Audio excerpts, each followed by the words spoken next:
Take a look at what happened.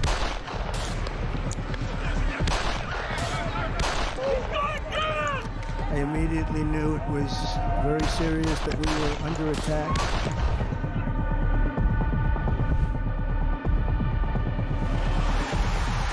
The time has come, and this surely is England's time. Williams, who scores, and Spain lead. The shot from distance is in. It is called Starmer. Low ball in on the far ball, slides it in. An absolute killer of a goal. I agree with the protest, but I don't think the violence was anywhere near necessary. No, I mean, I don't think anyone, Nigel, would ever think that the violence was the answer at all.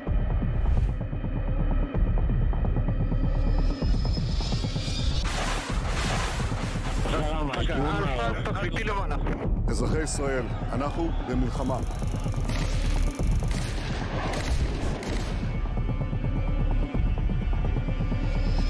I probably took a bullet to the head because of the things that they say about me. If Donald Trump were president, Putin would be sitting in Kyiv right now. In Springfield, they're eating the dogs, the people that came in, they're eating the cats.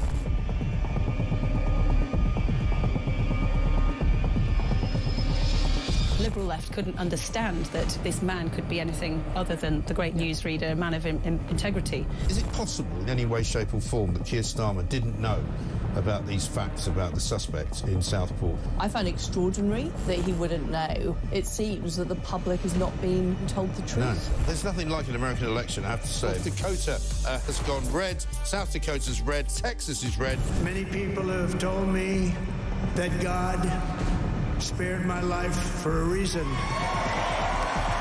Bloomberg UK reporting Ukraine has made the first long-range missile strike inside of Russia. These are the missiles that Biden... Across the UK, on DAB+, on your smart speaker, on your smart TV, and on your side. This is Talk.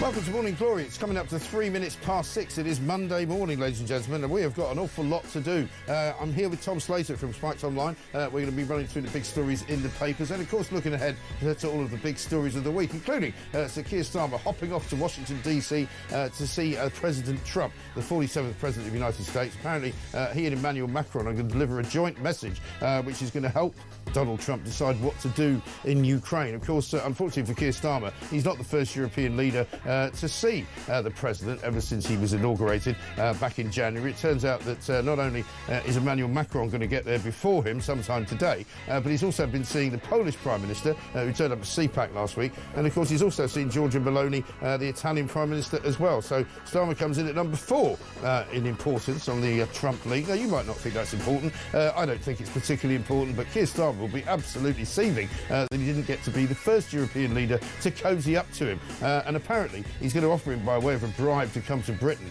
a night at Balmoral, which is very interesting indeed, isn't it? Because an awful lot of people would like to have a night at Balmoral. Some people talk about it rather more than they should have done. Don't mention Tony Blair and how he conceived one of his children. But that's another story altogether. We've got lots to do. We've got to talk about what else is on the front pages. The BBC this morning got a fantastic story based on what's been going on with that Hamas documentary. Was licence fee payers' cash given to Hamas? That's a question that Kemi Badenoch is asking the BBC boss this morning. Fat jabs linked to 82 deaths is what it says on the front page of The Sun. Some 82 Britons have died after using weight loss and diabetes jabs such as Ozempic and Mounjaro, which is a bit worrying. Over in Germany, the right wing have taken control of the country, but it's not what they're calling the hard right of the AfD. It is the sort of centre right of BlackRock. The guy who's about to take over as Chancellor is more than likely Friedrich Merz. says he's not going to do business with the AFD, but he used to work for BlackRock. He's the first executive of BlackRock to become the leader of a nation, I think. And the front page of the Daily Telegraph, Zelensky, I will quit if it brings peace. I think he's showing the way to Keir Starmer. Now, if only he would have the same sense of selflessness and duty. The Daily Mirror says, now that's what we call a real leader. Not quite sure what they've been taking, but they think quitting makes you a real leader. Then Keir Starmer should do the same, shouldn't he? He should quit, and that way it might save us all an awful lot of trouble. 0344 499 1000 is the number. This is Morning Glory. Let's get it on.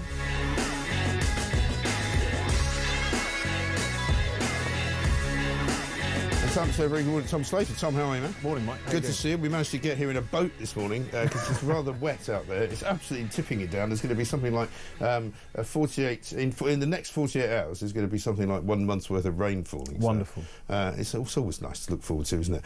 Lots of stuff going on though. I suppose we should kick off with some of the Russian Zelensky, because today actually is officially the 3rd anniversary, isn't it, of the start of the war. Russia celebrated it or commemorated it last night by sending a load more drones into Ukraine. Zelensky suddenly seems to have... I mean, the dial has moved already again since Friday, when everybody was saying, isn't Donald Trump's a terrible man? You know, why is he having a go at Zelensky? Why is he calling him a dictator? You know, I knew, as I'm sure you did, there'll be all sorts of talks going on throughout the course of the last few days, including talks with Zelensky. He's now offering to quit if it means peace will be a deal that can be done, or if the Ukraine will be allowed to join NATO, which of course Trump says they won't. And I think it was always highly unlikely they were ever going to be allowed to join NATO. Yeah. But at the same time, I think this is an interesting move from Zelensky. It's clearly kind of knocking out the legs from underneath this claim that he is a dictator, that he's only interested in his own power because of the fact that he's saying, if you gave my nation what it's been asking for, then I could be out of the picture. But as you say, I think over the past couple of days in particular, there's probably been a bit of a realisation that there's a difference between what the Trump administration does and what Donald Trump himself says.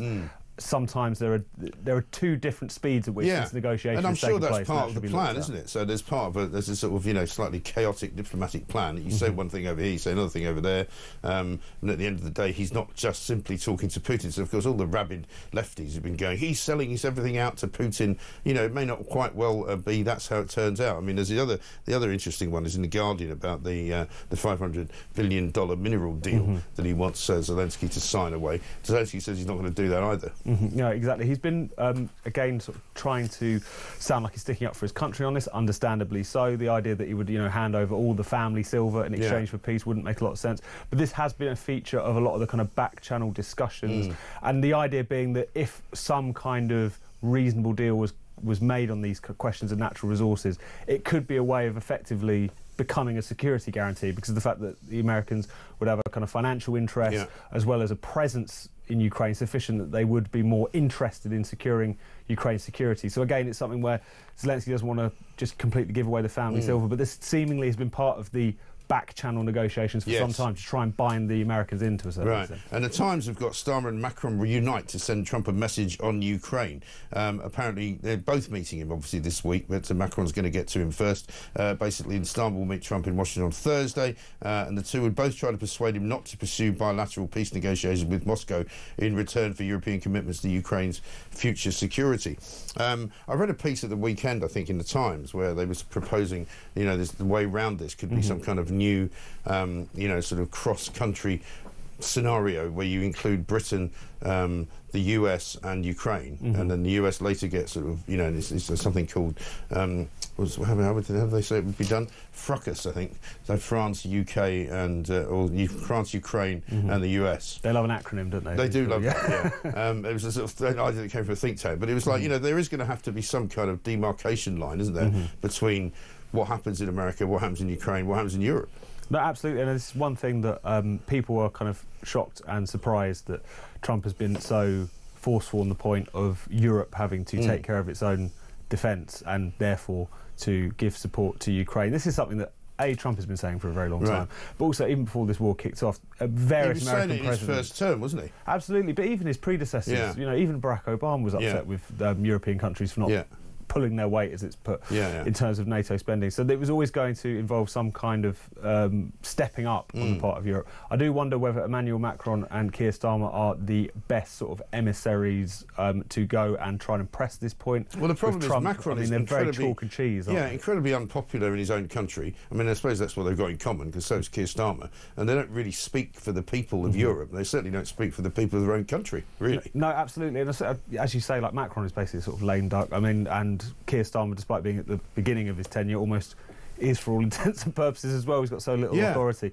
But maybe all of that kind of kissing up, which has been going on, particularly on Starmer's part, will give them that little bit of leeway to try and I mean, it's argue. very funny watching, isn't it, these days, any kind of government politician on any media, because whenever they get asked about Donald Trump, you can visibly see them sort of stiffening, because they want to say, he's ghastly, he's horrible, he's a racist, he's a white supremacist, you know, he's a misogynist, he attacks women. And here's what Bridget Phillipson did when she was asked about him. Check this out.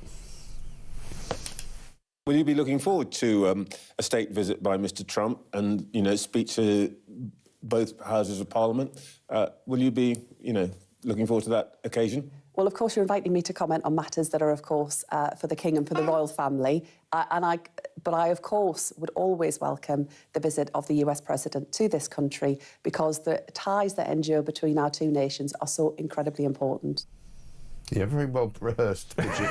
You can see that she absolutely hates every second of having to say that. And they're all, of course, now. I mean, even Sadiq Khan has apparently said that he's very happy to welcome Donald Trump to London. I mean, it's pathetic, isn't it? I mean, these people are such hypocrites. I know, it's embarrassing. And I think it was also embarrassing that when they were in opposition, when they were trying to pretend that they were going to be a serious party of government, that they engaged in this kind of student politics condemnation of Trump. At the end of the day, he was the US president. He was very likely to become the US president again. The fact that half the cabinet were running around comparing him to Adolf Hitler was always going to come back to bite him. Well, yesterday, some of the stuff on the BBC was hilarious yesterday. Laura Kunsberg had Stephen Fry on as one of her panellists to talk about it all. And he was absolutely convinced that Donald Trump was a fascist, very concerned about the fact that, you know, that fascism was taking over the world, but he did concede that even though the world was becoming a dangerous place, as a pacifist, he thought we should spend more money on defence. I mean, these people are completely and utterly without any sort of self-awareness at all. No, absolutely. I mean, everyone just... They were making out, it was like, you know, and then they had this is when you know The Economist has been lost forever to the lefties. A woman with a ludicrous name, 3 names, in fact, who's been editor of it for a while. They both agreed that this was not like, you know, Love Actually. This was more like Goodfellas. That, you know, they're running the American government like a bunch of gangsters. I mean, if they actually ran into proper fascists or real gangsters, then maybe they'd have a point. I mean, maybe that's why they're so easy with the comparison. But, you know, whenever a democratic vote doesn't go liberal left people's way, they just start muttering darkly about the 1930s. It's kind of insulting, it is really. Kind I think, of to history after a certain point. Sad in a way. I know, and it just makes them. It makes it so clear that they're just not really like built for this era. They don't recognise how the world has changed. It's not because we're reverting back to some kind of fascistic mid 20th century. It's new things are happening. There's challenges within that. There's things that are going to be positive as well as negative, but at the same time, they just got to drop Also, this. people are getting fed up with all of this, you know, woke ideology. You know, we've got Elon Musk absolutely terrifying people in America by asking them to justify what they've done in the last week in their job. And they're all going, it's outrageous, you know, it's disgusting, it's fascist behaviour. Well, no, it's not actually. You know, you work for us, as it were. If you work, I mean, I wish somebody would do it here. You know, go into the civil service and walk through every single department and go, would you please send us an email by Monday, 5 o'clock, telling us what you did last week. And if you don't want to do that, then you can be considered to have resigned. I think it's a great idea. No, and if it's interesting as well how like even the Labour government is starting to flirt with this a little bit. There's that kind of office for value for money, which Rachel Reeves, which turns out to not value for money at all. Exactly. Funny enough. Was it like run by the bloke who ran HS2 or something? It's almost like this government's been run by a kind of right-wing newspaper satirist sometimes. But the thing is, no government is in favour of wasting money, at least on paper. But they still feel the need, whatever the Trump administration does in particular, has to be the worst thing that's ever happened, even if it's relatively obvious what it is they're trying to achieve. Right. And let's look at what Germany's done, because overnight, of course, the vote came in. Friedrich Merz is supposed to become Germany's next Chancellor. The single biggest party, the CDU, right-wing Christian Democratic Union Party, with 29%. The AfD, though, a very big story, who are considered far... I don't really like to use the term far-right. You know, I'm just going to call them a right-wing party. I don't think they're particularly far-right. 19.5% for them. So they're the second biggest party. Of course, all their detractors, like Alistair Campbell and Guy Verhofstadt, were all going yesterday, you know, 4 out of 5 people in Germany didn't vote for them. Well, that's not really how you add up, you know, psephological points, is it? They're the second biggest party, and they should now form a coalition with the CDU, except they're saying they won't do it. I mean, it's one of those parties where... would you call them far-right? Well, I think the thing is, you just use a phrase like far-right and you invoke kind of extreme Well, Nazis, that's what I think. I'm not so comfortable with that phrase at all. There is plenty to dislike about the AfD. There's plenty of obnoxious characters, you know, politicians that they've had who engage in kind of really hard right kind of trolling, some extreme policies, what have you. But I don't think that 20% of the German public would vote for a kind of neo-Nazi party. I think what's happened is they've got very frustrated with the mainstream parties. A lot of young people have voted for them as well, which is interesting. Exactly, and what I think is telling is the fact that they don't trust the mainstream parties to deliver on the issues that really concern them, particularly migration. I mean, this election campaign happened against a backdrop of, what, 4, 5, 6... attacks mounted by asylum seekers. One of them only on Friday, I think, wasn't it? Absolutely, at the Berlin Holocaust Memorial. The individual in question, they believe he would plan to kill Jews specifically, a Syrian national. So clearly they feel like the mainstream aren't listening to them, and they're willing to roll the dice on these quite obnoxious politicians to the right to make their presence felt. That doesn't mean the country has fallen to the far right, and the more that the mainstream refuses to listen to those concerns, they can't turn around and be surprised when those parties of the right continue to do well. And Donald Trump has congratulated the Conservative Party in Germany, which is more or less the centre-right party, Christian Democratic Union, saying, like the USA, the people of Germany got tired of the no common sense agenda, especially on energy and immigration. And that's the other story that is really a big one for Germany, is the whole net zero conversation and the energy supply chain that they were getting themselves all hooked up on. So very similar things happening in different parts of Europe. So it must be a phenomenon, mustn't it? No, absolutely. You see the same story time and time again. Migration and asylum out of control, net zero, zealotry out of control. I think the big problem for Germany next is that it's very likely what we're going to end up with is a CDU, the centre-right, and the SPD, the centre-left, who are just in power, getting into one of these grand coalitions that they do from time to time, which will just look to a lot of German voters, rightly or wrongly, like the establishment shutting them out. Well, this is the thing. I mean, that's what they did in France, wasn't it? Because technically Le Pen's party should have probably been forming a government, but everybody else kind of ganged up against them to stop that from happening. But they won't be able to stop it forever. And in the end, something will break. I mean, the other thing that's interesting, I read a great piece last night in Unheard about this guy, the new German Chancellor, who used to work for BlackRock. I mean, he is literally the establishment, you know, patsy. If you think it's all, I mean, the piece was basically saying, you know, if you think this is a change in German politics, if you really think that this is not going to be the sort of elitist, you know, World Economic Forum type candidate, then you'd be completely wrong, because that's who it is. Yeah, no, absolutely. And they've had to kind of tack to the right, crudely speaking, on a lot of issues of migration and so on. I mean, this was once Angela Merkel's party. They, at the same time, they've had to talk quite tough on questions of asylum and migration.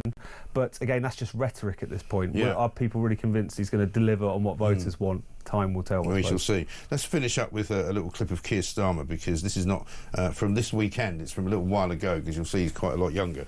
But this is given that he now wants to use the royal family and King Charles as a sort of a sop to attract Donald Trump to come to the UK. This is what he thinks. He used to think, anyway, about the monarchy. I also got made a Queen's Counsel, which is odd, since I often used to propose the abolition of the monarchy. Yeah, it's not the only odd thing, is it, about that clip? What's going on with his voice there? The voice is odd. He looks like in quite a posh place. He's very underdressed, which is interesting as well. It looks like a kind of AI was made. It does. You know, slightly. But maybe that's just Keir Starmer. He's such an inauthentic person. He is. You know, even when he's being himself, he hasn't got any better over the years. I don't know quite how old that is, but you know, he was made a Queen's Counsel. But he didn't used to like the monarchy. He wanted to abolish it. No, he wants to invite people to go and visit members of it. And I'm sure he and Lady Starmer will be up there as well. Coming up, it's coming up to 19 minutes past 6. We're going to talk about the Thought Police visit to a grandmother. That was a big story over the weekend. Also, BP facing an existential crisis. British Petroleum, they changed their name, didn't they, to Beyond Petroleum. They decided a good idea would be to turn their organisation into a green energy company rather than an oil and gas company. And they're on the brink of being completely and utterly destroyed. I'm sorry. It just seems funny to me. Also, we'll talk about how it is possible for Angela Rayner to have spent 20 million more pounds than anybody else has done in the short time that she's been running her government department. Similarly, David Lammy has managed to spend £500,000 basically on food, drink and holiday resorts for his team. What is going on with these people? This is Talk.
Labour has a new plan, by the way. They're going to order schools, hospitals and prisons to buy more British food in an olive branch to farmers angered by inheritance tax. This is Steve Reed, the Environment Secretary.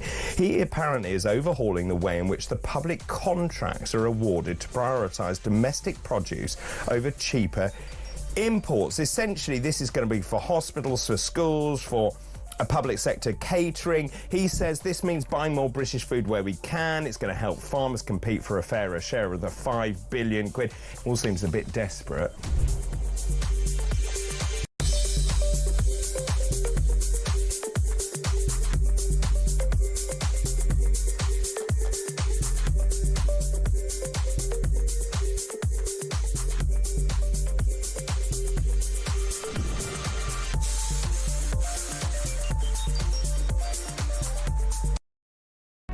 Across the UK, on DAB+, on your smart speaker, on your smart TV, and on your side. This is Talk. Welcome back to Morning Glory, 22 minutes past 6. I'm Mike Graham. Tom Slater is here with us from Spikes Online. Sun front page this morning goes slightly different. They've got a bit of Zelensky on the front, but their fat jab story. They're saying fat jabs are now linked to 82 deaths. Official figures for the Medicines and Healthcare Products Regulatory Agency reveal the toll is up to the end of January.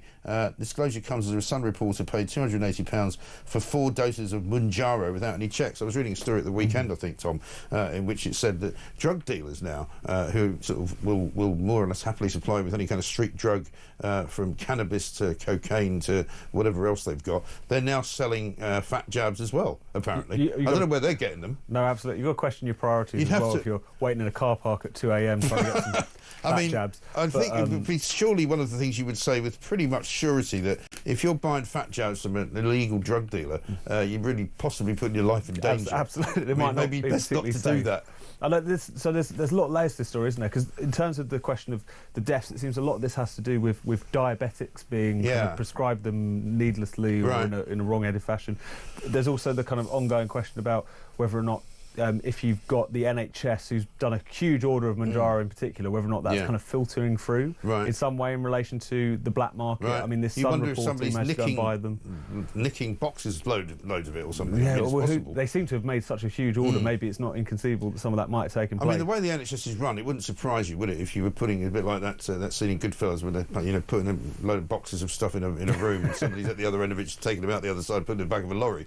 Absolutely. There's certainly the demand for it. But because that was one thing that's been made in the piece, was the fact that this is something that you shouldn't be able to acquire necessarily that easily. You should go in, it should be a point of discussion, is this the right course and whatever. But that's not necessarily the case when it can filter out to the black market. No, well, that is the problem. And then the Mail, let's do that as a front page as well, because this is a story that's been rumbling on for a while, ever since that controversial BBC documentary. I think it aired last Monday on BBC Two, and it was then put up on the iPlayer. Obviously, the story started with a journalist doing investigations as to who the boy was who was in it. It turned out he was the son of a Hamas government minister. The front page of the Mail now saying, a question from Kemi Badenoch to the BBC boss, Tim Davie, was licence fee payers' cash actually given to Hamas to make this documentary? No, absolutely. I mean, if you're in a situation in which the star of your documentary is a member of a Hamas family, I mean, we all know how these things are done. People don't always take part in these documentaries out of the kindness of their own heart, particularly if they're living in a war-stricken part of the world. So this could easily be true. The fact that, again, licence fee payers' money was paid to this production company, who then will have paid the people that they worked with. And surely this has got to be a time in which the BBC, but also a lot of media in general, drop the kind of naivety they have when they're operating in that part of the world. The Gaza Strip is ruled under an iron fist by Hamas. They're tightly controlling the information that's coming in and coming out of there.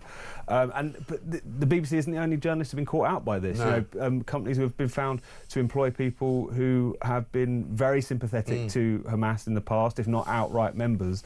This keeps happening time and time again. It's particularly infuriating, I suppose, when it's taxpayers' money involved. Yeah, well, this is the thing. And, of course, the storm is over because the two different versions of events that the BBC gave. Initially, they basically said that they had thorough and complete control over all the editorial matters compared in the documentary. Then later they said actually that wasn't the case. They effectively bought this thing in from an organisation I think called Hoyo. Suggests the corporation had direct and regular involvement, with one section reading, "We will address editorial compliance issues as they arise by having regular updates and phone calls with the commissioning editor." But except it seems as though it's all a bit woolly, that. It looks as though they've kind of, they've not been as diligent as they ought to have been. And you have to ask the question, don't you? Is it them not being clever enough, or is it them actually wanting it to be a success, therefore they don't ask any questions? Yeah, or them just kind of being carried along by their own biases. They see the thing, they naturally assume this must be all completely above board. You can't suspend your usual journalistic checks and due diligence just because you are more sympathetic to a certain story than the other. Also, to be honest, the story could turn out to be nonsense, or from a source that you wouldn't necessarily want to trust. And if you are actually commissioning something like this, and you are going to, do what is likely to be a sympathetic documentary about people living in Palestine, surely the first question you'd say is, can we make sure that this boy who's going to narrate the story doesn't have any connections to any terrorist organisations? Wouldn't that be like point A? You would think so. On the contract? Not much to ask, is it? It's really not. Just make sure he doesn't have any connections. Oh, his dad happens to be in Hamas. Great. OK, then. Marvellous. Maybe we shouldn't use him, then. Let's talk about petrol and oil and gas and all of that, because Keir Starmer was up in Grangemouth, was up in Scotland yesterday, despite the fact that him being Prime Minister has completely almost destroyed Anas Sarwar's chances of now being First Minister of Scotland. He was up there sort of doing a kind of a pep rally for him. But the story that really caught my eye this morning is BP, which is now called Beyond Petroleum, faces an existential crisis after a ruinous attempt to go green. They're now facing humiliation as the oil industry's biggest loser on net zero. This was all introduced by a bloke, you might remember him, Bernard Looney, who had to step down from his job because of some inappropriateness that he got involved in, right? But he decided to reimagine his company as a champion of green energy. Now, this was a few years ago, right? And ever since then, they've just been on a sort of continual spiral downwards, and they're now on the brink of being taken over by some hedge fund in Florida who have been acquiring loads and loads of their shares. And they're probably now going to have to go back to drilling for oil and gas because the rest of it isn't working. It's so telling, isn't it? Like, it's the sort of green equivalent of go woke and go broke. Totally. I mean, that's one thing that is undervalued, I guess, about the whole green turn, the mad embrace of these extreme environmental policies, is it's not just been a case of the government kind of browbeating the fossil fuel companies. They've embraced this pretty happily, many of them, and they're now starting to realise that a lot of these technologies, these green technologies they were pursuing, they just don't work, and therefore aren't going to turn the profit for them. That a lot of them have probably just been, getting used to a lot of the subsidies being thrown their way by government rather than what they're actually making. But this guy, apparently, it's clear. It's like pushing water up a hill. It just doesn't work. This guy seems to have single-handedly destroyed the company from within, right? Here's what he said, right? His net zero promises included that by 2030, BP would boost investment in renewables tenfold from 500 $200 million to $5 billion, building wind farms and solar parks with a capacity of 50 gigawatts, roughly enough to supply the whole of the UK on a windy and sunny day. They would slash oil and gas production from the equivalent of 2.6 million barrels of oil a day to 1.5 million. I mean, you know, and look, I don't know if you can see this, but you can basically see the curve here. It's just going down. I mean, that is the size of the problem they've got. Just extraordinary that they would even do this. But let's have a look at Keir Starmer, because this is even funnier for me. Keir Starmer was up at this Labour Party conference yesterday, trying to give Anas Sarwar a big boost. Lots of empty seats in the back of the room, by the way. Here's what he had to say about jobs in Scotland at Grangemouth. Grangemouth is such an opportunity. It could have a future in bioengineering, biofuels, or in hydrogen energy. But I promise you this, it will not lack ambition on our side, because the political road ahead is about one thing and one thing only: delivering change that the working people of Scotland can feel.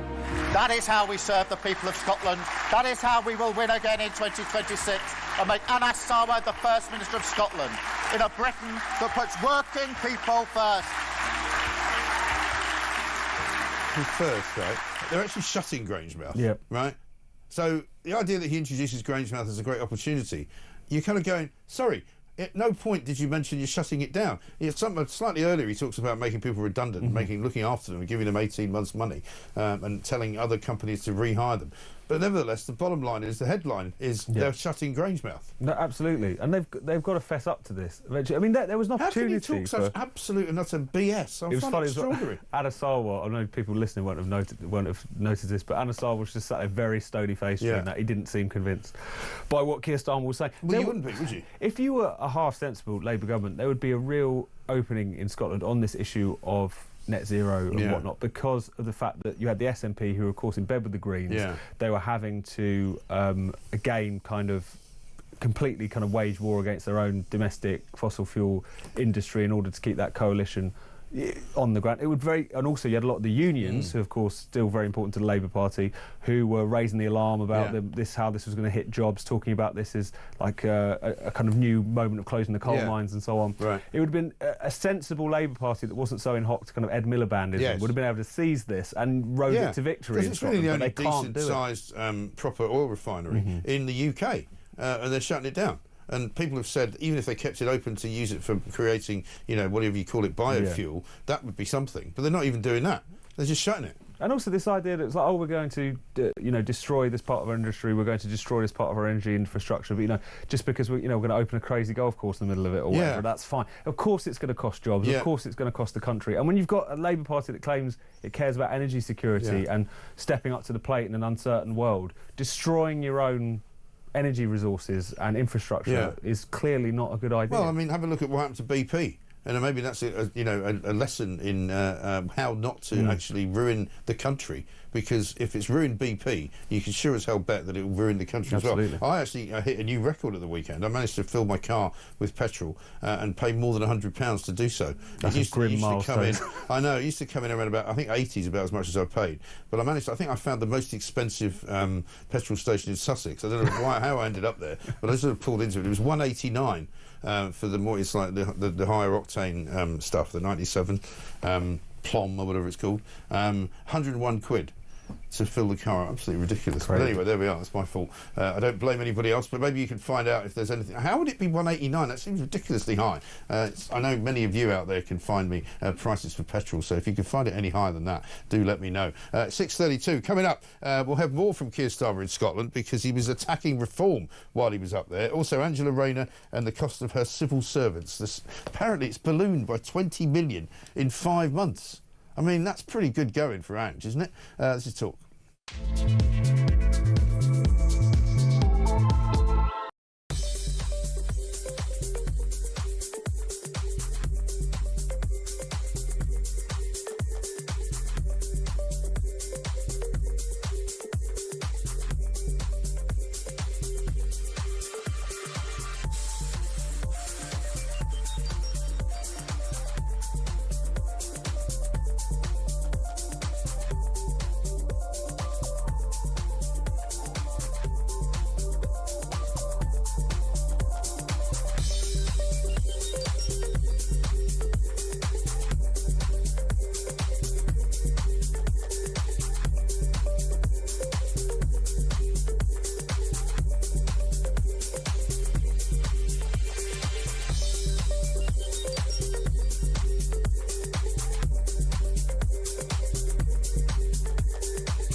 across the UK. On DAB+, on your smart speaker, on your smart TV, and on your side. This is Talk. 6:34, I'm Mike Graham, with you all the way through until 10, of course. 4 glorious hours of Morning Glory every single weekday morning. Sean in Gloucester says this: Mike, given Starmer's track record and his ability to make a mess of everything, I'm expecting the special relationship with the USA to end later this week. He is a complete idiot and so far out of his depth, even before his ideology is taken into account. Trump won't take the blindest bit of notice of this loser. Well, I think Trump needs him for one thing, and one thing only, and that's to go to Balmoral so he can hang out with the King, because that would appeal to Donald Trump. The rest of it, I just can't imagine really in any way, shape or form. Shall we have another look at Starmer, though, because here he is once again up in Scotland. He doesn't like them so much that he can't stop talking about them. This is him on right-wing politics. If we don't show a path to the future, others will fill that void. In fact, they already are. A dangerous right-wing politics, even here in Scotland, that will say they are the ones who can tilt politics towards the interests of working people, even as their proposals do precisely the opposite. You want to know what Farage and Reform are doing on their rare visits to Parliament? They're voting against our Employment Rights Bill. They talk the language of workers' rights online and on the doorstep, but they voted against banning fire and rehire. They voted against scrapping exploitative zero-hour contracts. They voted against sick leave and maternity pay. And what about the NHS? They want to charge people to use our NHS. They claim to be the party of patriotism, but they're fawning over Putin. No, they are not the answer for working people in Britain. And they are not the answer for Scotland. It's now annoying me whenever he says working people. It's just annoying, isn't it? Working people this and working people that. He's obviously rattled by Reform. And in fact, Nigel Farage put out a tweet saying, you know, we're obviously doing something right. Yeah. If he's spending like 5 minutes at his Labour Party conference talking about Reform. Let's see what Richard Tice had to say in response, though, because he was on Peter Cardwell's show yesterday right here on Talk.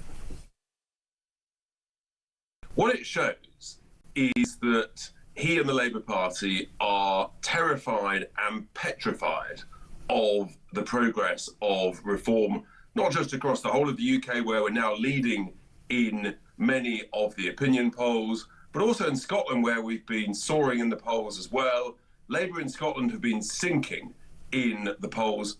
I think we're give or take equal with Labour in Scotland, or within just a couple of points. And that's because actually we're standing up for decent, ordinary working folk. We've got the policies of common sense that many of your listeners have been reporting to you today. And it's interesting now, the Prime Minister is so desperate, Peter, that he's resorting essentially to telling blatant lies. I mean, not unusual for Keir Starmer to tell blatant lies, of course. That's what he does a lot of. But what he doesn't like talking about is all of the stuff that's going badly wrong. I mean, Jonathan Reynolds still facing, you know, calls to be sacked and to resign over the fact that he pretended he was a solicitor, which is technically a criminal offence, not just on his CV, not just by declaring it in interviews, but actually saying it in Parliament. You know, the idea that this guy's still in the cabinet astonishes me. And then how about this, right? We learned over the weekend that David Lammy's Foreign Office have spent something like £500,000 on various, you know, visits to, you know, restaurants, to champagne, sort of, what do you call it, restaurants that serve the best champagne. I think they were at some couple of holiday resorts. You know, they bought some crystal from some place or other. I mean, we've got Angela Rayner now spending £20 million extra in her department in the housing ministry since she got into power 5 months ago. Most of it apparently spent on outside consultants, hiring officials and paying civil servants expensive overtime. £20 million. I know, it's outrageous, isn't it? And especially when you see that money going on things like consultants, the things that every government comes in and say we need to, you know, wage war on our use of this because it's not good value for money. None of this is a very good look. The Jonathan Reynolds thing is becoming a complete circus. And it's really, you know, it's becoming a question of judgment, not just for the individual ministers involved, whether that be Louise Haigh, whether that be Tulip Sadiq, whatever, but why Keir Starmer is having such a tremendous streak of picking these kinds of people to serve. And then, like, Reform and the Scottish question is interesting because Reform are doing surprisingly well in Scotland, Wales as well, with almost no national leadership in those places whatsoever. There is no, you know, clear figure who is leading that charge. People are just so again dejected by the Labour Party, looking for new options, aren't they? Like everything is really sort of starting to fall apart a lot more quickly than any of us really thought. Yeah, I think that's absolutely right, and they can't control it, which is worse. Let's talk about what happened over the weekend in Manchester. Happened towards the end of last week, didn't it? This was a Manchester police story where a couple of police officers went around to visit some grandmother who basically had written nothing, I would say, incendiary at all on a Facebook group, calling for the resignation of a couple of those councillors up in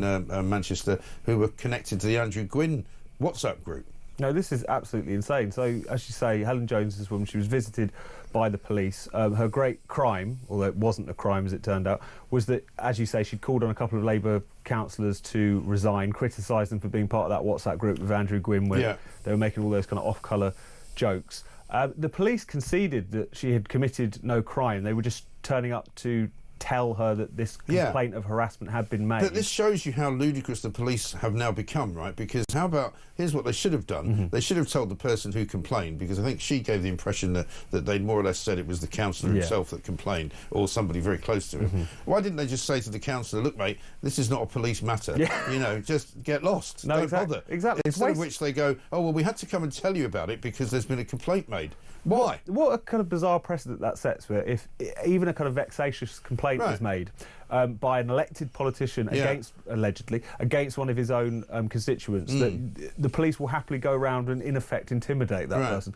It's not nothing when the police show up. Absolutely, because some people, I mean, this woman in particular, she's kind of come out swinging onto the press and so on. But, you know, a lot of people, they don't want that kind of trouble. It will ward them away from speaking. No, but she has also said that she's now not likely to do it again because of the intimidation that the police kind of arriving at her front door put on her. No, absolutely. So it is a kind of, it is a thought police style Stasi move, because it has the chilling effect of making people not have an opinion on something. Completely. And it's if you go down this road, then the police can just become the kind of like hired goons of anyone who's easily offended. Yeah. Like and when it's an elected politician who's at the centre of all of this, shall we say, it's particularly sinister, because people should be allowed to criticise and lambast the people. Well, this is where, of course, the sort of establishment try to get one over on the ordinary members of the public, or as Keir Starmer would call them, the working people of the country. Because what they say is, because, you know, some politicians have been harmed, some politicians have been attacked, some of whom have been killed, you know, you can't criticise them because that leads to the same thing. Well, look, of course it doesn't. It's a completely different thing. You know, why not talk about the people who were the assailants, for example,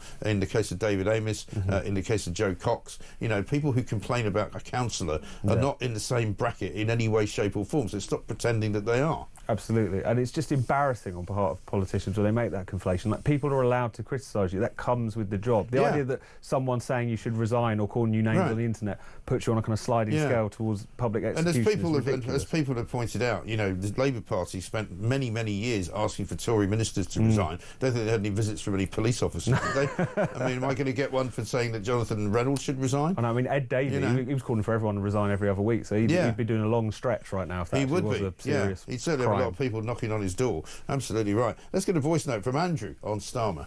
Morning, Mike. Andrew from Macclesfield here. Listen to that clip from Starmer from Grangemouth. He didn't half sound like Davros from the Daleks. I was waiting for the "We will exterminate them! We will exterminate them!"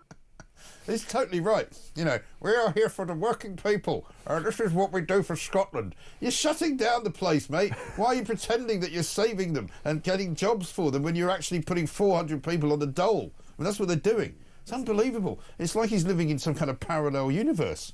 How about this from Stuart in Perthshire? I'm no legal expert. I would have thought a lot of what Starmer said about reform was actionable. I'm sure they've probably been in the Commons more than most MPs, yet Starmer said they're rare visits to Parliament. We know the man's a pathological liar, but those comments were ridiculous and ought to be exposed by Parliament's own record of attendance. Anyway, thank Monday its glory. Well, indeed.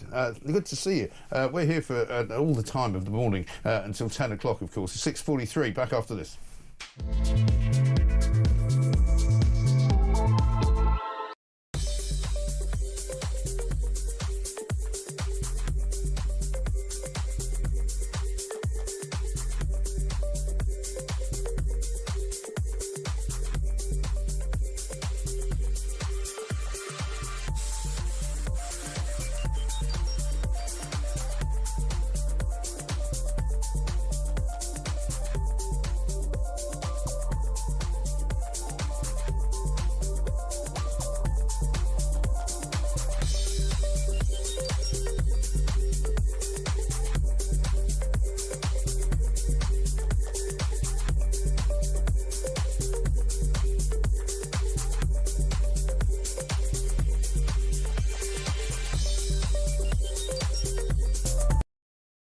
You seriously believe that Michelle Obama was a man? Yes, I think the evidence points to that all round, you know. What There's is a lot the of evidence? But what is the evidence? The birth certificate states that it's a man. Have you seen the birth certificate? Nobody's come to me with a particular piece of paper, but... Does your son say that as well? And does he tell Trump, and does Trump agree? I don't know what he says. I'm not sure what he has to say on the subject, but many, many people have said the same thing.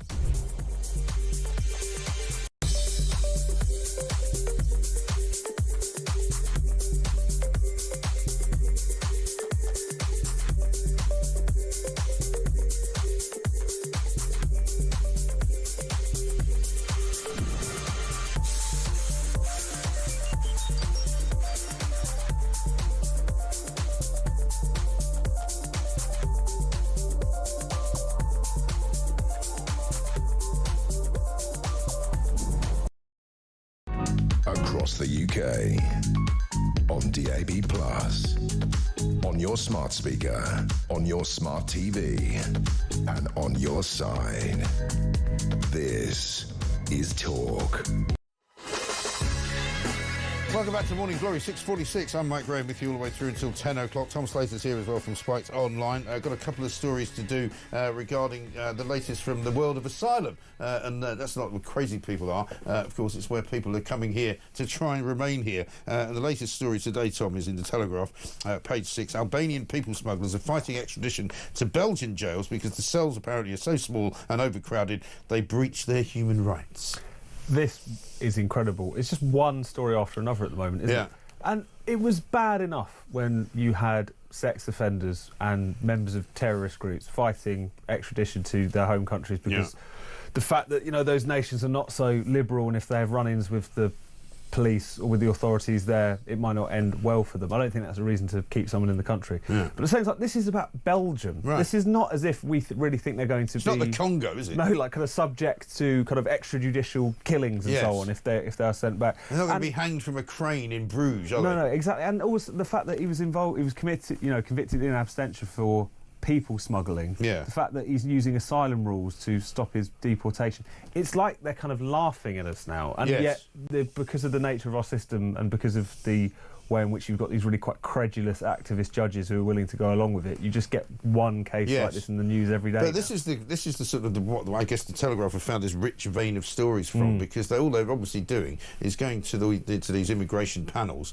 where these judges are sitting in judgment, who are all clearly signed up to the same kind of human rights bill and the ECHR and all the rest of it. And every single time anybody mentions human rights, they get to stay. No, absolutely, and it's one of those things where, of course, much of this is about those human rights laws. Much of this is about our membership of the ECHR and the Human Rights Act and all the rest of it. But you can't help but read these and think these are, as much as these show how much the law has gone awry and completely out of whack with what it was intended when this whole kind of human rights interface was set up. But we live in a different... I mean, you mentioned earlier on in the show that, you know, we live in a different world now. I mean, the world has changed irrevocably from the time that the ECHR was conceived, hasn't it? No, absolutely. And people, we know, start looking into the middle distance to talk about the lessons of the Second World War and Winston Churchill and so on. Do we really think that the architects of our human rights conventions, that who they had in mind when they were drawing that up were kind of Albanian crime lords, paedophiles and terrorists, and fighting for their right to a family life to stay in the country even though they've abused their own stepchildren? Is that really what we think they had in mind when they were drawing up these rules? Of course it isn't. This isn't about civil liberties and making sure that people aren't subject to horrendous treatment by states and whatever. It's just become a kind of barrier to deporting almost anyone, even those who commit the most heinous crimes that anyone sensible could agree should mean that you should be allowed to stay here. I mean, it's almost as though now, unless you're a complete and utter idiot, you're staying. I mean, if you can't find a human rights lawyer to find a reason why you can stay, then there's obviously something wrong with you. No, as soon as that chicken nuggets case came out, I thought anything will go now. Like you can throw anything at the wall in these tribunals and it will stick. Exactly, because all of these judges are so left-wing that they'll go, oh yeah, of course, he mustn't be able to be sent there. That'd be awful. Imagine that. Another story about Islam at the weekend. An Islamist terrorist who stabbed a man to death in France had somehow managed to avoid deportation 10 times. The suspect, identified as as 37-year-old Algerian national Brahim A shouted Allahu Akbar multiple times during an attack in a market town in the eastern part of France, killing a 69-year-old man who tried to stop the attack. 2 police officers obviously also seriously injured, 3 more wounded as well. And the French Interior Minister accused Algeria of refusing to take the suspect back nearly a dozen times. So they refused to take him back 10 times. I mean, the Donald Trump answer to that would be, OK then, so we're then going to start punishing you as a country and putting sanctions on you and putting tariffs on you, and that would have stopped. And they could have at least tried something. I mean, the idea that you're in a situation where... I get that it's complicated when you have a state which is refusing to take its people back, or a state that has, fallen to the Taliban in the case of Afghanistan or whatever. But that can't be the end of the conversation, especially in Europe now, where time and again there have been people who have been known to be dangerous, who've been known to be in the particular country illegally, and then the point at which the public find out about them is when they've gone on a stabbing spree in the middle of a park somewhere. Yeah. It's people aren't going to put up with this anymore, and it's almost like the most pathetic excuse for why this person wasn't dealt with. It's almost a kind of computer says no excuse. We couldn't find a neat way to do it, so we just gave up. So we just gave up. I mean, that technically seems to be what happens, In the same way in this country, you hear stories of how, individuals weren't deported because the Home Office somehow didn't send anybody to the court hearing, or, the police weren't able to send anybody to the court hearing, or a report went missing, or, there's always some excuse or other which is a sort of bureaucratic one. Yeah, or the person in question just disappeared from their accommodation for a couple of months. Yeah. If it's that easy to evade but it is. These authorities, then of course everyone's going to exploit it. Yeah. And what's so crazy is when you've got cases like this where the person was not only slated for deportation but is known to be violent, is known to be dangerous. And this guy was known to be a schizophrenic. It comes to a certain point where this is a complete abdication of responsibility to the safety of your own citizens as much as it is anything else. And given how often this is happening, and surely that should be the number. And this is why I think people haven't forgiven Angela Merkel. They haven't forgiven the Germans for allowing 1 million Syrians to come into to Europe all those years ago when suddenly the Syrian war was happening, and people, of course, came in from every single country in the Middle East claiming to be from Syria because she had naively said, if you're coming here from Syria, no questions asked, you'll be able to stay. I mean, no questions asked is a crazy policy regardless of where someone was coming from, first world, developing world, whatever. It should be obvious to anyone that if you have a complete free-for-all, that yes, the vast majority of people crossing that border will have no ill intent, but at the same time, it's impossible to distinguish between those who do and those who don't. But even if you have that kind of system. Exactly, but even if they have no ill intent, they'll certainly be clogging up doctors' offices, they'll be clogging up schools, they'll be bringing relatives with them, they'll be clogging up benefits offices. They won't be doing work which is in any way making them, positive contributors to society, because they will be net receivers of benefits, because they'll bring loads of people with them in the end. And so it's not a harmless, even if you're not a terrorist, it's still not a harmless occupation. Well, you need to make sure the jobs are there for people. I mean, that's one of the reasons that Germany was so, in inverted commas, welcoming, was because of the fact that they know they had a lot of kind of jobs that needed to be plugged and so on. But at the same time, you need to make sure that you've got the resources across society to provide for these people. Similarly, you need to make sure that the public are on board with what it is that you're doing. And that decision was taken over and above the heads of the German people. The public weren't even asked about it. How are you going to get actual public buy-in for these policies? The answer to that is because no one was ever going to support this, because a free-for-all on that scale was always going to be fraught with these kinds of problems, not just in terms of security, as you say, but I think that's the primary one people are thinking about, as we've seen one attack after another. Exactly. Meanwhile, just as a story that goes around the other way, unusually, Peter and Barbie Reynolds on the front page of the Times this morning, who are a British couple in their 70s. They've been arrested by the Taliban, apparently for teaching parenting skills to mothers over 30. They've been there for a very, very long time. They met at Bath University. They got married in Kabul in 1970, apparently, and they've been involved in training projects. I mean, I'm, sure that this will end hopefully well for them, but I wonder what Keir Starmer's going to say about this and whether he's going to fight for them to be released from prison. I haven't seen anything from him yet. No, we can only hope that he's going to do everything that he can. I mean, it's one of those reminders, I suppose, that whilst they might have been in the country for a very long time, under Taliban 2.0. It's just not a risk that any Western citizen should really take, because of the fact that even if you're doing nothing wrong, you're not dealing with a kind of rule of law, fair day in court kind of regime there. But also, as we've seen in Iran recently, a lot of these governments are quite willing to lock up foreign citizens if they think they might get a bit of leverage out of it as well. So just more reason for people to be particularly careful. Do we think Keir Starmer is going to be the man to do this diplomatic high wire act to get these people home? Probably not. Or David Lammy, for heaven's sake. I mean, I can't say you can hold up much hope for that, really, can you? Finally, a story on the front page of the Telegraph. Fewer claimants are having their benefits cut after refusing to work, according to official figures. This is despite Labour's pledge to tackle Britain's joblessness crisis and boost employment. Official figures show 117,000 people out of 2.1 million claiming Britain's main unemployment benefit had their payments docked in November 2024, which is down from the previous year. There's so many people claiming benefit in this country who just don't work. I think we had the figure that came out last year, 2.1 million people, basically, and as many as 3 million people who are just basically not even looking for work. And it's one of those things where, yes, there's kind of individual cases of people who are just really taking the piss. There's always going to taking the mick, I should say. There's always going to be instances of that. I think the problem is that the system is kind of incentivised towards pushing people towards these things now, trapping them within these systems. And you really need a concerted effort to sort that out. I mean, the Labour Party have started to talk a bit more tough about this, but again, it's... But again, you've got to untangle all of these horrendous incentives that have been set up for people, which almost oftentimes it's not within their best interests to go out and actually get gainful employment, because the fact that they would lose all of the benefits that they've built up. And that's the thing, for an awful lot of people, I mean, you can't really blame them. I mean, it's like some people who say you don't really blame the people who want to come here illegally, because, you know, if you want to get a better life and you live in somewhere like Algeria, you know, maybe, you know, West London seems like quite a good option. If you can get here, get yourself a moped and start delivering food to people, you'll be making 10 times what you'd be making at home, you know. Same for people like this.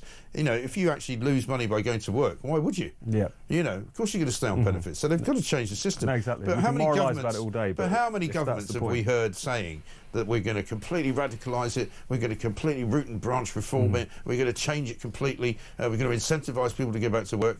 None of which ever happens, and all of which now has brought us to this point we're at, where we've got more people on benefits now and not even attempting to work than ever. No, exactly. And the problem is that it hasn't suited politicians to deal with it, because of the fact that they could, especially if you're talking about people who are essentially kind of signed off from work, incapacity benefit, various different sorts of illness benefits and so on. It was good for politicians because they could say, oh look, unemployment is actually really low, and they could also then rely on the lever of mass migration to keep GDP figures artificially ticking over and to plug those gaps in the labour market that were created by so many people basically being put out to pasture. So that whole... we're talking about the incentives for people who are caught up in the system, also the political incentives of it would almost help, it worked for politicians to just put so many millions of people just out to pasture and pretend like it didn't matter that so many of them weren't working when they could be, because of the fact that it artificially looked good for them in terms of like an ONS data sheet. But that has surely got to stop, not least because it's not just about people, it's also about whole communities now, which are just being kind of left to rot on the vine. And there's nothing because there's no work. Because there isn't any work, or they're not qualified even to do the work that there is. But I mean, another story that goes with that, front page of the Telegraph today, worst start for the job market since COVID. The job market suffered the worst start to a year since the depths of the COVID lockdowns in 2021, as employers cut hiring in the face of Rachel Reeves' record tax increases. Another genius move by the Chancellor of the Exchequer, or the Chancellor of the Exchequer, as she's now being called. I mean, people are not going to hire you because they're going to have to pay more national insurance. It's a pretty straightforward exchange of money and goods, isn't it? Absolutely. I mean, everyone was making this point that it's going to, in effect, be a tax on jobs, because it is. And in a situation in which you've got a government which claims it cares about getting people back into work, you can't help but think, really? At this point. But that budget has unravelled so quickly. It's absolutely awful, isn't it? Now, I'm going to finish this hour by asking you the question I'm going to ask everybody this week. This is based on Elon Musk's email. Right? Basically says, you will shortly be receiving an email requesting to understand what you got done last week. So, what did you get done last week that can justify your existence? Oh, well, you know, I've wrote a bunch of articles. There you go. Made some podcasts. Well, you've done your came job. on this. I think I've done all right. Yeah, you know, it's pretty straightforward. I mean, it's not an offensive question. You were able to answer it with relative ease. I mean, if you were a civil servant in America, apparently this is so offensive that they're talking about having some kind of mini revolution because they've been asked to justify what it is that they do for the public money that they are paid. How dare they? I know. Imagine if you asked Keir Starmer, what have you got done in the past week? He hasn't really got much done. He's said a lot of stuff, but none of it has made any sense. Exactly. He's tried his best. For working people, obviously. Tom, good to see you. Thank you very much indeed. Tom Slater. Coming up, we're going to be talking about a lot more of this stuff, of course. We've got many people to talk to, including Joanna Bell. She's up next. This is Morning Glory.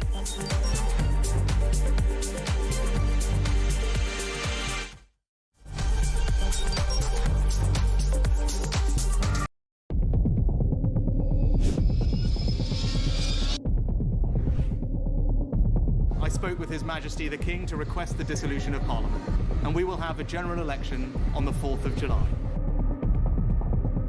I have just returned from Buckingham Palace to form the next government of this great nation.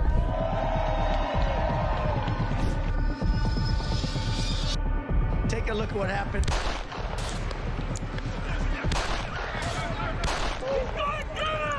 I immediately knew it was very serious, that we were under attack.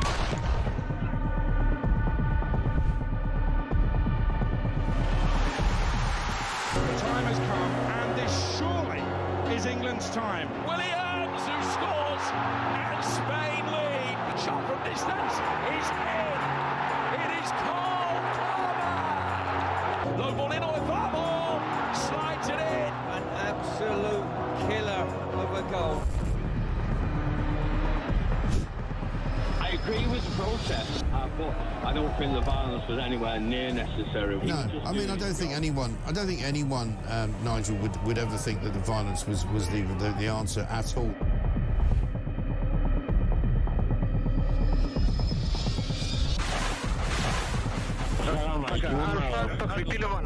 אזרחי ישראל, אנחנו במלחמה.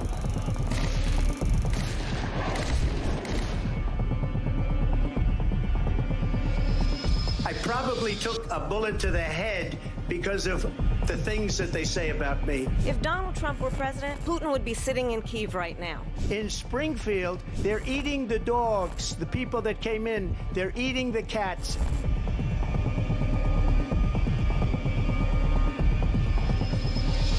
Liberal left couldn't understand that this man could be anything other than the great newsreader, a man of integrity. Is it possible in any way, shape or form that Keir Starmer didn't know about these facts about the suspect in Southport? I find it extraordinary that he wouldn't know. It seems that the public has not been told the truth. No, there's nothing like an American election, I have to say. North Dakota has gone red, South Dakota's red, Texas is red. Many people have told me that God spared my life for a reason. Bloomberg UK reporting Ukraine has made the first long-range missile strike inside of Russia. These are the missiles. Across the UK, on DAB+, on your smart speaker, on your smart TV, and on your side. This is Talk.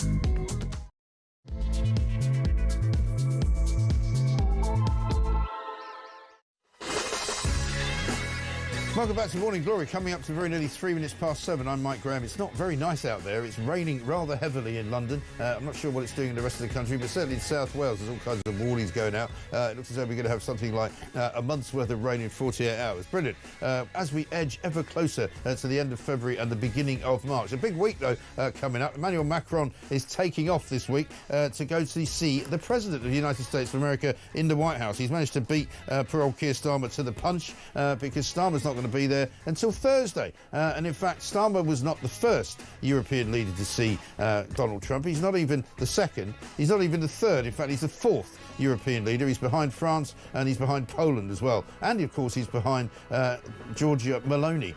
So let's see. 1, 2, 3, 4. Yeah, that's the fourth most important person in Europe. He thinks he's going to be able to make a difference to tell Donald Trump what to do with Volodymyr Zelensky, who this morning is offering to quit his job if it brings peace to Ukraine. Certainly, it's the 3rd anniversary of that war beginning, and to commemorate it, the Russians fired a load of drone attacks into Ukraine late last night and into this morning. We'll talk some more about that. We'll talk about the German elections as well. The right wing seems to have taken a hold of Germany, but it is, of course, the centre-right party that's got the biggest number of votes, and so they will form the government, no doubt, trying to keep out the AfD, who some people describe as far right. I'm not sure that's correct to do, so I'm not going to do that. What I am going to say is that they are more right-wing than the centre-right, which might mean that they're far right to some people, but, you know, if Stephen Fry was involved, he'd call them fascists, of course. 0344 499 1000 is the number. We'll also talk about some other stuff that's going on in this country. More nonsense on the migration front, more ridiculousness on the BP and net zero front as well. We'll talk about all of that. Let's get a voice note from Phil in Nottingham. Good morning, Mike. Phil from Nottingham. It's a bit rich, Keir Starmer having a go at reform and not being in Parliament very often. They're the only people I see holding this government to account.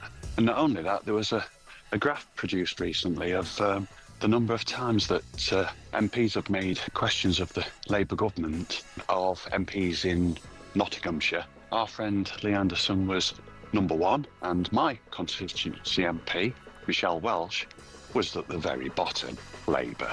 Not only that, she's not terribly good at answering emails either. I know which one I prefer. Phil, absolutely right. And of course, once again, Keir Starmer being completely disingenuous, telling lies about reform and making out that they're never in Parliament. Well, he's never in the country, never mind that.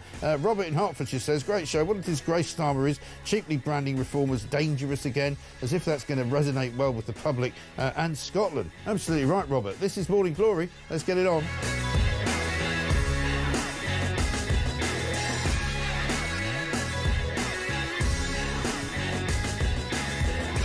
Well, lots of good tweets coming in. You can send us a voice note, of course, to... voice note comes to 0344 499 1000. Text us at 87222. And, of course, you can find us on X as well, at talkTV. Bridget from France says this. Macron is off to Washington today. It's laughable. He has no power here. They hate him. The left here did everything to keep Le Pen out, but not for long. Trump will wipe the floor with both Macron and that useless Stalin. Working for the working people. You know, he actually has the cojones to go to Scotland, where he is about as unpopular as you can be, because he's actually dragged Anna Sarwar's ratings down in the polls because the Labour government is doing so badly in Westminster that started that Anna Sarwar, who thought he was going to be the next First Minister, probably isn't going to be now, thanks to Starmer. He actually goes all the way up there, tells them that Grangemouth is very important to the nation in general. Let's have a look, actually, at him boasting about how good Labour are going to do for Scotland.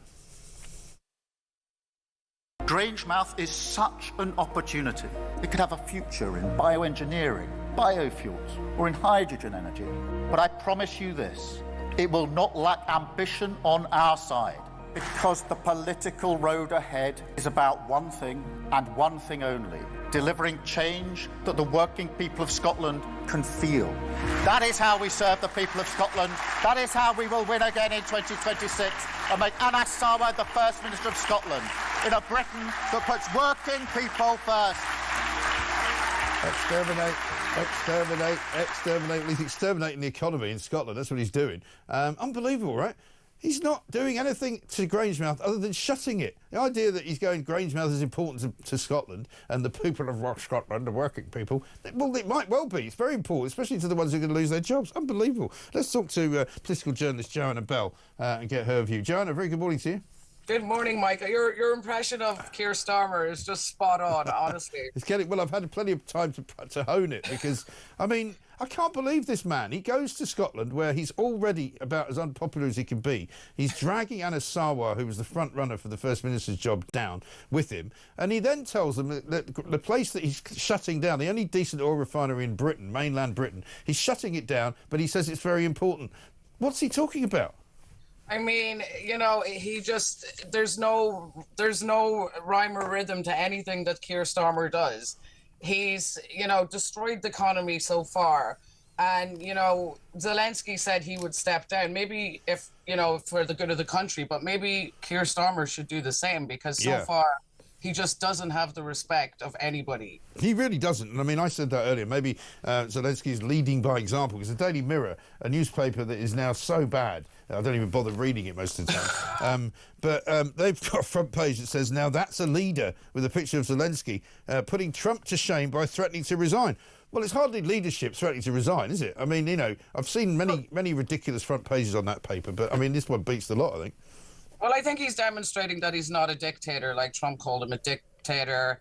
And, you know, I mean, that has to be admirable that he's, you know, offering to step down for the good of the country, as long as Ukraine has offered security assurances. So that's not a bad thing, is it? Well, it depends on who comes after him, really. I mean, the Telegraph did a piece last week about all the kind of the runners and riders that could possibly take over from Zelensky, and there's it's a pretty rum-looking crowd, to be honest, you know, because people forget that Ukraine and its political history is hardly steeped in democracy. You know, it's a country where people have been deposed for no reason, people have been promoted for no reason. You know, elections have always been considered to be, you know, a sort of an inconvenience, really. Well, exactly. I mean, it's very likely that, you know, it'll end up a puppet government. Right. So, and, you know, it's actually quite scary. So I actually personally hope that Zelensky stays. Right. Because better the devil you know, right? Well, indeed, although maybe if he has an election, as Trump asked him to do, maybe he wouldn't win it. I don't know. I don't know enough about the internal workings of Ukrainian politics to know whether he would win one. Yeah, well, it's hard to know, really. But, you know, at the end of the day, it's... you know, wartime, no one has elections during war. So I really don't understand why that is necessary at this point. I think that everybody should get to the table and negotiate a good peace deal. Yeah, and that's exactly what's happening thanks to Donald Trump, because, you know, all these people in Europe who are bleating on about, you know, how Zelensky must be protected and all the rest of it. Well, I never thought he wouldn't be protected. I mean, seriously, Donald Trump is not going to do a deal just with Vladimir Putin, which is what everybody but it seems like a bad deal. He's looking for 500 billion and no security assurances. It's actually quite worrying. Well, it doesn't worry me, Joe, and I'll tell you why. Because every single week that passes, we'll have a different story. You know, last week it was, you know, Zelensky's being rowed out of the conversation. He's not talking. Nobody's talking to him. Well, it's now clear they are talking to him, and now we've got to a point where he's being asked to do something which he doesn't want to do. You know, it's gone sort of stage 2 of maybe 20 stages, isn't it? Well, yeah, look, I think it's definitely positive. It looks like things are moving in the right direction. And maybe Trump is just using this initial offer as a jumping off point for more negotiations. Yeah. Well, that's what I think. And I mean, he you know, the week will end, no doubt, having had a couple of visits from European leaders. I don't think Donald Trump will listen to very much of what Keir Starmer's got to say, or indeed what Emmanuel Macron's got to say, because why would he? Well, exactly. You know, he doesn't seem to respect them. So far, like he said, they haven't done anything to make inroads for peace in Ukraine. So, you know, he's got the ball rolling, and, you know, you got to respect him for that. Yeah, I think so. And I mean, he's done... And even most European leaders actually agree with him that Europe has to do more to sign up to better military spending. You know, there's a new Chancellor coming into Germany. The French are going to get a new leader soon, probably as well. There's all manner of suggestions that NATO might have to change the way that it's put together. You know, it's all happening, surely, and just purely and utterly because Donald Trump's now the president. Well, exactly. But, you know, in order for Britain and France, they really need to, you know, spend money on defence, but they're going to have to take it off welfare. I mean, somebody was talking about if they want to increase the defence spending, they're going to have to stop free school breakfasts and free school lunches for impoverished and neglected children. Yeah.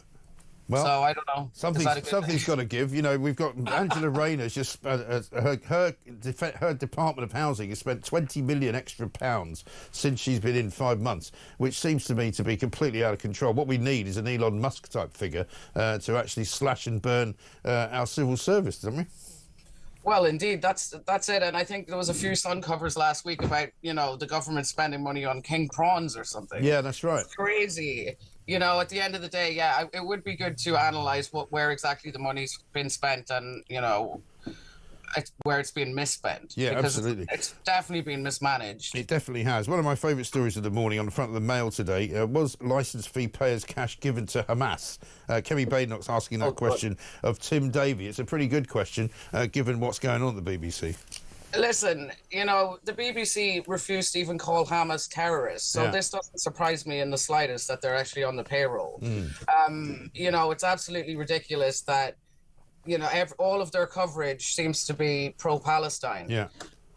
They seem to be sympathetic to, you know, the Hamas, and now we're finding out that they're actually paying people from the organization, from the terrorist organization. But they did take it off the iPlayer, so that's a good thing. Well, they did, yeah, absolutely right. But it still doesn't explain how this documentary got made in the first place. It seems to me that they were either very, very, shall we say, lax in doing checks on who the narrator of the show was, or they deliberately didn't want to know, because it seems to me this is the kind of thing that happens all the time at the BBC. I mean, every single day, or every single week at least, there's some kind of mistake that's made that they have to apologise for, because the bias that they show, anti-Israel bias, is extraordinary. Well, they need to launch an investigation into it, because, you know, if the taxpayers' money is going towards a terrorist organisation, then that needs to be investigated, and they need to find out who's responsible for it. Exactly right. I mean, Kemi Badenoch has said it's profoundly troubling that initially the BBC defended the documentary as an invaluable testament to the war. Surely it should have been immediately apparent that the programme was fundamentally flawed. Such an investigation must consider allegations of potential collusion with Hamas and the possibility of payment to Hamas officials. And she also mentions the fact that this constant bias is proving to be so dangerous to the BBC, even when Israeli interlocutors are robustly interrogated and Palestinian officials can speak with little challenge. And I've seen that in action myself, as I'm sure you have. You know, I think it was not this Sunday, but the Sunday before, when what's-her-face, Laura Kunsberg had one of the Israeli government officials on. I think she had the president of Israel on as well at one point, and she just kept interrupting him, kept asking him questions that had no basis in truth, kept quoting from UN interviews, kept quoting from UN organisations like UNRWA, you know, who are already a tainted organisation, as we know, who took part in the October the 7th massacre. You know, I mean, it's unbelievable what they do, the BBC. It's shocking, but it actually doesn't shock me anymore. You know, they're worse than Channel 4 sometimes. They are. It's actually shocking, because, you know, at the end of the day, they're meant to be not biased. You know what I mean? So, like, the fact that they're showing bias is crazy, and then we're paying for terrorists to you know, terrorize Israel. It's crazy. It is incredible, absolutely incredible. And if it turns out that money was given to Hamas, I think that will be the end for Tim Davies. Surely to God, he'll have to go. But we shall see. He'll have to resign. He will, I think so. Very good to talk to you. Joanna Bell, thank you very much indeed, a political journalist there, keeping us awake and alert at this time in the morning, 16 minutes past 7. Let's get a voice note from James. Morning, mate. Another weekend of being offended by the Labour Party. The only good thing about his speech yesterday was that it was so a half-empty room, because he's so irrelevant that nobody bothers to turn up to anything he's got to say. What a repugnant character he is, just offending people all the time. He's horrible. Anyway, only another 4 years to go. Yeah, absolutely, James. Thank you very much indeed. Jackie says Stalin's communist tendencies blind him even to any political nous. Having a go at reform gives reform publicity and will encourage people to vote for them as a protest against Labour. Never mention the opposition when canvassing, which is what he is doing with elections on the horizon. Plank of the week was amazing, by the way. Alex Phillips for Prime Minister. Well, thank you very much indeed. I'll pass that on to her. Steve says Zelensky says he'll walk away if it benefits Ukraine. Well, one thing's for sure, Britain would benefit if Starmer did the same. That's from Steve. Coming up, we'll talk to Stephen Wolfe, who's Director at the Centre for Migration and Economic Prosperity. This is Talk.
The fire service, apparently, is too white and it's too male, according to a report. This is the National Fire Chiefs Council, the NFCC, found the service was institutionally racist, misogynistic and homophobic.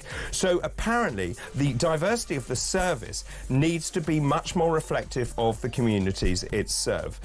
Progress has been made, the pace has been slow, and progressive action has not been applied consistently. I want a black gay man to put out my fire. No, I just want someone who's going to put the fire out.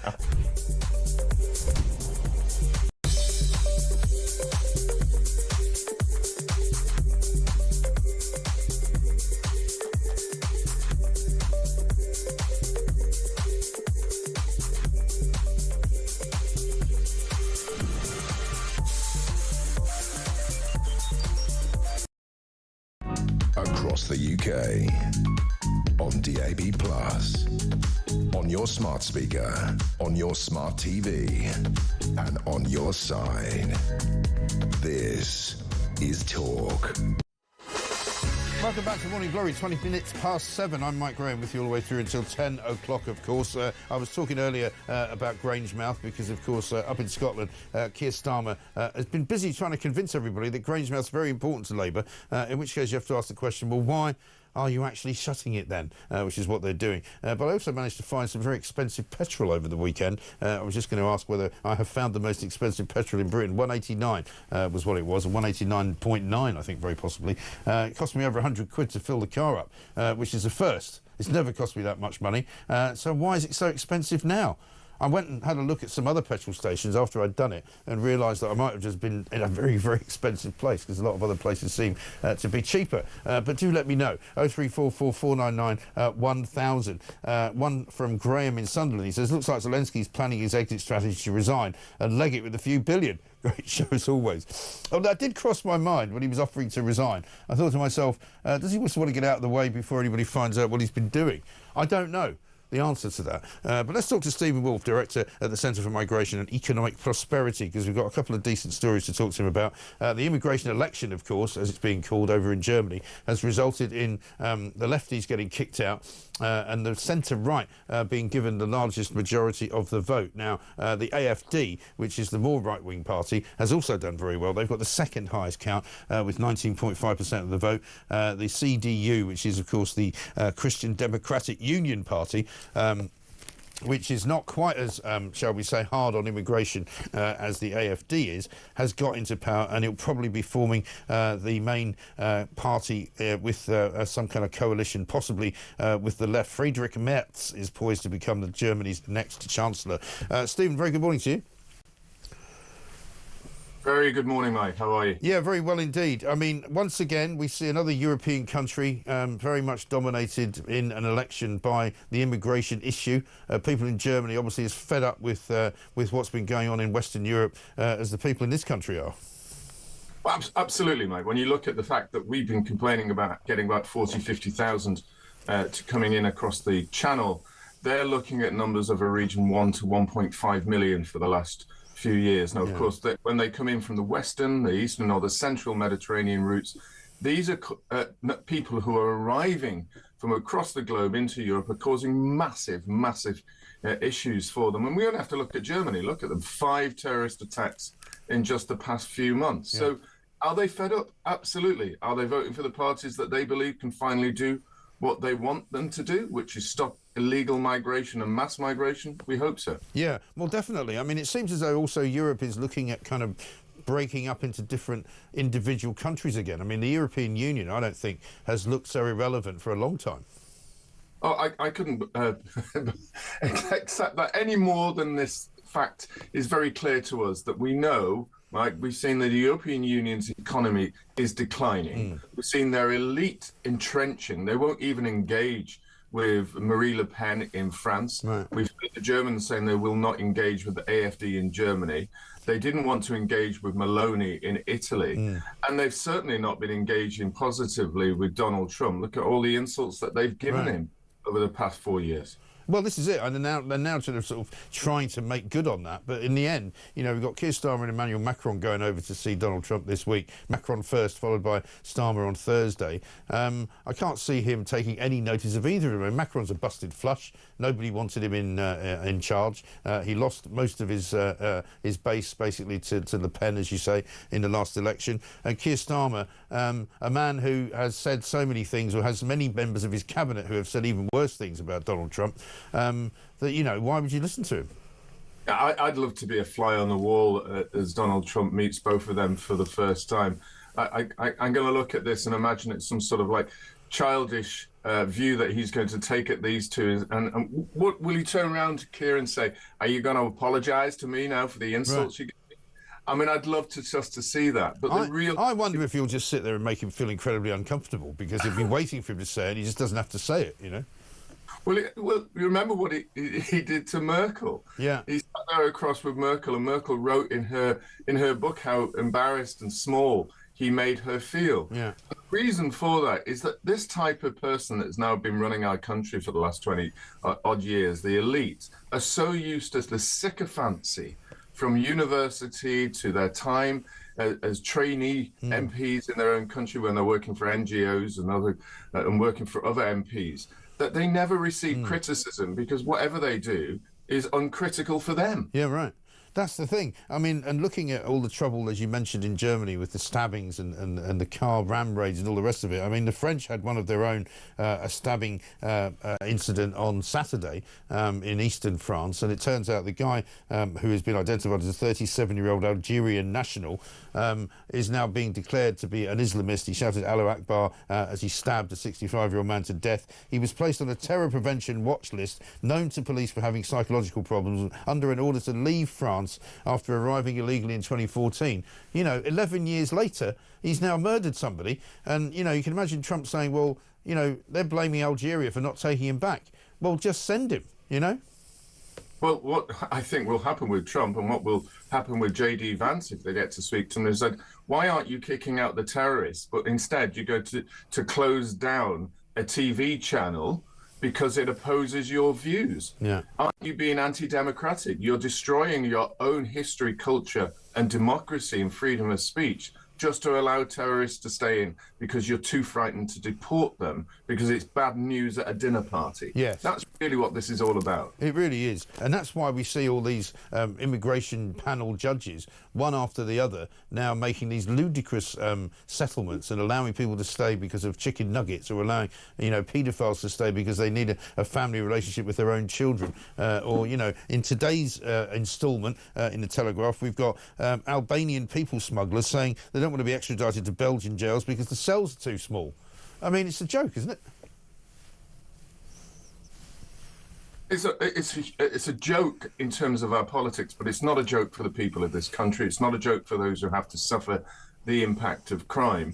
And it's why I've called for, since 2012, and been on your show many, many times, that we remove ourselves from the powers of the ECHR, we remove ourselves from the Human Rights Act, and we take back control of our laws and our common law to bring common sense back into it, so that you don't get allowed to stay because of chicken McNuggets tasting differently in different countries. I know, incredible. And a story over the weekend that we read as well. Asylum seekers have been allowed to escape deportation and are allowed to remain in the UK despite having been found to have lied about their cases. And I mean, now the culture is that we understand that they'll do anything to stay here. They'll tell lies to stay here. But surely that doesn't mean that we should then let them.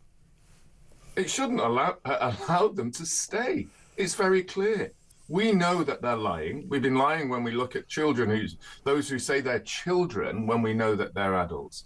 But what I find utterly, utterly bemusing is why we have a country that has a legal system, and I'm a lawyer here, where we're taught very much that if someone lies to us, then you have to inform the court that you can't represent them if they said that they're guilty. Right. Now, why does this not seem to apply to our Home Office when they know that that is a kind of legal principle out there in the country? Why can they not remove them? And again, it comes back to the fact that either they don't want to, B, that they believe that the Human Rights Act has embedded these kind of principles into our common law, or C, there is just a fear from the Labour Party, the Home Office, that they will just seem to be ugly or nasty people, as they call the Conservatives who want to support people. Well, this is it. I mean, you're not exactly going to smash the smuggling gangs, are you, as Keir Starmer keeps saying he's going to do, by not sending them to Belgium because the cells are too small. Doesn't sound like smashing the gangs to me. No, not at all. I mean, at the end of the day, let's be realistic about this. There's no smashing the gangs. There's no stopping the boats. All you are doing is increasing the profits of people smugglers. Yeah, exactly right. Good to talk to you, Stephen. Thank you very much indeed. Good one here from George in Birmingham. Reminded me of a story from the weekend.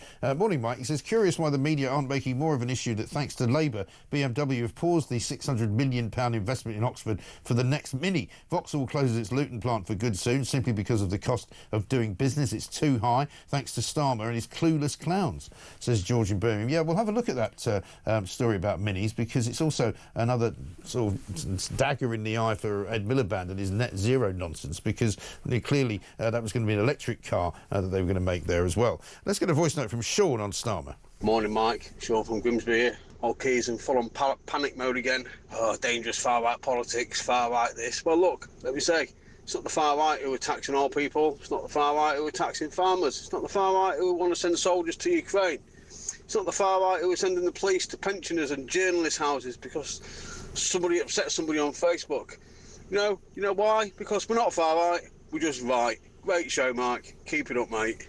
Very much right, Sean. Thank you very much for that. And Sonia says, this morning, Mike, the more Starmer tries to badmouth reform, the more people will turn to them. He really has no clue.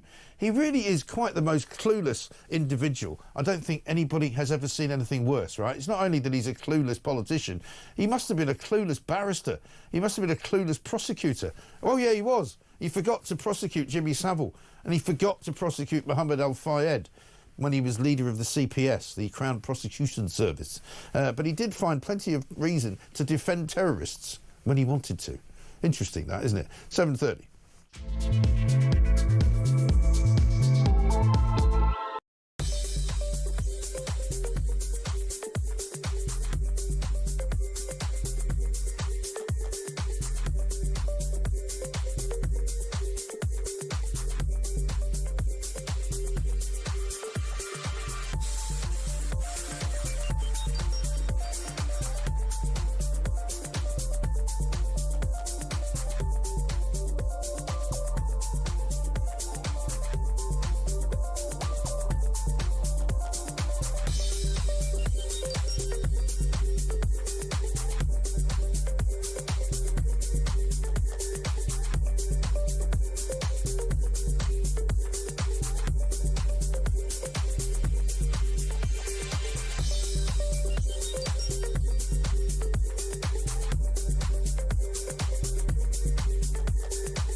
Across the UK, on DAB+, on your smart speaker, on your smart TV, and on your side. This is Talk. Welcome back to Morning Glory, 32 minutes past 7. We are here all the way through until 10 o'clock, of course. Julie Hartley-Brewer back at 10. She has got plenty to say, I'm sure, about all the doings of the past few days, because we're going to be talking about them over the course of the next few days as well. Big weekend, also a big week coming up internationally. Keir Starmer going over to see Donald Trump in Washington on Thursday. President Emmanuel Macron is seeing him today, but we understand. Meanwhile, of course, we've got new elections and new results in Germany, where the winners very much last night were the centre-right Christian Democratic Union Party, the CDU, under the guise of Friedrich Merz, who's described as a former BlackRock executive, the first BlackRock executive, I think, to take over a European nation. He says that he's not going to work with the AfD, who got 19.5% compared to their 29%, but it's definitely a move to the right, whatever happens. Let's talk now to Rob Hyde, who's a journalist based in Germany. A quick voice note, though, first from Andy. Right, it's Andy calling from Bristol. Great show this morning, and your Dalek impression was absolutely spot on. But knowing this stupid Labour government, if they're that concerned about the number of people unemployed, perhaps they'll be daft enough to raise the school leaving age to 63. Well, you know, some people think they should raise the school leaving age anyway, because young people have better off perhaps in education in school rather than going to university or trying to find a job. Who can say? Let's talk to Rob Hyde, though, journalist over in Germany, to get the lowdown on what happened in the exits polling and in whether the future for Germany looks bright. He'll find out. Rob, a very good morning to you. Good morning to you, Mike. Good to talk to you. Friedrich Merz, I was reading a piece about him last night by somebody writing for Unheard, and they sort of said, if you think this is going to be some kind of radical shift in the running of Germany, if you think it's going to be some kind of shift to the massively right-wing parties, it probably isn't going to be that. Is that right? Yeah, sorry, just to warn you, the internet connection's a little bit unstable here. Did you ask, is there going to be a shift to the right? No, I said it's probably not going to be a massive shift to the right as much, perhaps, as people had thought. That's right. Yeah. I think we've got a bad connection. I think we'll try and make that a better connection because we can't really conduct it in that fashion, I'm afraid. I'm sorry about that. The UK is bankrupt and the army is a laughingstock. Two-tier Keir is a deluded fool. That's from Tony. I can't say I disagree with that. I must say, one of the things that happened to me over the weekend, and this is interesting because it's got all sorts of ramifications. It was one of these little Twitter things that happened because there was a story that went out last week, and I'll just tell you about this while I'm thinking about trying to get Rob back. There was a story that went out that there was a place in Birmingham, an outlet of Five Guys, the hamburger chain, where they decided to stop serving hot dogs and a couple of other deals because they thought that perhaps it was not right for that particular community. And I'm sure most people would realise that that was probably because there was pork involved, and so pork was not something that they wanted to sell to that particular part of Birmingham. And I said, quite innocently but truly, I said, well, it's funny that because a lot of Chinese restaurants that I've been using, certainly that deliver food in London, actually don't serve pork anymore either. And of course the usual lefties are like, what a load of rubbish, absolute rubbish. Well, it isn't rubbish, it's true. And one of the reasons why it got 400,000 views plus on X is because an awful lot of people had things to say about the fact that, you know, in certain situations, if you go to restaurants in certain parts of London, you will find that they don't serve pork anymore, which I think seems to me to be completely and utterly ridiculous. I think we got Rob back. Let's see if the signal is any better. Rob, very good morning. Let's try again, shall we? Hello there. Yes, so I think you asked me if there's going to be a shift to the right. Yeah, well, it's not so much whether there's going to be a shift to the right. It's basically, about how much that which shift I think is the frustrating thing. Yeah. It's really the kind of shift, I suppose, which I'm interested in, rather than, you know, how much of a shift.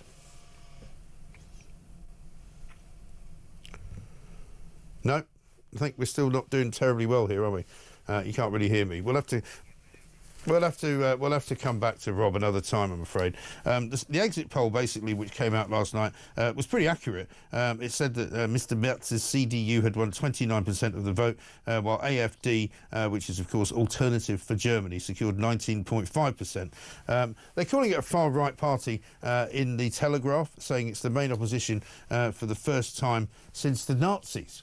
Which seems to me to be a slightly over-the-top thing, doesn't it? I mean, one of the things that's interesting is the number of young people that voted for the AfD, the number of women that voted for the AfD. There's clearly something going on. They're calling it the immigration election in Germany. And the bottom line is that, obviously, an awful lot of people in Germany, as they are in the rest of Western Europe, are sick to the back teeth of having to deal with illegal migration, legal migration, the sheer numbers of people, and Germany in particular has suffered at the hands of more Islamist attacks probably than any other country in Europe over the past few weeks and months. And they can't continue to do it, I'm afraid. Mark in Selby talks about the couple that's on the front page of the Times this morning who have been taken prisoner in Afghanistan, a British couple, Peter and Barbie Reynolds, who loved Afghanistan so much that they married in Kabul in 1970 after meeting at Bath University. They've basically been there for 18 years. They stayed after the Taliban's sudden return to power in 2021. They've been living there for most of their adult lives, it would seem. Mark in Selby says this, Mike, if that couple who, after ignoring foreign advice not to travel to Iran, thought things were bad, just wait until David Lammy gets involved in the case. He will probably end up giving them away to Mauritius. Well, yeah, there is that. There's a story about Lamy and Mauritius, actually, this morning. The price of the Chagos deal is not going to be revealed by the Foreign Office, right? A Labour minister in the department by the name of Stephen Doughty, a man that I've had the odd run-in with over time, he says that he will not disclose the price of talks about handing the archipelago over to Mauritius. James Cartledge, the Shadow Defence Secretary, had asked a written question about how much it was going to cost, but rather curiously, Stephen Doughty, who doesn't like answering questions generally, said that to disclose the price would exceed reasonable costs. I don't know what that means. Nobody knows what it means, but nobody knows really what David Lamy's talking about most of the time. Let's get another voice note from Paula on legal aid. And Mike, it's like Groundhog Day with all these immigration stories. What I'd like to know is how much is this country spending on legal aid for these people to fight our Home Office? It would be really interesting if somebody got a Freedom of Information Act inquiry to find this out. This is taxpayers' money that is being spent to fight our own government. It's driving me nuts. Thanks, Mike. Paula in Liverpool. Paula in Liverpool, good question. Yeah, I'd like to know exactly how much legal aid is being spent on all of these cases, because without legal aid, surely those cases would not go ahead. But the trouble is, of course, we've got all these human rights lawyers headed by the human rights lawyer-in-chief, Sir Keir Starmer, who basically thinks that everybody's got the human right to get free legal representation. Well, it's all very well for him to say that because he's a lawyer. And so every lawyer thinks it's their legal right to represent people and to get paid for it from the public purse. Well, it's time we took a break from all of this, I think, isn't it? It's time we actually stood up and said, hang on a minute, first we need to know how much it's costing. Second, we need to know where the savings would be if we didn't have all of these cases going before immigration panels. Why don't you change the way the system works? Why don't you do away with what the ECHR says you should do without having to, I've been saying this for a long time, you don't have to abandon the ECHR, you don't have to leave it like some people suggest is a bad idea, you just have to ignore it, which is what most countries in Europe do. We are alone the single most likely country to follow the rules that the ECHR have laid down. Why? Why do we have to be so different? I don't understand. Nick in Kent says, morning Mike, great show. Someone phoned in to talk over the weekend, I can't remember where from, to say the concrete lorries had turned up during the week to pour concrete into the mouth of the shale gas pit so it can't be mined. Not just now, but at any point in the future. This is criminal. That's absolutely true, Nick. I don't know if it did happen this weekend, but certainly they have deliberately made the shale gas wells, as they call them, completely unusable because they didn't want to have anybody change government policy and go back in and make use of actual shale gas. So they've completely destroyed, it's an act of vandalism in my view, they've completely destroyed anybody's ability to use those shale gas wells which have already been opened up, which seems to me to be completely and utterly irresponsible. 0344 499 1000 is the number to call. It's coming up to very nearly a 7:42. Next, we're going to talk about farmers and we're going to talk about what it is that they're going to do to try and end this dispute with the government.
Ukraine must be principal partner in any negotiations. They must have a strong role.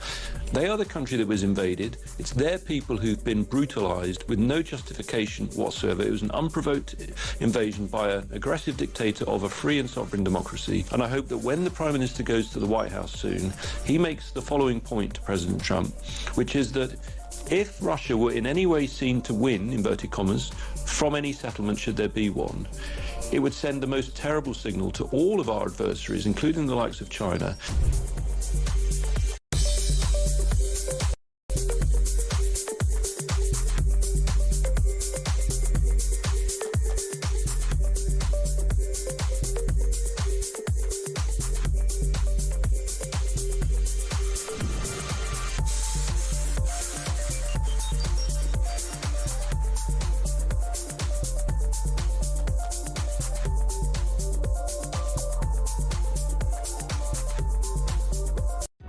Across the UK, on DAB+, on your smart speaker, on your smart TV, and on your side. This is Talk.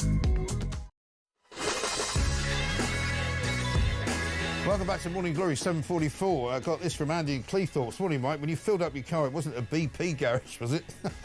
Keep up the good work. No, it wasn't actually. I can't remember what the make of the petrol actually was. It certainly wasn't BP. They've got no idea. Presumably they've given up selling petrol, haven't they? I mean, that would be against their net zero rules. I've got some news for you, though. Breaking news. You may not know about this. Jonathan Reynolds, the business secretary, you know, the guy who told everyone he used to be a solicitor, the one who apparently made a mistake. In fact, it wasn't his mistake, it was the mistake made by some of the members of his staff who actually said that he was a solicitor when he wasn't, despite the fact that he then later remembered. In fact, we found a clip, we might have to replay the clip, of him standing in Parliament some years ago saying that he used to work as a solicitor, even though he didn't. He's gone to India, right?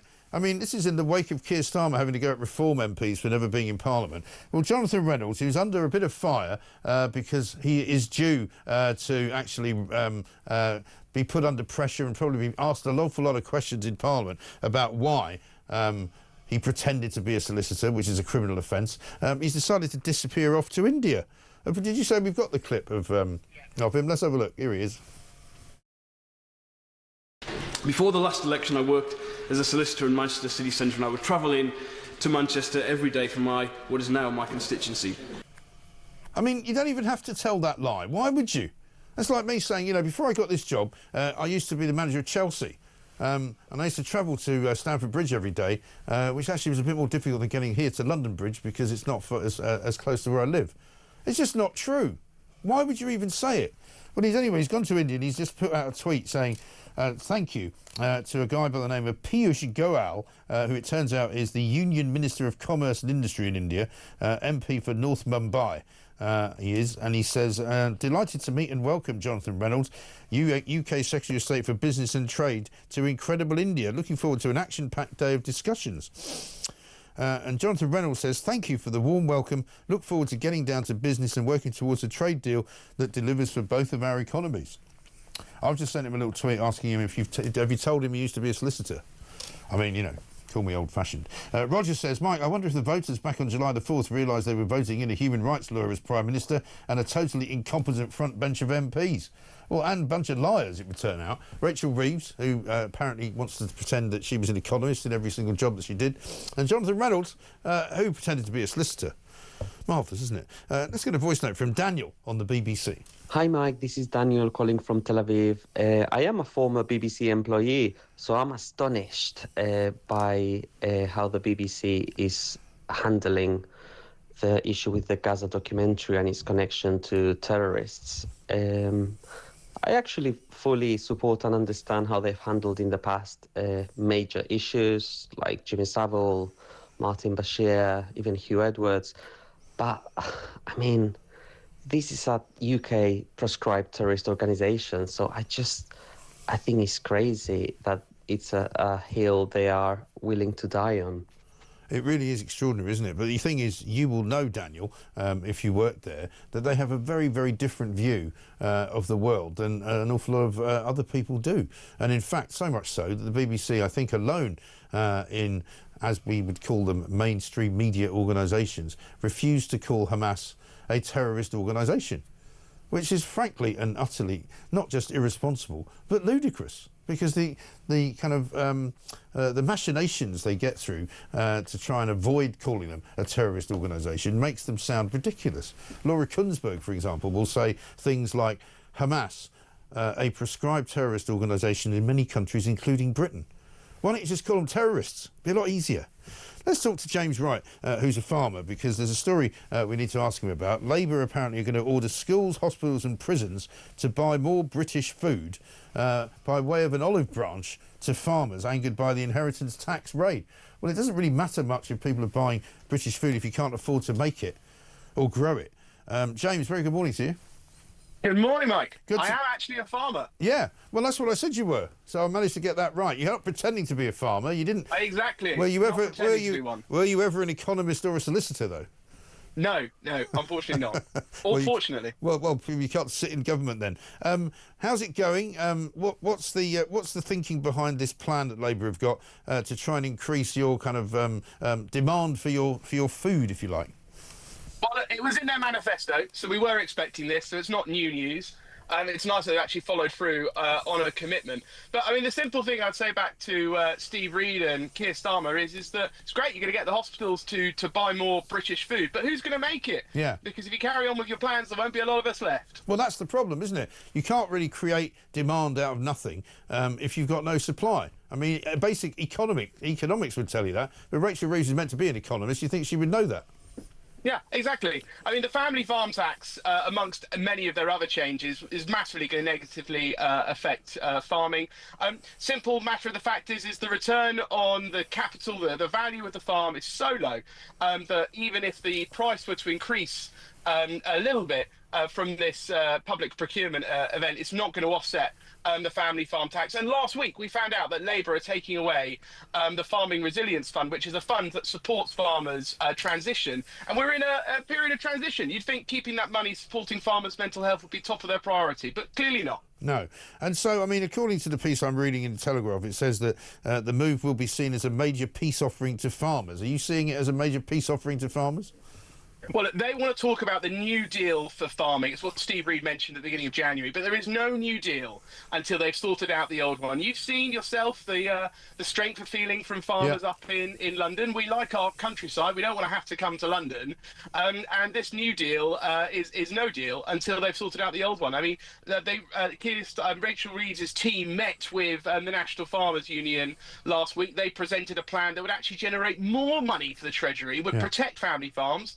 And they said they weren't interested. So this is ideology, Mike. It's an ideology against the countryside, against farmers. It's socialism, quite frankly. Yeah, it really is, isn't it? And it's hard to believe, because of the amounts of money that the government would make from it, that they're being driven by any sense of making money, because it's only 500 million. I mean, obviously it's a lot of money to you and I individually, but to the government it's nothing. And they're giving away 500 million on the other end of the table to farmers in foreign countries like Africa, South America and Asia. Yeah, I mean, absolutely. I mean, people think that farms are valuable, and they are, but you can't realise that value until you sell it. And if you sell the farm, you're no longer a farmer, no longer producing food. In 2004, an acre of land was about £4,000. It's now £12,000. Right. But the price of milk has not tripled. The price of wheat hasn't tripled. It's been driven by speculators. Actually, family farmers are 40% of farmers earn under minimum wage. When all the costs are taken into account, they earn under minimum wage. And it's mad. The idea that there is this money in the countryside, it's on a spreadsheet, it's not real money. Also, when they talk about farmers and entrepreneurs and people sort of speculating, those are three different things, aren't they? And what they should have done, surely, is if they wanted to go after the speculators and the people who maybe are buying up farmland because of how much it's now going to be worth, then those are the people they should have targeted rather than actual small farms and family farms and places where food is actually generated. I mean, what they really want, it's like they don't want to admit they got it wrong. What they seem to want to go after are the people who have just bought up land because they want to make money out of it, or they want a tax break. Well, that's what the NFU presented. They presented a clawback plan that meant if someone died and then they didn't sell their farm, no IHT would be due. Right. But if you did sell the farm after someone died, you would pay tax, because the family farmers, they don't sell their farm because it's the place that they live. Farming has the lowest default rate on their mortgages of any business, and that's because a farm is not just your business, it's your home. Yeah. exactly right. So Steve Reed, who's the Secretary of State for the Environment, is going to address the National Farmers Union on Wednesday, I think, I'm right in saying. Is he going to get a rather frosty reception, do you think? Because up until now, apart from that rather hapless and hopeless meeting last week, there haven't been many conversations between government and farmers, have there?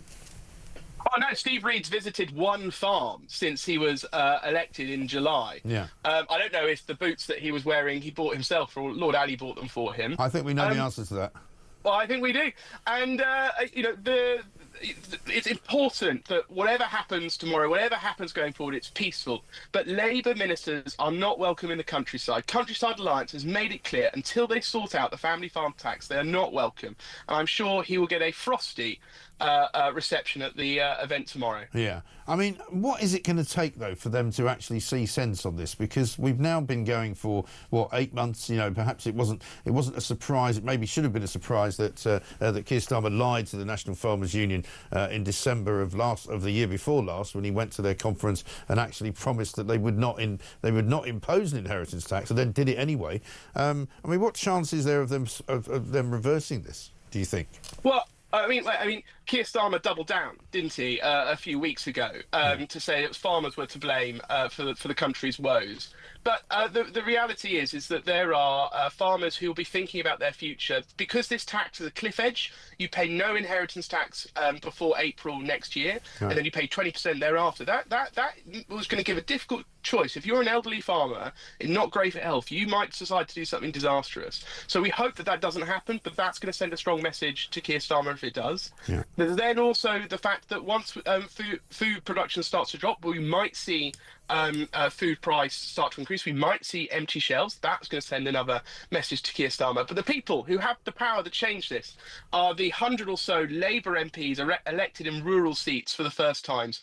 They're the ones with Keir Starmer's and Rachel Reeves's phone number, and I hope that behind closed doors, as well as the few that have come out publicly, that they all speak to Rachel Reeves and Keir Starmer and tell them to change their minds, because this is a disaster for an individual farmer like me, but it is a travesty. It is a national security crisis, because a country that cannot feed itself is no country at all. No, of course it's not. It's absolutely and utterly ridiculous. I don't know what they think they're going to be eating, some of these people. Let's have a look at Keir Starmer being booed by some farmers. It must be really incredible to be part of building, I mean, actually here, not just building houses, but building a community.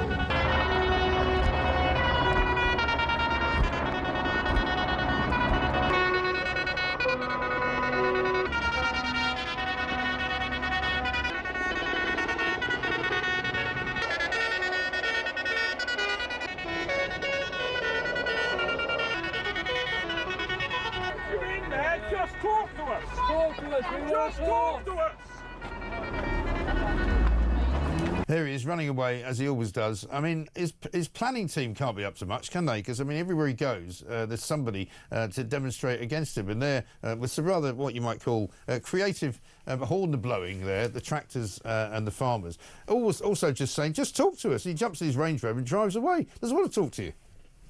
Well, yeah, look, I mean, most farmers are gentlemen, and Keir Starmer, Rachel Reeves, Steve Reed, they're never at any risk, right? But if they come to the countryside and they don't want to speak to farmers, they will be made to feel unwelcome and uncomfortable. And the group that visited his press conference last week and made sure that he couldn't do it were rightly in their rights. They worked with the police on that protest, and they made sure that they were heard. And it's simple. We just want to be listened to. The NFU have a plan that generates more money for the Treasury, that protects family farms and stops those speculators buying land. And the Treasury won't even listen, because this is about ideology, a Labour ideology that is going to ruin the countryside and devastate the nation's food security. Yeah, it's absolutely ridiculous. Totally ridiculous. James, good to talk to you. Thanks very much indeed. James Wright, a farmer there, speaking on behalf of all farmers who just want a fair deal. They just want to be able to do their job. As he said, most of them don't even make much more than minimum wage once all the costs have been taken into account. The government have got this massively completely wrong. They're so arrogant, though, and so sure of themselves, even though they shouldn't be, that they won't change their minds. They can't seemingly admit that they got it wrong. Carl says this, morning, Mike, I for one have had enough of this arrogant, patronising so-called Prime Minister that says he is for the working people. He's done absolutely nothing but make all our lives harder. After his outburst yesterday, I've now become a member of the Reform Party. I wonder how many others like me have done the same. I hope he keeps talking about reform. The more he does, the more that will join. Well, this is right. This is where he can't even get that bit right. One here from Vinny, who says, so Starmer is going to be out of the country again for ministers' questions. Well, I don't know, actually. He's seeing Donald Trump on Thursday, so conceivably he could do Prime Minister's questions. Maybe they're still on recess. They didn't turn up last week. When he talks about people not being in the chamber, I think he really ought to worry more about some members of his cabinet. I mean, David Lammy's hardly ever there. We've got Jonathan Reynolds today disappearing off to India. Nobody could see that one coming. Chris in Wales, I should say. Starmer should be hauled over the coals for hate speech, stirring up trouble, calling me and all reform voters far right. Well, that's a very good point. One from somebody who doesn't give a name. Not sure if Nigel's back from the USA yet, but wouldn't it be delightful if he could sit in on the Starmer meeting with Trump and J.D. Vance? Well, that would be funny. How about this one from somebody, Stuart in Perthshire. Hi again, Mike. About your fuel costs. Have you forgotten the 2012 fuel crisis? My Land Rover cost me about £140 to fill when it was at its highest, but maybe the prices were higher in Scotland, and I guess my 20-gallon tank didn't help. Yeah, I sort of had forgotten about the 2012 fuel crisis. That was when there was people queuing up to get into the petrol stations and people sort of barricading the streets with lorries, petrol-carrying lorries. I seem to remember that. Yeah, but I don't remember spending more than 100 quid to fill up my car, which is what happened at the weekend. But coming up in the next hour, Baroness Claire Fox is going to join us on Free Speech. Stuart Andrew, the Shadow Cultural Secretary, is going to be here as well. We'll take more of your calls, more of your voice notes as well. This, of course, is Morning Glory. We'll be back with more after the news.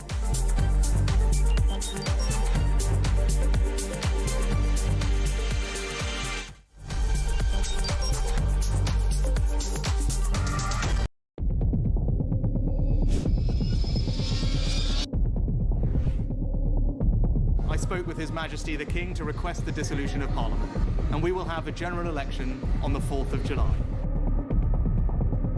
I have just returned from Buckingham Palace to form the next government of this great nation.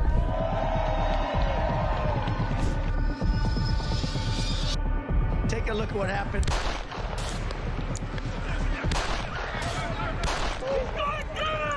I immediately knew it was very serious, that we were under attack.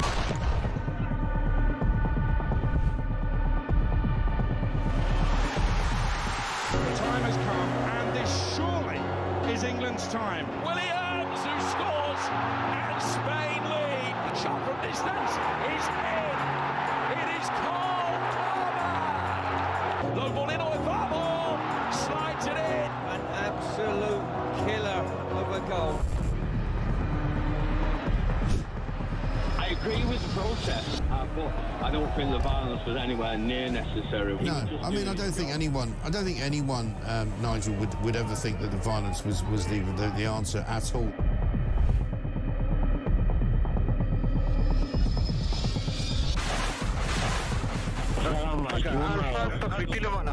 אזרחי ישראל, אנחנו במלחמה.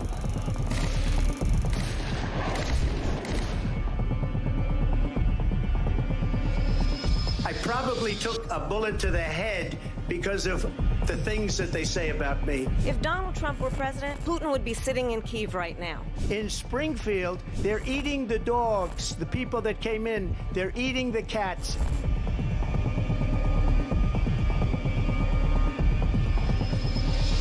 Liberal left couldn't understand that this man could be anything other than the great newsreader, a man of integrity. Is it possible in any way, shape or form that Keir Starmer didn't know about these facts about the suspect in Southport? I find it extraordinary that he wouldn't know. It seems that the public has not been told the truth. No. There's nothing like an American election, I have to say. North Dakota has gone red, South Dakota's red, Texas is red. Many people have told me that God spared my life for a reason.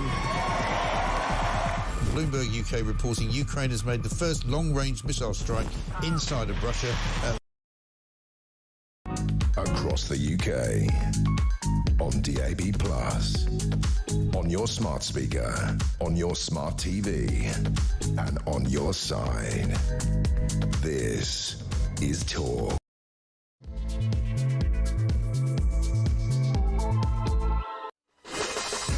Welcome back to Morning Glory. Coming up to very nearly 3 minutes past 8. It's pretty dreadful out there. I can just see the sun rising, but I can't really see the sun. There's a bit of light, but it's pretty murky. It's going to be raining, I think, most of the day, certainly here in London, certainly across the south, down to South Wales. They've got all sorts of warnings going out. There's something like a month's worth of rain that's fallen in the last 48 hours, so it is pretty unpleasant. But never mind, we've got plenty to talk about this morning, including a little bit of breaking news that I brought you a little bit earlier. Jonathan Reynolds, the business secretary, has turned up in India.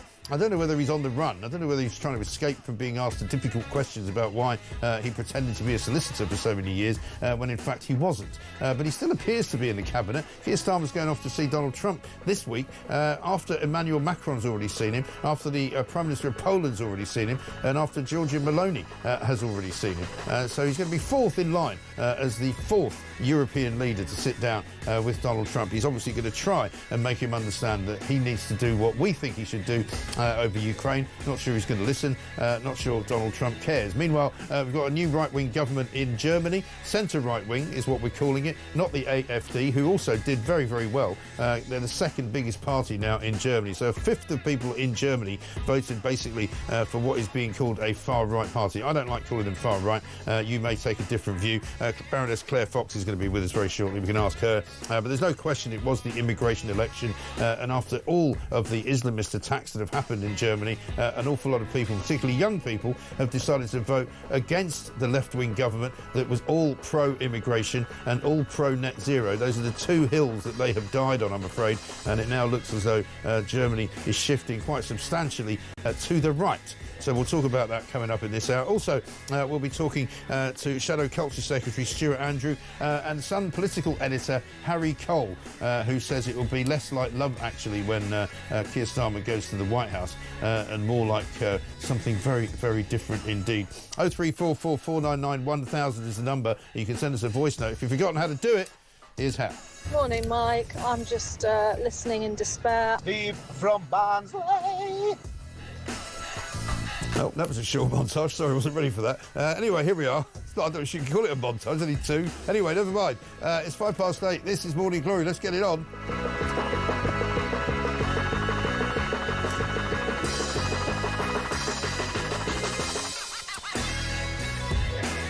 Mick says, Mike, I despair with this country, the people who fought and died to save it. People are not feeling very well about it at all, are they? One from Mike in Sussex. Mike, happy Monday. Defence spending must be increased. An easy win is to divert 10% of foreign aid, 20% in an ideal world, more of the net zero budget, and stop legal aid for failed immigration and asylum cases. Make them self-funded to our defence budget. Well, there's all sorts of ways of saving money. I mean, as Elon Musk is proving in America, he's written to all federal employees and told them to answer an email that he sent them last week by 5 p.m. today, in which he asked them basically what did they achieve last week in their job. They're all up in arms about it, saying it's terrible, it's disgraceful, you know, it's a shocking, abolition of their rights and a terrible, terrible advantage being taken by a very wealthy man. Well, it's not a difficult question. I'm going to be asking all sorts of people what they did last week. I don't see why that would be a difficult question to answer, particularly public payroll. In fact, we could start off with Shadow Culture Secretary Stuart Andrew. Stuart, very good morning to you. Good morning. Good to talk to you. I'm going to start with that question by Elon Musk. You know, what did you achieve last week in your job? Well, last week, do you know what? I'm going to be honest. Last week, I took a few days off. I don't take many days off, but I did actually do that last week as we were in recess. You were in recess. But it never stopped working, I have to say. You know, I'm always online and what have you. But yes. Yeah. No, I think that's a very honest answer, and I commend you for giving it to us. Let me ask you first of all about Jonathan Reynolds, the Secretary of State for Business. It's a story that's been around now for more than the time than it should be. He's apparently popped up in India today, so he's obviously got no intention of resigning, despite the fact that he pretended to be something he wasn't for quite a long time. What do you make of that? Well, look, I mean, I wish him well in India. I'm slightly anxious about what sort of agreement Labour government might come up with. We want to see a good trade deal with India, but we want to make sure that they don't give away too much in the process. I think Jonathan has got some questions to answer. Of course he has. People want to know that they know who the people are who are representing them abroad, and that what they say on their CV is true. You know, I think there are questions here, not just for Jonathan, but we've had other members of the cabinet, you know, having questions over their CVs. Just be honest about what you did in life. You know, I think what is really important is that people bring a wealth of different experiences, but be truthful about them. Well, exactly right. And unfortunately, this government does seem to specialise in avoiding the truth and not being truthful. I mean, Keir Starmer was up in Scotland last weekend, I should say, talking about how important Grangemouth is to the Labour Party and what great things are going to happen there. But he's basically shutting it down. So, I mean, if that's what you're doing, then how can you go on about how brilliant it's going to be? Well, exactly, and I'm afraid we've seen this time and time again. So you're right on the energy side of things, you know, saying in one breath that they're in support, but then actually making policy announcements that will be completely opposite to that. We saw prior to the election and just after the election commitments to farmers that they wouldn't introduce the family farm tax, and they have. Right. They said before the election they wouldn't, you know, cut winter fuel allowance, and they have. And so it goes on, and it's the hypocrisy people don't like. And again, with the WASPy women, for example, posing ahead of the election with these women campaigning, saying we're on your side, and then when the ruling comes, they then say, well, actually, no, we're not anymore. Yeah. It's that hypocrisy that people are angry about. Absolutely. Just one final one for you. As the Shadow Culture Secretary, the Daily Mail today's got a piece about Kemi Badenoch writing to Tim Davie at the BBC. Was licence fee payers cash given to Hamas? It's a good question. If in fact it turns out that licence fee payers' money was given to Hamas, surely Tim Davie has to go, doesn't he? Well, this is exactly why Kemi has written to him. It's why I've written to the Culture Secretary, Lisa Nandy, because we want to know exactly what has happened here. You know, they say that the usual processes were followed, but this is an extreme case. If you're going to do a documentary in one of the most sensitive parts of the world, you need to ensure that you're bringing about balance. And the accusation that one of those involved is the son of a member of Hamas raises serious questions, and that's why Kemi is absolutely right to ask for a full investigation to happen so that we can see what the facts are, and then we can decide what action should be taken. Yeah, absolutely right. Good to talk to you. Stuart Andrew, thank you very much indeed, Shadow Culture Secretary. Listen, I'm going to be asking that question to a lot of people. What did you do last week that was something you could say you achieved? Why not? I mean, that's exactly what Elon Musk is asking people who work for the federal government. I think it's a perfectly reasonable question. Let's talk now, though, to Baroness Claire Fox, because she's a woman that knows a thing or two about freedom of speech and is constantly on the lookout for infractiones of said freedom of speech. Claire, very good morning to you. Good morning, Mike. Good to talk to you. Thanks very much indeed for joining us. There's an awful lot of money going south from this government. I mean, we've got Angela Rayner's department spending an extra £20 million on consultants and specialists in the Department of Housing. We've got David Lammy spending another £500,000 swanning around the world, visiting various hostelries and, you know, various bars in London. I mean, they're not very, shall we say, parsimonious with our money, are they? Well, one of the things that's interesting is that every time anyone asks about money, like about spending money on the military, for example, the 22 billion black hole gets added to the mix. And I think that all of us are sitting there counting up the amount of money they spend on things which we think, well, why are you spending money on that then? Yeah. That's a ridiculous thing to spend money on. Right. And a lot of their money saving schemes don't appear to be saving much money. So they're going to destroy UK farming, it looks, for very little.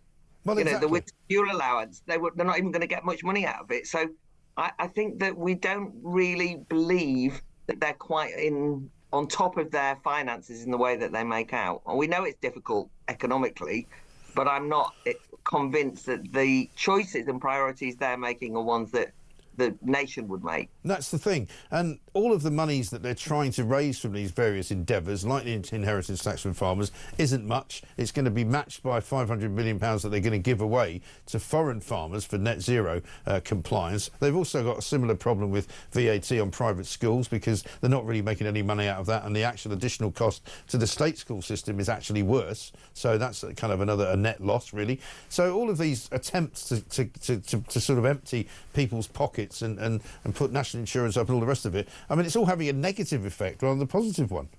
Well, that's the thing. I think, however, you know, one of the big ones is obviously something like net zero, because that actually is undermining our ability to have cheap, efficient energy. And they're spending a fortune on what is, I think most people recognise, more ideological than practical. And we're all fed up with that. I mean, I think that has been one of the, I mean, it's actually a key factor in why there is a mess in Germany in the elections, because people have suddenly realised that the German energy policy has been disastrous. It led to the deindustrialisation of Germany, the powerhouse of Europe. Yeah, absolutely right. And there's a big shift. The fact that they won't look at that would indicate they're not really serious about getting on top of the economy. No, exactly right. And you've obviously been watching the situation in Germany. Tell us what you make of what's happened, because clearly we've got this new guy in charge who I was reading about in Unheard last night, is very much a sort of establishment figure, if you like. You know, he's not going to suddenly, he's not a Nigel Farage type figure, is he? He used to work for BlackRock. He's one of these guys that's been embedded into the sort of, you know, the global financial institutions of the world for many, many years. And he's refusing already to work with the AfD. I think the most significant thing about the German elections is that the mainstream parties have actually done badly, or largely. Yeah. The CDU, however, is in charge, and they've got a big majority, and they are an establishment party.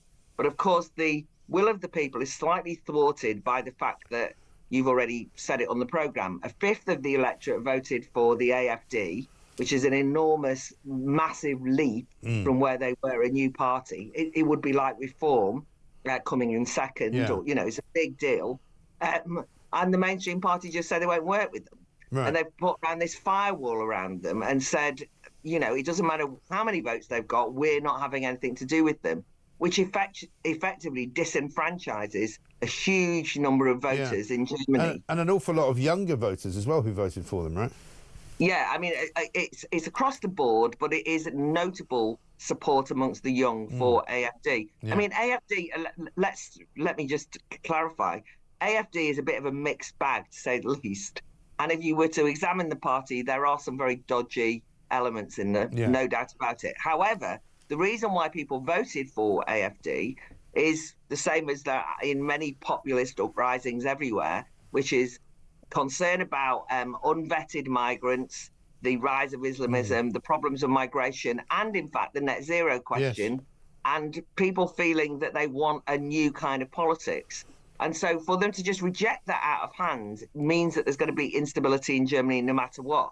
So you might have the CDU in charge, but effectively the collapse of the other parties, including the Greens, by the way, who've really been hammered, would indicate that things are not going to be stable or settled in Germany whatsoever. No, of course, which then brings me on to Europe, because, you know, you were an MEP for a while. The European Union, it seems to me, becomes more and more irrelevant as these elections take place in different countries, because the same thing's happening in Germany that happened in France when Marine Le Pen did so well. Basically, the government sort of shut her out and didn't really, you know, everybody else kind of ganged up on her to stop her ability to become the next leader. Yeah, I mean, one of the things that really struck me when I was listening to that very impressive speech by J.D. Vance in Munich was that he made a really stinging point about the fact that there they were at a Munich Security Conference, and the Munich Security Conference had basically excluded some of those parties. You know, and he made a point that this is anti-democratic. And if you're talking about a democratic European Union, which obviously one might have a question mark over anyway, but that didn't bode well. I mean, if you start saying we don't like the public voting for the wrong parties, which is their approach, then that shows a lack of stability. So the EU can no longer claim, oh, well, we have this kind of very moderate outlook. All the members of our European Union are all of like mind and so on. That's absolutely not the case. in each nation state, there are real serious problems emerging for those governments because they can't command the authority over a substantial minority of their own electorate who just are saying no to things. Yes, exactly right. Let's finish up with that story from Manchester at the weekend in the Mail on Sunday about a visit by 2 police officers to the home of Helen Jones because she called outrageously for the resignation of a couple of Labour councillors on Facebook who had been embroiled in that Andrew Gwynn scenario. What do you make of all that? God. I mean, even in your worst nightmares, you can't imagine the police being so daft. I mean, this is utterly terrifying and ridiculous all at the same time. Yeah. Because we've got used almost to the police turning up and saying we're investigating to see whether you said something hateful about someone. Right. And we know that that's an outrageous assault on free speech. But this really is something from the worst kind of nightmares of, the Right. kind of East German Stasi turning up. Somebody complains that a councillor should have resigned because he was in a WhatsApp group, which we now have revealed showed utter contempt for the local electorate. Right. A member of that local electorate comments in their Facebook group, and the police turn around. I mean, the weekend has been spent. I've been reading so many people in the Greater Manchester area saying. Telling stories of terrible attacks and crime that's taken place on them, and the police have not turned up. Right. They've just not, or there's kind of one copper who turned up 5 hours later. This was police officers turning up on a granny's doorstep, a lady's doorstep, saying, we have had a report, an anonymous report, that you have said something that we want to investigate. Right. This is Stasi-like behaviour and is undoubtedly chilling. Because somebody else commented, well, at this rate, I feel like I better shut up. I think the woman herself said, I better not comment on anything. Well, because this is the thing. I mean, the police are claiming that basically they had a duty to inform her that there was a complaint made against her of harassment, even though they weren't going to do anything about it. Well, why didn't they just tell the person who complained about the harassment that it wasn't worth complaining about and say, that's the end of it, we're not doing anything? Why do you have to then go and tell the person who's been complained about in order to do anything other than to terrify them and to intimidate them? That's clearly what they were doing. I think that at the moment we've just heard as well that the government have got a disinformation unit which they're going to use to check on what people are saying. Yeah, I thought it was called the cabinet. Yeah, very good. But we've also found out that Apple have pulled out because they're saying that the UK government have demanded at the end of encryption, basically, or high-level security of your private messages. And this is the UK government demanding to have access. And Apple have said they can't now guarantee encryption for their service users in the UK. Yeah. This is a general atmosphere in which you feel as though the British government is spending far more time policing the thoughts and Facebook posts of its own electorate than it is in actually, for example, creating a new industrial revolution around AI. They keep telling us, we're going to make sure that we all have loads of jobs in tech. No, they're using tech and demanding that we don't use tech. They're using tech to spy on us and demanding that we don't use our own technology to express our opinions. Yes. That should worry anyone in a free society, in a democracy. I think you're absolutely right. Good to talk to you, Baroness Claire Fox. Thank you very much, as ever, warning us there that, you've got to watch these characters in government because any chance they get to curtail your freedoms, this is what they will do. Because it is, of course, the new Stasi, isn't it? Sir Keir Stasi, some people call him. 21 minutes past 8. Coming next, we're going to hear from Harry Cole, political editor at The Sun, his column this morning in the papers.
It's no longer American Riviera Orchard, but her new brand name is As Ever. And in this Instagram post, she did say, well, we've had to really look at it. Well, actually, the reason they've had to re-look at it, they couldn't get the trademark. And there are questions about As Ever, because there are clothing firms in New York, and the coat of arms is very similar to a Spanish town. So it's not gone completely straightforward, but the good news is you will be able to buy jam and more jam and yet more jam.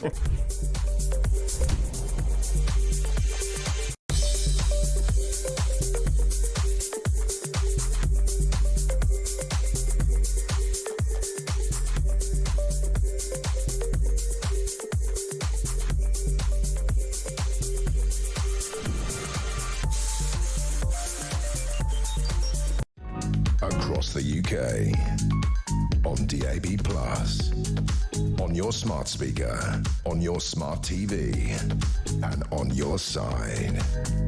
This is Talk.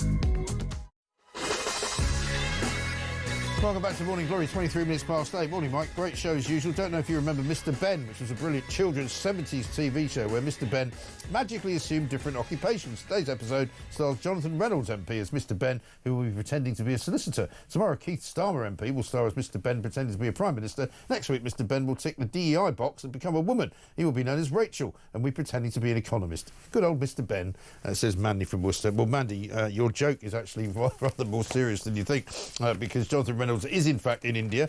He's still in the cabinet. Keir Starmer will be going to the United States of America for a meeting with Donald Trump on Thursday. Harry Cole has written about it this morning in his great column in The Sun on page 10. Harry, very good morning to you. Morning, Mike. How are we doing? Yeah, good to see you. Very nice indeed. Are you off to the US of A with his nibs at the end of the week? I am, yeah. So Macron's in the White House tonight. Donald Trump met the Polish president on Saturday, and third line for the European leaders.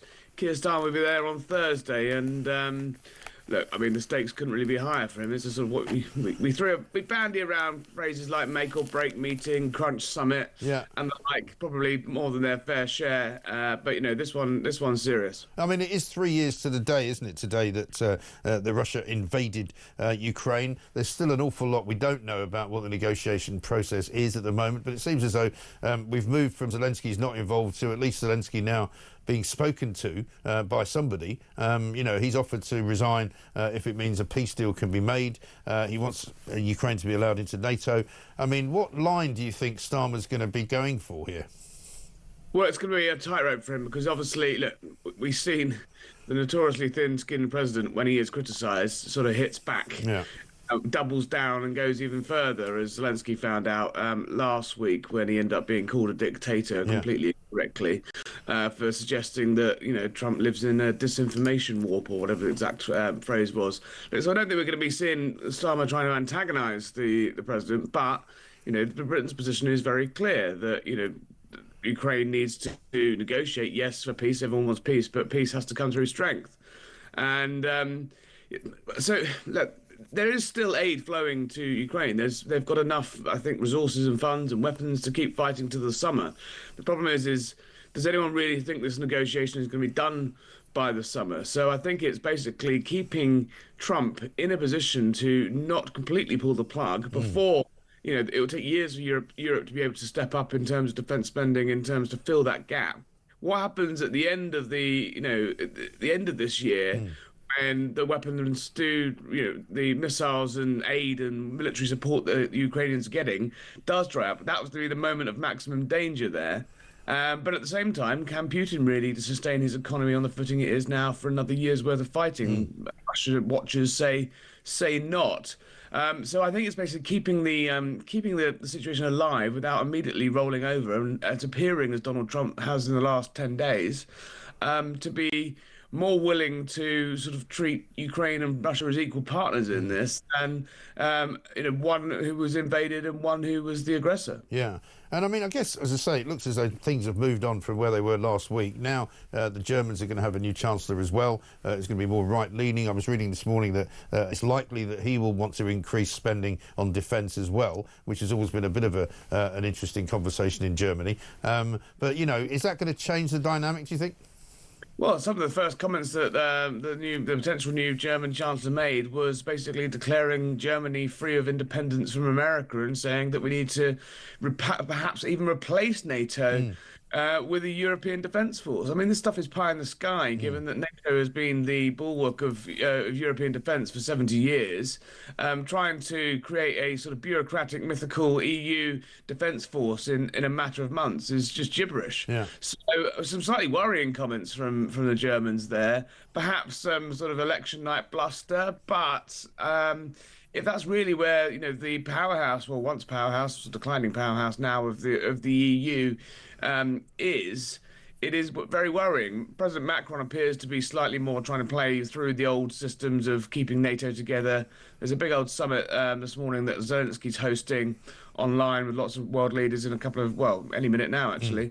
So it'll be fascinating to see how that plays out. But I think the panic that has set in across Europe at being told they're going to have to pay their own way has resulted in some serious tantrums in the fact that they could end up trying to throw away the very thing that's defended them all these years. Right. Just they've been asked to pay for it. Yeah. And how effective is an EU replacement for NATO going to be that doesn't even exist yet, isn't funded? What's going to happen to NATO funding if it's being diverted to EU funding? And really, does anyone have any faith that the EU, the bureaucratic mess that it is, would be able to do this efficiently and quickly? Of course it wouldn't. No, exactly right. There's been some suggestion that that Starmer, what he ought to do is, if he's going to talk about peacekeeping forces or troops of any kind, they should be talking about UN peacekeeping forces rather than European ones, or certainly not British ones. Well, the problem is the UN is crippled by the fact that China and Russia have a veto on big issues. They'll be heading to the UN later for this US sort of peace motion, but it's slightly absurd, perverse almost, that the Russians and and their friends in China can have such sway of decisions. And yeah, we can put a blue badge and blue hat on these people, but at the end of the day, it doesn't really matter who they are. It's where they're from. It's it doesn't matter what hats they're wearing. Who's going to put up the money for it? Who's got the troops for it? And so far, Keir Starmer's come out and he's whistling in the wind a little, because he said we'll commit troops, and everyone said very interesting, thank you very much, and no one else has gone yeah, no, we will as well. So the EU again. It's a little bit like the EU. The UN's, a bureaucratic, slow mess with the added complication of the very people who are trying to keep the peace against have a seat at the table. Exactly right. And you've written about the famous scene from Love Actually this morning, which is unlikely to be revisited by Donald Trump and Keir Starmer this particular trip. But also, he's still got plenty of problems at home. Worst start for the job market since COVID, according to a piece in the Telegraph. You've got the BP company facing existential crisis over net zero, more pressure on net zero. Another factory, a mini factory, going to be shutting down up in Oxford. Jonathan Reynolds has gone to India for some unknown reason. I can't imagine why. Presumably, somebody just said, is he qualifying and getting his solicitor's qualification from the Polytechnic of Mumbai? I don't know. But, domestically, it's not a great time for him to be concentrating on international affairs, is it? Yeah, there's also the other sort of threat of the Trump White House is the potential of tariffs that he's threatened to put on the EU, whether Britain would be exempt for those. So that's obviously the economic side of the talks, as well as the security side coming up. But he's spinning a lot of plates, as we say in the paper tomorrow. Yeah. There's a lot of bear traps for him still at home to walk into this mythical growth. Still isn't coming anywhere. He's now got to find defence spending uptick, which he's been sort of dragged reluctantly to concluding alongside Rachel Reeves has to happen sooner rather than later, after months of hiding behind a committee and a review and a long drawn out process. We've got this mini budget, not a budget, is a budget coming up in March, where Rachel Reeves, by all accounts, is going to be told by the fiscal watchdog, the OBR, that she's missing all her spending target, missing all her fiscal targets, so needs to cut spending, increase taxes again potentially. She's saying she won't go down the tax line, but some pretty painful cuts are already coming. And so, he's dancing all over the place. And, he's got his own MPs saying, oh, we should just stick it to Donald Trump. As well, actually, how helpful and productive would that actually be? It's all very nice. It might make you feel warm and fuzzy like you're watching a Hugh Grant film. But this is Big Boy Club now. Like, this isn't the playground. Let's get real.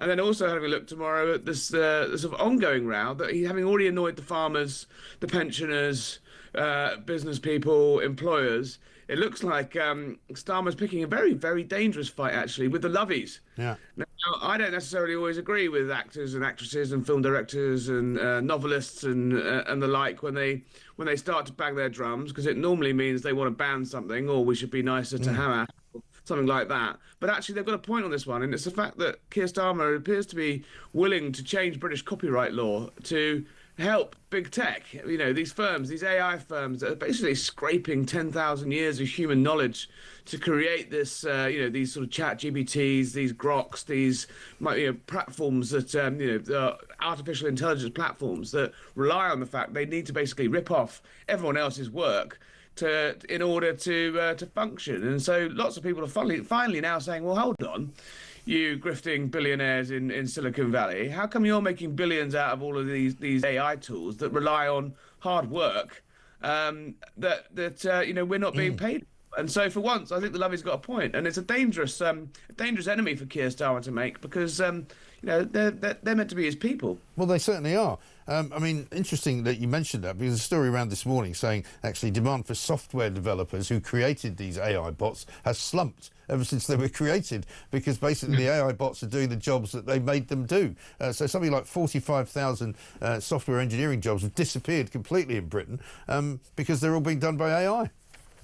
Well, that's going to be a battle for us all. I hope that AI would never be able to one day produce a popular breakfast radio. Listen, I always say they can't possibly plan with you. No, they can't possibly predict what I'm going to say, because I never know what I'm going to say until I say it, to be honest. I mean, that's the way it goes. But Harry, listen, great to see you. Thank you very much indeed. Harry Cole in the Sun today, page 10. Don't miss it every single Monday.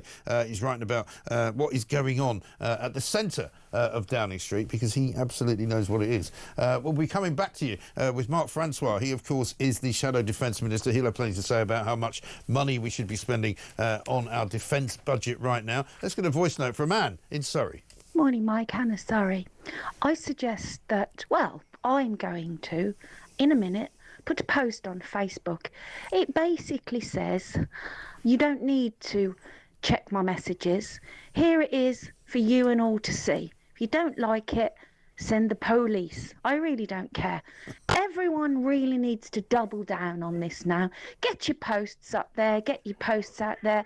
Tell this absolute reptile, and I'm sorry to all reptiles, what you actually think of him. Don't bother secretly messaging or shutting up. Get it out there. This man's a bully, and we all know what we must do with bullies. We must confront them. Thank you. Absolutely right, Anna in Surrey. Thank you very much indeed for that. Very, very sensible woman. One from Nick in Woking says, Keir Starmer said we're going to be the leader in AI. Apple have now effectively had to make their product useless in the UK. More tech companies will follow. So what are we going to be the leaders of? Exactly. And Steve says, no matter how important Starmer thinks the so-called special relationship is with the US, if he sides with the EU and Ukraine over Trump, he'll get his and ours rears kicked. Yeah, probably. I think that's true, Steve. Thank you very much indeed for that. A bit of breaking news here. It says a blast was heard near the Russian consulate in the French southern port city of Marseille. Firemen at the site, apparently, according to local media reports. We'll bring you more on that as soon as we get it. A blast heard near the Russian consulate in the French southern port city of Marseille. This is 8:36, actually. This is Morning Glory.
across the UK, on DAB+, on your smart speaker, on your smart TV, and on your side. This is Talk. Welcome back to Morning Glory, 8:37. I'm Mike Graham. This from Darryl. He says, so, fake solicitor Jonathan Reynolds, in a bid to hide from questions about his employment past, has gone to India for some reason. Has someone also questioned his business credentials, and he's going to come back with 18 degrees in business studies from the University of Bombay? Well, it's an interesting point. And one here from, let's see, Claire. Morning, Mike. It's about time the Mayor of Manchester, Andy Burnham, made a stand on this Stasi-like behaviour by the police in his city. It's disgraceful. It's like Stalin's Russia all over again. In fact, it's far left-leaning and dangerous. Absolutely right. Let's talk now, though, about defence and defence of the realm, because it's a big story, of course, coming up because of the big summit that's happening over in Ukraine today. It's the third anniversary of the Russian invasion of Ukraine. We're going to talk now to Mark Francois, who is the Shadow Defence Minister, of course, here in the UK. Zelensky's on the front pages this morning offering to step down if Ukraine was admitted into NATO, or indeed if it led to some kind of peace deal. Emmanuel Macron and Keir Starmer both going to see Donald Trump this week. Macron's there today. Starmer will be there on Thursday. He's already met up with the Italian leader, Giorgia Meloni, and the Polish Prime Minister as well. We've got a new government in Germany. Internationally speaking, we are at a bit of a crossroads. Let's find out what Mark makes of it all. Mark, a very good morning to you. Good morning, Mike. Good to talk to you. I mean, we are, and I know people use this term a lot, but we are in quite dangerous times, aren't we? Because it all seems as though there's an awful lot of things sort of dancing on the lip of a volcano here. I think you're right. I think when we're talking about Putin, we have to understand what we're dealing with. This man is an ex-KGB colonel. He's not a Boy Scout, Mike. And he said a few years ago that he described the collapse of the old Soviet Union as, quote, the greatest geopolitical disaster in the 20th century. And he is on a mission to try and recreate something akin to that as a sort of greater Russia. And bluntly, if we don't stop him in Ukraine with our Ukrainian allies, we'll have to stop him in the Baltic states. And if we don't stop him there, we'll have to stop him in Poland. And by then you're into something that looks pretty much like World War III. So yes, these are dangerous times, and we do need to increase our defence spending as a result. Yes, and what would your figure be? I mean, what's the Conservative Party's figure on that? Because Keir Starmer's being urged to go to 3%. Well, OK. At the time of the election, our policy was that we should spend 2.5% of GDP on defence. But crucially, we put a time on it. So we said we should get there by 2030. Labour's current policy is 2.5, but with no timeline. It could be some time.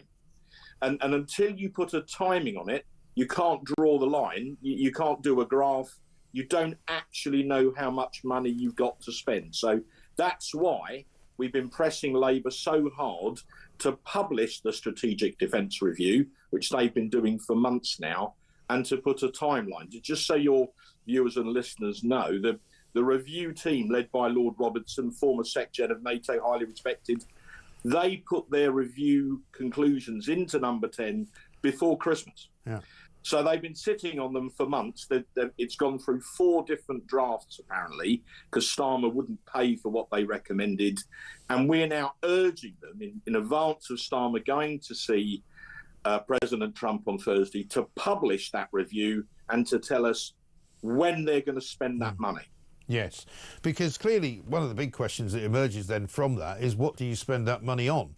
You know, is it spent on, recruitment? Is it spent on hiring more trainers? Is it spent on more military equipment? Is it more guns, more ships, more rockets, whatever it is? That needs also to be delineated, does it not?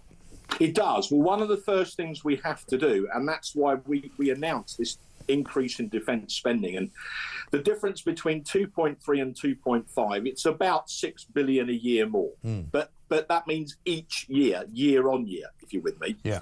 So the first thing we need to do is to replenish the stocks that we've given to Ukraine. Relative to the size of our army, we've given more kit to the Ukrainians than anyone else, including the United States. We gave them Challenger tanks, AS-90 howitzers, Storm Shadow and Brimstone missiles, air defence missiles. We've been and of course the famous NLAWs, the sort of 21st century bazooka that they used to defend Kyiv in the initial days of the invasion. Without those NLAWs and the British training for their troops, we trained the Ukrainians how to do those anti-tank ambushes. The Russians would be having breakfast in Kyiv this morning. So very important to understand the sheer scale of what Britain has done to help the Ukrainians, because at the end of the day, they're fighting for us, for our values too. So we need to use that extra money to replenish all those stocks that we gave to Ukraine, and then we could use some of that extra money for extra growth in the armed forces as well. And presumably, at some point or other, we'd be better off building up our own armed forces rather than spending all that money in Ukraine. If a peace deal can be done, so much the better, right? Well, I think we should support the Ukrainians. They are on the front line. They're fighting Putin. And if I may, we would all like to see the war end. We'd like to see Russians stop murdering Ukrainians, which is what they've been doing for 3 years. Putin is a man, let's remember, who sanctioned the use of highly accurate cruise missiles to blow up Ukrainian children's hospitals. This is what we're talking about. So it's important we help the Ukrainians stand up to them. But yes, I think the world is changing. The first duty of government is the defence of the realm. So as well as boosting the Ukrainians, we should be boosting our armed forces too. And one way we could do that, Mike, is we could cancel this absolutely bonkers deal to give the Mauritians £18 billion to rent back some islands that belong to us in the first place, and spend that on our armed forces instead. I mean, I'd be amazed if anyone rang in and said they thought the Chagos deal was a good idea. It is bonkers. No, well, the only people that seem to think it's a good idea are either in Labour's cabinet or they're advising them. I mean, nobody else seems to think it's a good idea, and I'm assuming that Trump may bring it up on Thursday when he sees Starmer.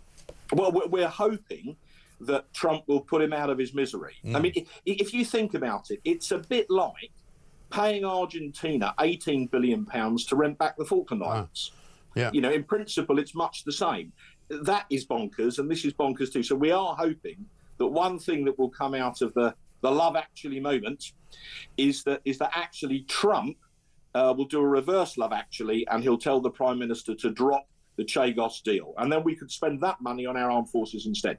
It's a simple transaction, as ever, very well explained. Thank you very much indeed. Good to talk to you. That's, of course, Mark Francois, the Shadow Defence Minister. 18 billion quid that we don't have, that we're going to give away to a nation that doesn't really need it in order to pay for something that we already own. Brilliant. Sounds like Rachel Rees came up with that one, doesn't it? 8:45.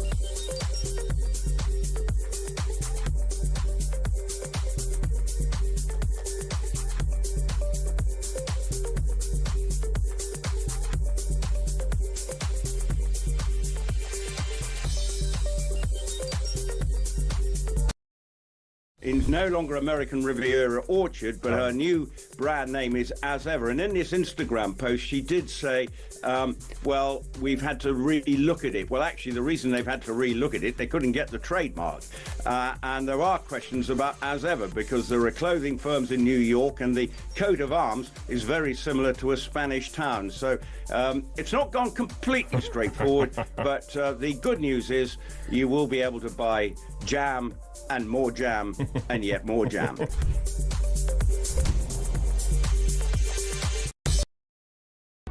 Across the UK, on DAB+, on your smart speaker, on your smart TV, and on your side. This is Talk. Welcome back to Morning Glory, 8:47. I'm Mike Graham. Simon Calder's coming up very shortly. We've got a couple of questions for him. Air passenger duty's going up soon. He's got some tips for you on how to avoid paying it or paying too much. One from Lorraine, who says this on Jonathan Reynolds. It's a fact that Reynolds lied about his qualifications and career. He knew full well he didn't qualify, but chose to deceive and manipulate the facts. He has committed an offence and must go. This government has built its foundations on a web of lies and deceit. The electorate have been duped. Reynolds blaming this on an aid mistake shows his lack of moral integrity. Imagine if this was Farage, how Labour and Starmer would be screaming, resign. Starmer is a complete hypocrite. I couldn't agree with you more. Let's talk to Chris, who's in Epsom. Hi, Chris. Morning, Mike. Morning, sir. What can I do for you? Oh, Mike, the situation we're in with this country, this government, is disgusting. I mean, it is complete ideology. They lied about everything to get in. Yeah. Then they broke every pre-election. Then they broke every promise post-election. Yeah. They are now creating this ideology that can never be reversed. So they blow up. We don't. When we're in national crisis and a global instability, they don't only shut a coal station, they blow it up. Yeah. They close our last steel mill. Yeah. They are now filling in the shale gas holes with concrete that can never be turned back. Yeah. It's a land grab on the farmers. They won't even talk to the farmers who have come up with a plan that draws them more money to the exchequer, but they don't want to know about it because it's the ideology they want. Exactly. But they're doing more than just forcing this ideology on us. They are making it so any further government coming down the line won't be able to reverse it. Right. Well, this is the Blair doctrine, isn't it? That's what they did. They created the Supreme Court and suddenly, without anybody really realising it, changed the constitutional ability for this country to operate. It's social terrorism, Yeah, Mike. it is. It's totally right. You're absolutely spot on there, Chris. Thank you very much indeed. Worrying, though, isn't it? Let's get a voice note from Paul. Morning, Mike. Great show. With Starmer giving that speech yesterday, I think we need a few more of them, and it should push the reform membership past the 300,000 mark. Look, just wondering if Jonathan Reynolds has flown to India and he managed to get a trip on the flight deck, that should mean that his CV should now read that he's also a pilot too. No doubt. Absolutely right. But he'll say it was a mistake, wasn't it? Yeah. Yeah, I'm a pilot. Yeah, of course I am. Let's talk to a man who knows a thing about pilots, though. Simon Calder, travel correspondent, nay, travel guru at The Independent. Simon, very good morning to you. Long time no see. Mike, great to talk to you on this wet and windy morning. I should point out I have no qualifications for anything, okay? And I think I last filled in a CV round about the last time you did, which was, I think, 1979. Yes, so, but I bet you didn't put anything on it. But I bet you didn't put anything on it that wasn't true. Well, no, I so long ago I can't remember. It's written on parchment, rather like your first job application. That's not important right now. Anyway, what is well, we've got air passenger duty, as you say, coming down the line. We've also got people being turned away from airports wrongly because the staff don't understand the expiry dates on passports. Right. It's a real old muddle, and it's completely unnecessary. Where shall we start? Well, you tell me what, because you've often told me, I think, that some airlines wrongly believe that you need to have 6 months on your passport in order to go anywhere when it's actually 3. Is that right? Yeah, OK, so here's the situation. We voted to leave the European Union. We wanted to become third country nationals, so on a par with people from Tonga and Venezuela. Brussels caved in and said, all right, you now need to have your passport so that the expiry date is at least 3 months after you plan to come back from the EU. And we also want to know about your issue date as well. And it can't be over 10 years on the day you leave. So there's 2 tests, one on the expiry date and one on the issue date. And unfortunately, these rules came in 4 years ago. I know we didn't notice because at the time it was illegal to go on holiday. But unfortunately, I told the airlines exactly what the rules were. I said, please don't turn anybody away. And since then, they've been turning an awful lot of people away, most notably on Friday when Joe and Laura Booth were going off to Paris from Humberside on a lovely surprise birthday treat, and the ground staff just said, Joe, your passport isn't valid. He said it is, and they said it isn't.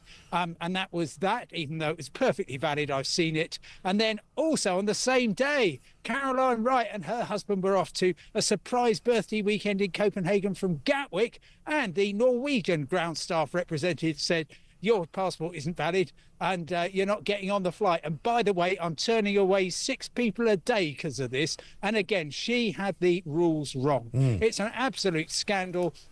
And a lot of people have been saying on social media, well, why not just renew your passport 6 months ahead and be sure? Well, yeah, except your passport's either valid or it isn't. Right. And would you, Mike, renew your car tax 6 months early just to be sure? I don't think you would. I don't. I certainly don't. I try and renew it 6 months late to get hold on to my money as much as I possibly can. But yeah, I mean, but is there any kind of any respite for people that this happens to? Can they claim any compensation if they've been refused their flight at the weekend?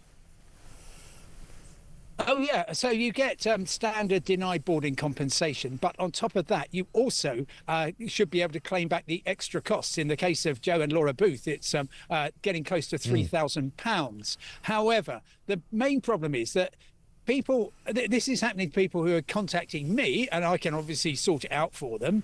But I'm worried about the tens, the hundreds, the thousands of people who have been turned away, who, because the airlines blame the passenger and say, no, we're the airline, we're right, you're wrong, they feel really awful. They've lost hundreds, maybe thousands of pounds, and they don't get what they deserve. So I'm actually going to go to the CAA, Civil Aviation Authority, today and say, first of all, you've got to punish airlines that get this wrong. Secondly, you've got to tell them, get in touch with all those people you turned away and double check that you were right to do so, because I imagine that there will be quite a lot of listeners who either this happened to them or it happened to somebody they knew, and it might well have happened erroneously and the airline owes them. No, quite right too. And let's secondly talk about the air passenger duty. It's going up on April Fool's Day, funnily enough.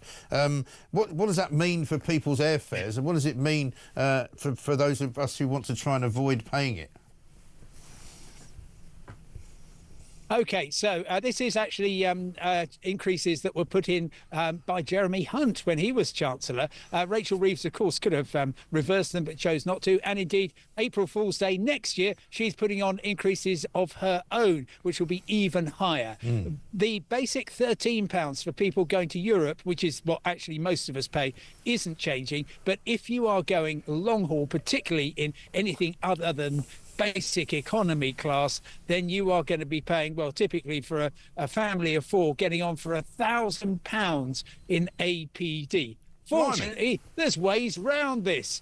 You could, for instance, if you're living in northwest England, just get a ferry across to Dublin and fly from there. No air passenger duty. If you're lucky enough to live in northern Scotland, go from Inverness, which absolutely bogglingly, if you get on a flight from Inverness, even if it goes to London Heathrow, then you go first class to Australia, you're not going to pay any APD. It's mad, but that's true. Or you can do what I do quite a lot, which is go to somewhere lovely like Istanbul. You pay your £13 APD, stay at least 24 hours. Even if you're carrying on to Australia, you only pay the basic rate. So effectively, the Chancellor is paying for your a day or two stay in beautiful Istanbul, which I think we're all in favour of. Well, I'm sure. So are you saying it's about £500 a time if you're flying, say, business or something somewhere? No, it's getting towards £200 in business. Next year, it's going to go up, I think, to £253 per person in business class for stepping on board an ultra-long haul flight from a UK airport. Other countries don't have charges like this, although they are starting to come in. And indeed, Denmark's got some taxis coming down the line, which has caused Ryanair to go away in a huff. And say, well, we're going to close down a couple of bases. Worth saying that Michael O'Leary, the boss of Ryanair, says that if she were completely to remove air passenger duty, suddenly you would find that Ryanair would kind of double its flights from the UK, and the boost to the economy would be stratospheric. Yes. Somebody told me the other day there's going to be a shortage of planes coming in the summer as well, so that might put prices up too. Well, yeah. I mean, I know you've obviously got your private jet, so it's not a concern for you. But the rest of us, no, we're seeing real problems with both Airbus having long delays and Boeing particularly. I mean, they are way behind. Of course, we saw all the problems with the Boeing 737 MAX, and that is still meaning that people are not getting the flights they need. On top of that, you've got your Airbus A320s with Pratt and Whitney engines, which have some contamination in the powder metal, and so lots of those are grounded. And I'm afraid fewer planes flying means higher fares for you and me and less choice. Yeah, shocking, isn't it? I'm going to finish up, Simon. I know you're in beautiful downtown Croydon there, and I'm sure you'll be able to answer this question with ease, but I'm following on from Elon Musk's opportunity over in the United States of America to ask all federal employees to tell us what they achieved last week in order to maintain their job. So I'm going to ask you, what did you achieve last week in your job, Simon? That's a very good. I helped some tourists who were lost in central London. There we are, and I put them on the right stop for the 59 bus. Right. So I think that's about the best I can do, Mike. Excellent. You and I are both in big trouble if we have to justify our existences.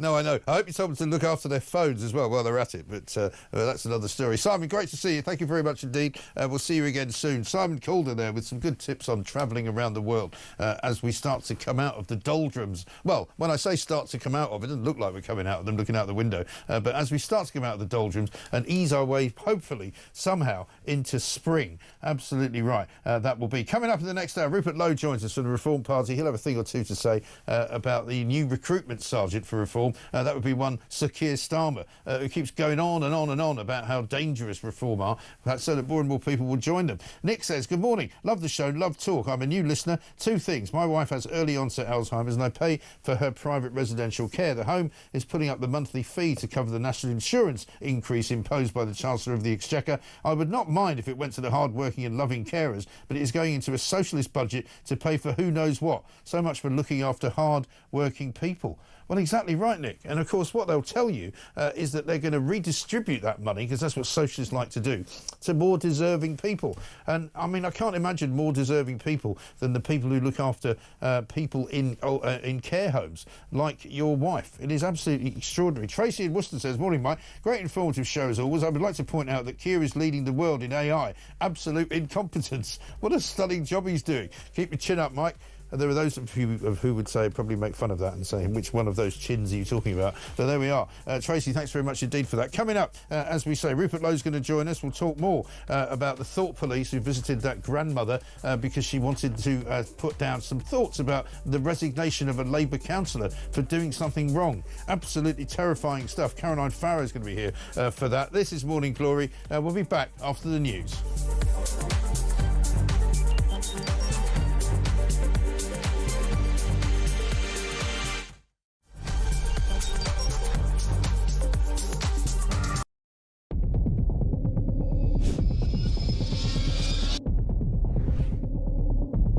Spoke with His Majesty the King to request the dissolution of Parliament, and we will have a general election on the 4th of July. I have just returned from Buckingham Palace to form the next government of this great nation.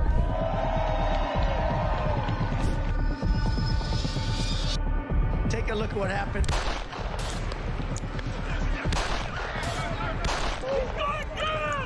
I immediately knew it was very serious, that we were under attack.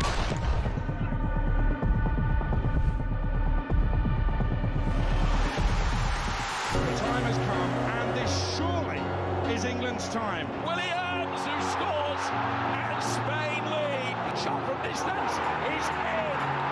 It is Cole Palmer. Low ball in on the far ball, slides it in. An absolute killer of a goal. I agree with the protest, but I don't think the violence was anywhere near necessary. No, I mean, I don't think anyone, Nigel, would ever think that the violence was the answer at all.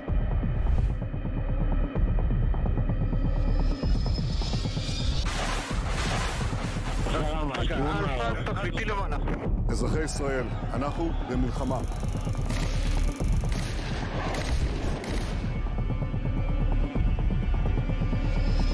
I probably took a bullet to the head because of the things that they say about me. If Donald Trump were president, Putin would be sitting in Kyiv right now. In Springfield, they're eating the dogs. The people that came in, they're eating the cats.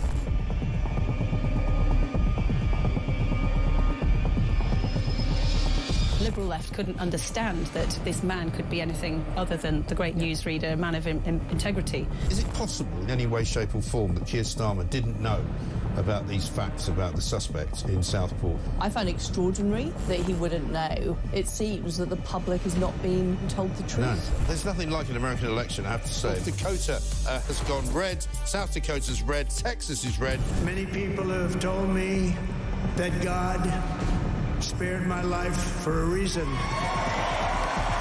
Bloomberg UK reporting Ukraine has made the first long-range missile strike inside of Russia. These are the missiles.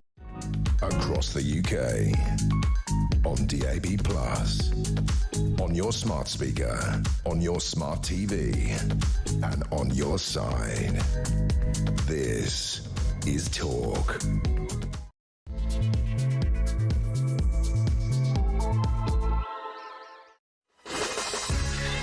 Welcome back to Morning Glory, 2 minutes past 9. I'm Mike Graham with you all the way through until 10 o'clock. Julie Hartley-Brewer returns at 10. She'll be here just before that to tell us what is coming up on the show. We've got lots going on today, though. We're going to be talking, of course, to our man in Reform UK, Rupert Lowe, MP for Great Yarmouth, the man who gives away his salary every single month in order to help a charitable cause, a man that knows a thing or two about business, a thing or two about farming, and a thing or two, let's face it, about politics. Keir Starmer running scared at the moment from Reform. He was so busy running scared. He was talking about them when he was up in Scotland, where Labour are doing worse than they've ever done for such a long time because of the plunging poll ratings for Keir Starmer down here in London. We'll be talking, of course, about what's going on with Donald Trump in the White House. Keir Starmer's going to see him on Thursday, but by the time he gets to him, he'll only be the fourth European leader to have had an audience with the 47th President of the United States of America. Emmanuel Macron's seeing him today. He's already met up with the Polish Prime Minister and the Italian Prime Minister as well.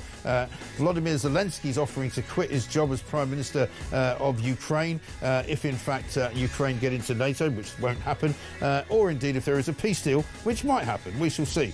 We can talk about BP facing an existential crisis, formerly known as British Petroleum. They're now called Beyond Petroleum. They were taken off into the green sphere, taken away from exploration of oil and gas, and the company is now on the brink of collapse, believe it or not. Looks as though it might be taken over very, very soon by an American hedge fund, all because of net zero, which clearly doesn't work. The Foreign Office are refusing to reveal the price of the Chagos Islands negotiations, which I think is absolutely and utterly shameful. We'll bring you up to date on Angela Rayner and her civil service bill. 5 months in charge of the Department of Housing, and she's put in £20 million extra for consultants and for overtime. Absolutely and utterly unbelievable. Plus, of course, Germany have now got a right-wing government. Perhaps not as right-wing as some people in Germany would want it to be, but it may well change the dynamic in Europe, and it certainly makes the European Union seem ever more irrelevant, doesn't it? 0344 499 1000. Let's get a voice note from Tony.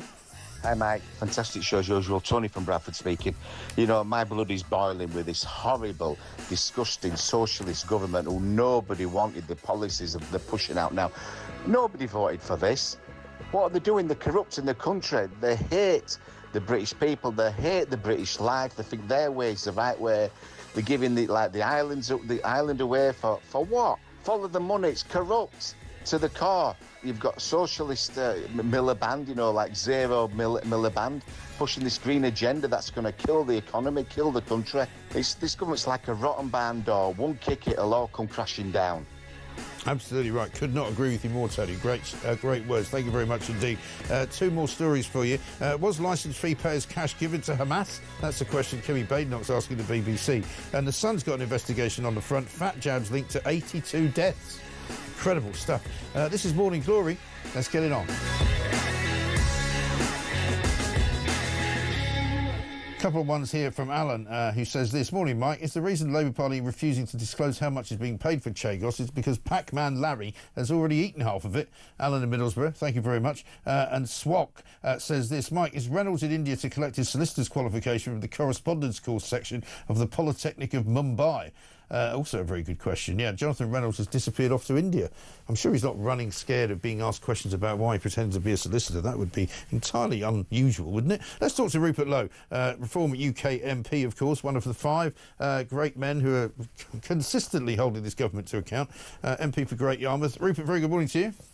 Morning, Mike. How are you? I'm very well indeed, very well. Firing on all cylinders this morning. There's a lot to talk about. Let's kick it off with Keir Starmer. He was up in Scotland at the weekend where Anas Sarwar, the Scottish Labour leader, doesn't look too happy with him because his poll ratings have plummeted ever since Labour have been in. But let's have a look at what he said about you guys.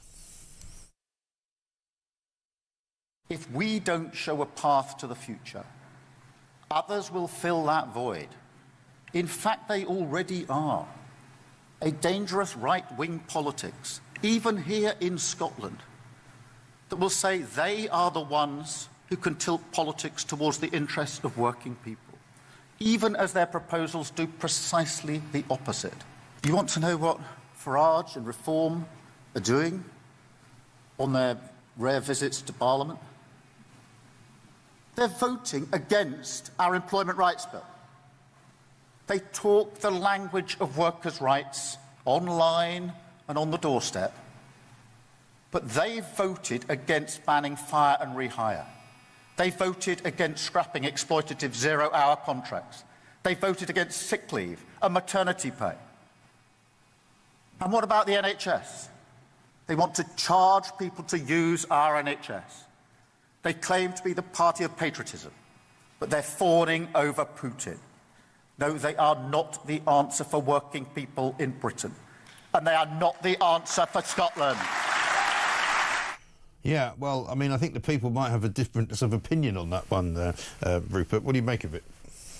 Well, I rather like the lady who came up with the name Absolute Incompetence, Mike. I think it's actually worse than that. These people, I mean, they just don't understand anything. And he spouts off like that. Most of the British people now, I think, abhor Labour. They abhor what they're doing.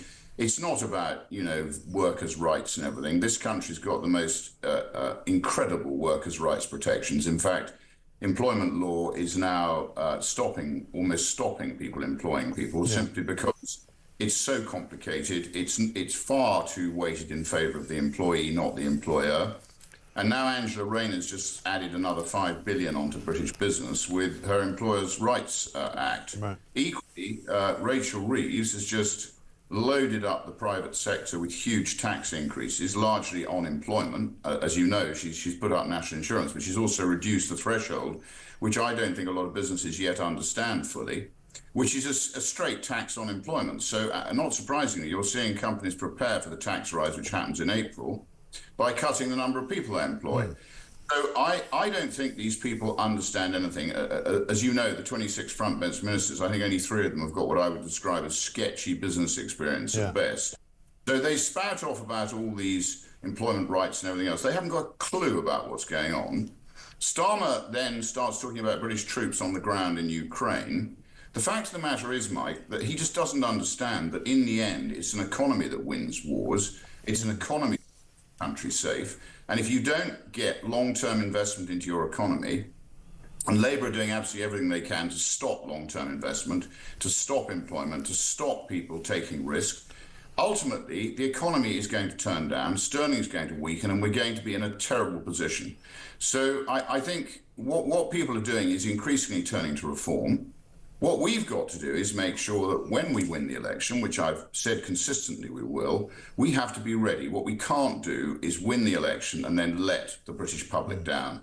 So we've got a lot of work to do. We've got to prepare, I think, to restore common sense. He called us far right then. They keep calling us far right. They call the AfD in Germany far right. They're not. They are being elected by the people because the people have had enough of mass immigration, of unaccountable government, of socialism, of this post-war globalist sort of plan, which has clearly failed. And what they're trying to do now is take back their nation state and actually make some sort of sense of the way in which their communities are run, the way in which their companies are run, and frankly, Mike, the way in which their country is run. I can tell you something. Not only is Keir Starmer the most duplicitous man I've ever seen as a Prime Minister, probably probably close second to Tony Blair. Yeah. But I actually think, you know, he is more left-wing than Jeremy Corbyn. Yeah. I think Jeremy Corbyn says what he thinks. I think Keir Starmer and this character Hermer, I don't know where this guy comes from. I mean, he refused to disclose all the things that MPs are expected to disclose. He's got incredible power as Attorney General.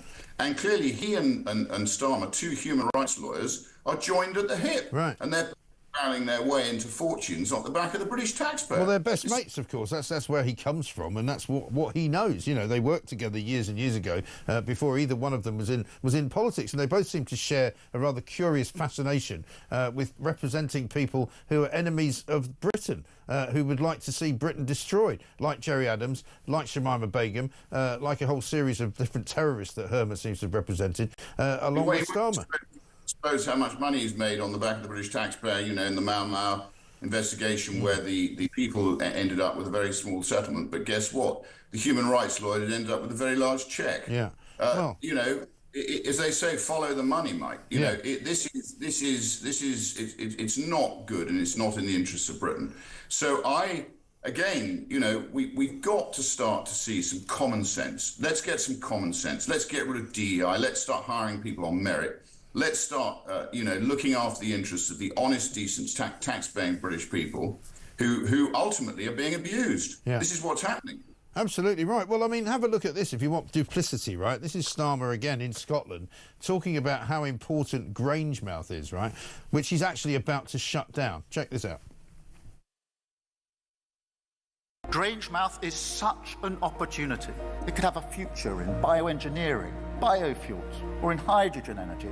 But I promise you this, it will not lack ambition on our side, because the political road ahead is about one thing and one thing only: delivering change that the working people of Scotland can feel. That is how we serve the people of Scotland.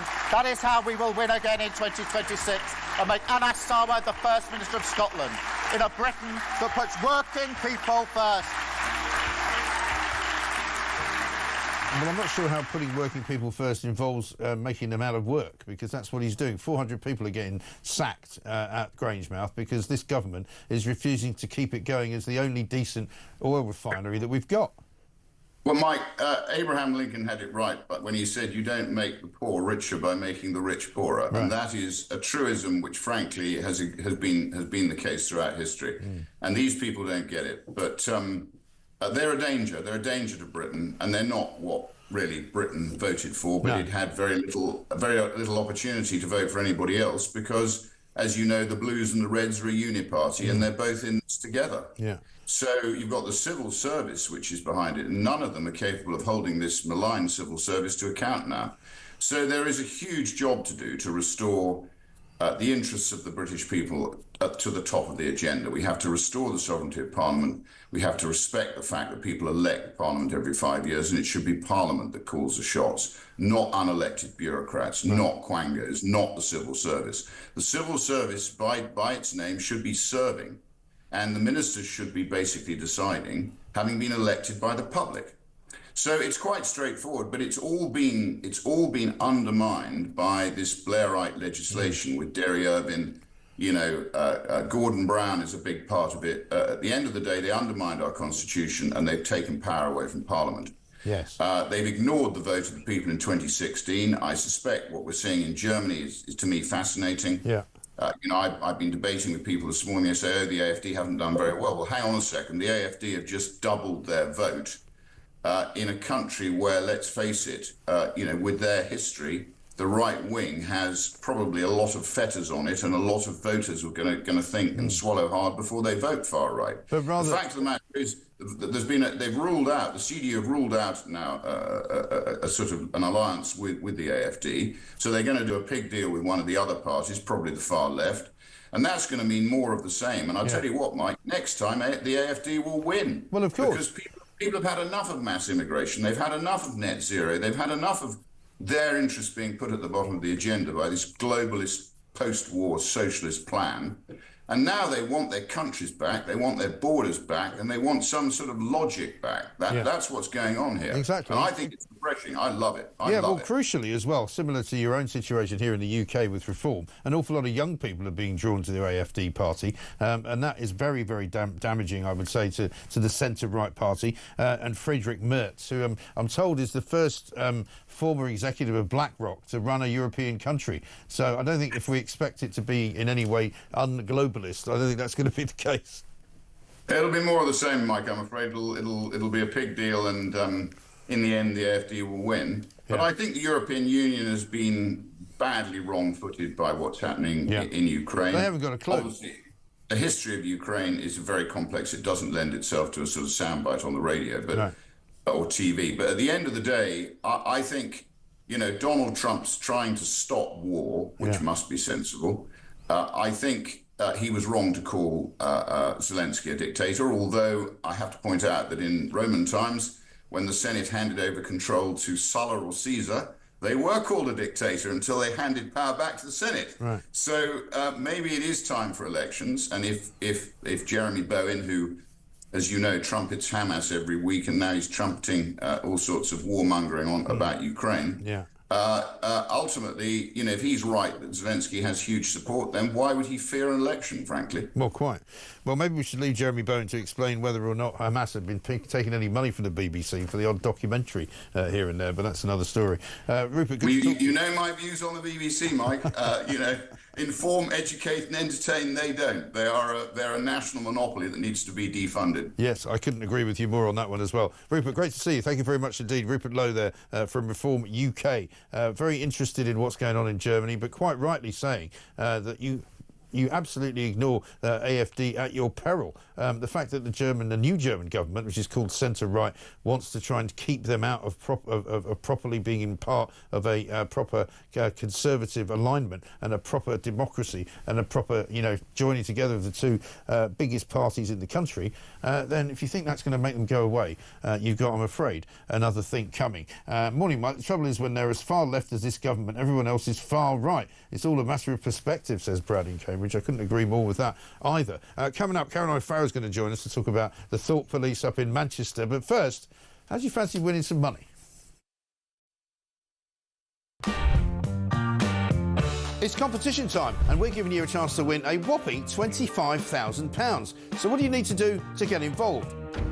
All you have to do is text the word prize to 83338, or you can enter by post. It's as simple as that. Once again, to get involved, just text the word prize to 83338, or you can enter by post. 18 plus, UK excluding NI. Enter by SMS for £2 plus one standard network charge by 11 p.m. on March the 3rd, 2025. Or send your name, email and contact number to £25,000 cash competition, PO Box 3190, Colchester CO2 8GP, to arrive by 5 p.m. on March the 6th, 2025. This is a News Broadcasting Network promotion. Full terms and conditions at talksport.com. Neil in Stoke-on-Trent says, Mike, just a thought, could you have a 20-second slot in your programme to fit in all the positive message in praise of Starmer and his pathetic bunch of misfits? Or would 20 seconds be a bit too much? I think it would be a bit long, actually. I could probably do them in about 5 seconds. I don't get any. So I would have to just have sort of 5 seconds of silence to try and balance everything up. My dad's care home charges are going up by £5,200 a year, says Rob, to £65,000. What's the point of saving when the majority of those in the home pay nothing? Well, this is the problem with the system in this country. I mean, it really needs to be completely and utterly revamped, changed and rethought. Because the idea that you save up all your life to get a house which you can pass on to your children, and it either gets hit by inheritance tax or you end up having to give it to the local council to pay for your own social care, is an absolute travesty. The idea that there's no point in having a house is starting to occur to people, because what is the point if you can't keep it, if you've worked hard and you have to just give it away and your children don't get the benefit of it? It's absolutely shocking, really shocking. Let's talk to Caroline Farrow. She's coming up next after this.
some breaking news this morning revealed that under the Terrorist Act, 242 people were arrested in the year to June of this year. That's something you can indulge in as to all the people who aren't going to prison because, well, there's no prison spaces. This is a Talk exclusive we've been looking at.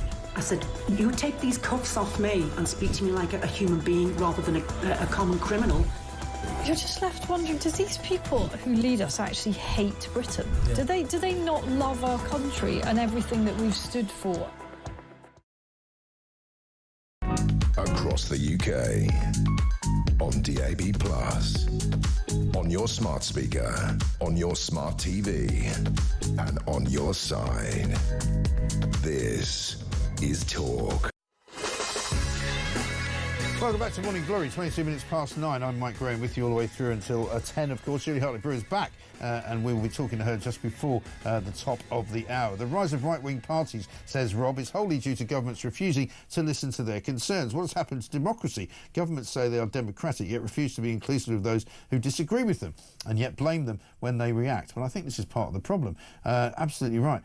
One from Ken, who says, Mike, I'm going to have to stop paying my TV licence fee in case I'm taken to court for funding a terrorist organisation, Hamas, as the BBC have paid them. But we don't know if the BBC have paid them, but certainly that is a question that Kemi Badenoch has asked, as to whether or not they've paid them. And if they have, I think that will have to be the end for Tim Davie, the beleaguered BBC Director General. I can't really see him surviving that. But let's talk to Caroline Farrow, journalist today, right? Because the big story at the weekend, certainly on the front page of the Mail on Sunday, was the dreadful situation of basically two police officers turning up to the door of a grandmother by the name of Helen Jones, who apparently had inflamed the situation so much up there in Manchester by writing a Facebook post which called for the resignation of a couple of councillors who'd been embroiled in an Andrew Gwynn WhatsApp scandal. Apparently it turns out that they had to go round to her house to tell her that she was the subject of a harassment complaint, even though the harassment complaint really wasn't going anywhere. Seems bizarre and totally,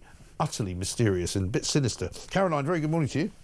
Morning, how are you? Yeah, very well indeed. Good to see you. Thanks for joining us.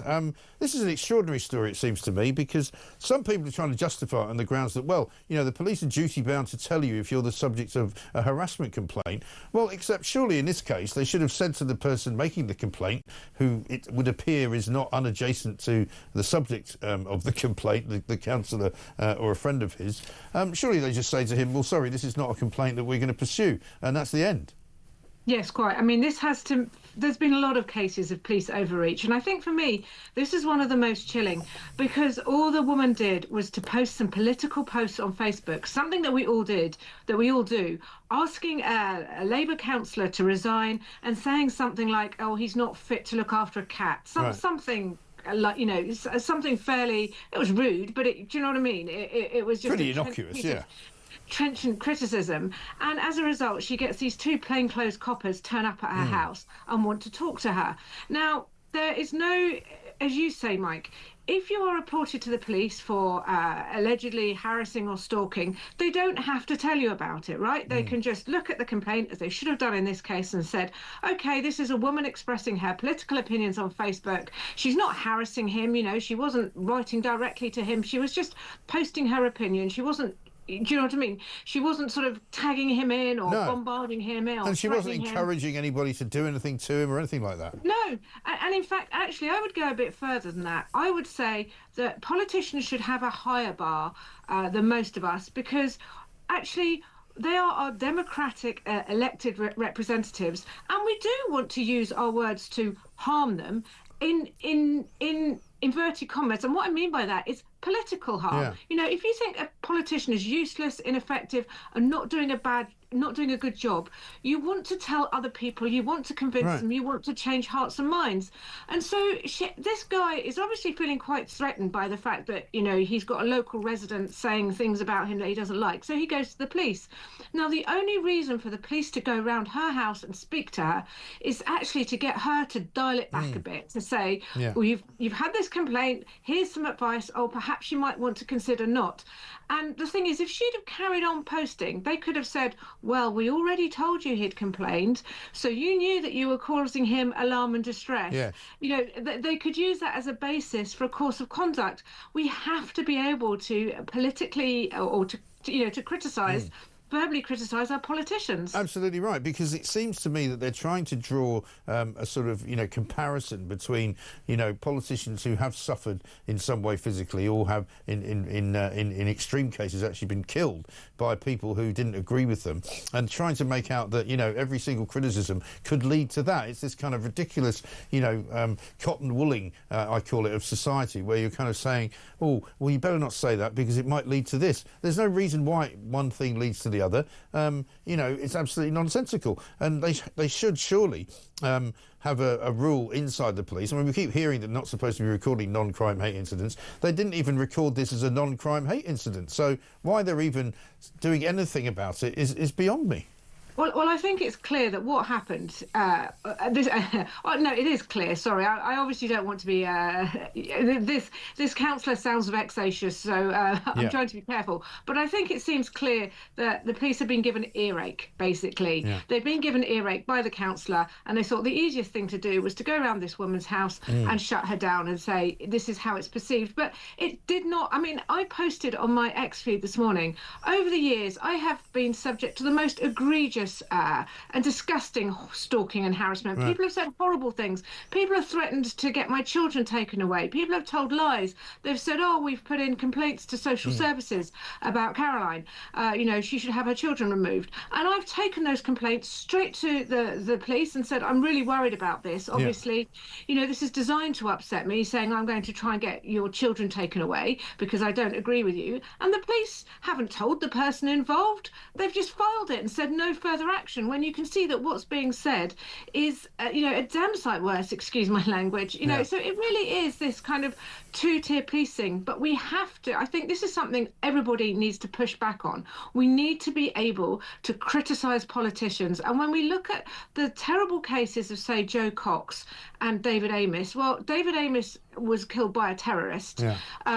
Joe Cox, again, there's no evidence that her murderer was incited by, somebody's political opinions. It was an extreme case of somebody who was unhinged. He thought by killing somebody who was in politics, it would somehow make the world a better place. There is nothing at all to tie that with any sort of rhetoric or any sort of conversation around whether somebody's doing a good job or not.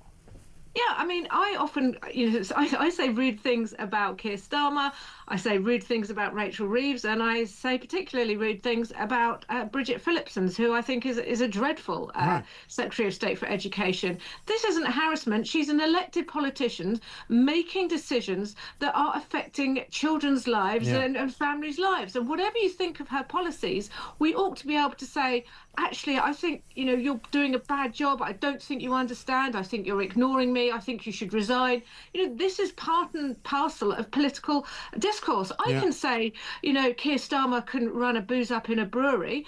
That's not harassment. He's an elected politician. Well, apparently Angela Rayner said he couldn't run a bath, I mean, we've got all sorts of politicians making remarks about each other. Well, why should we not be allowed to do the same?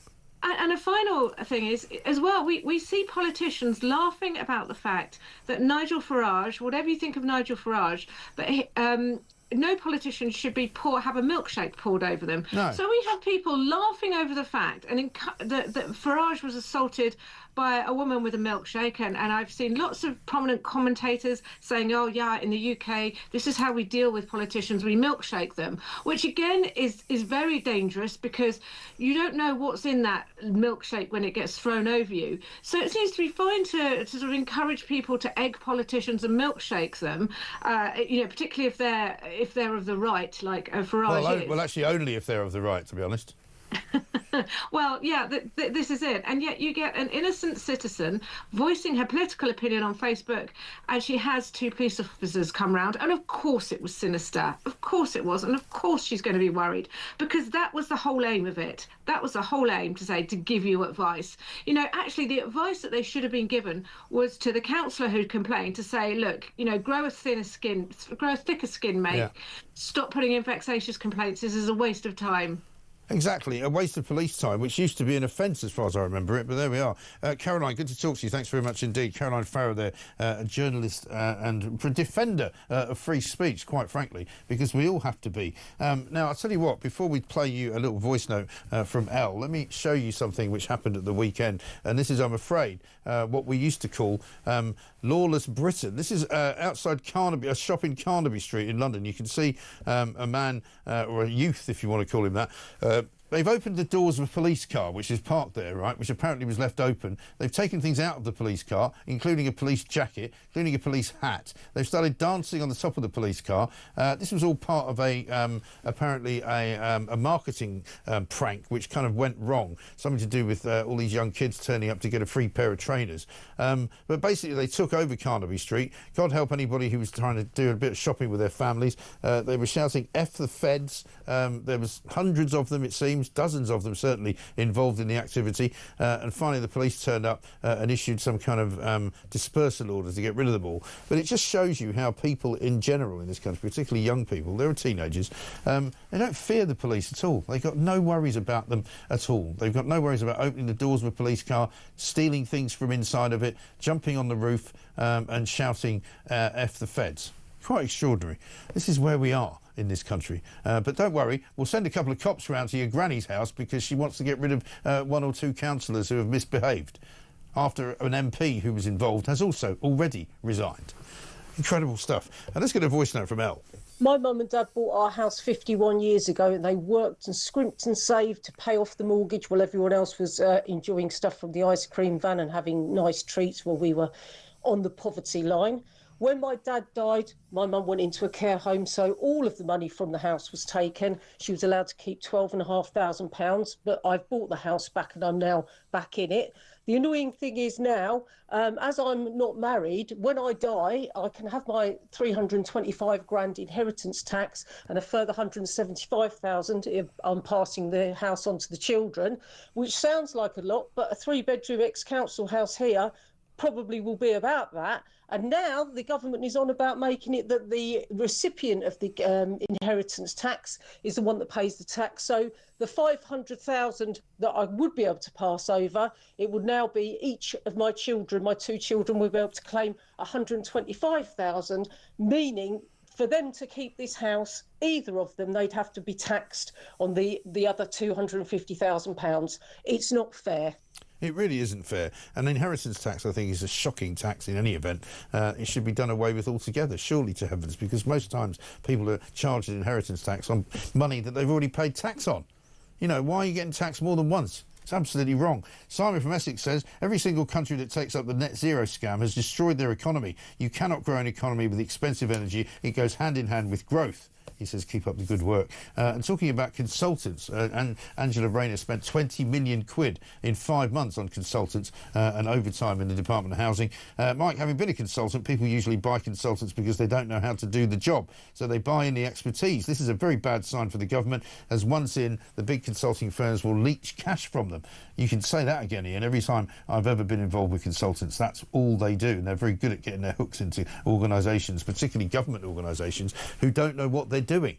Well, let me put it to you this way. If we've got civil servants inside the Department of Housing who don't know how to make housing happen, then surely they shouldn't be there. I refer you back to Elon Musk's question of what did you achieve last week?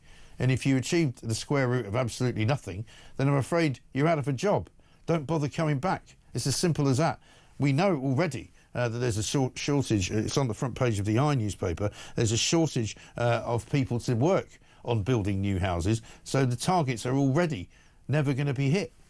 It's an absolute nightmare. There's not enough bricklayers, there's not enough builders in general to build the 1.5 million houses that Angela Rayner wants to build. No point in hiring a load of consultants to tell you what to do if you can't do anything.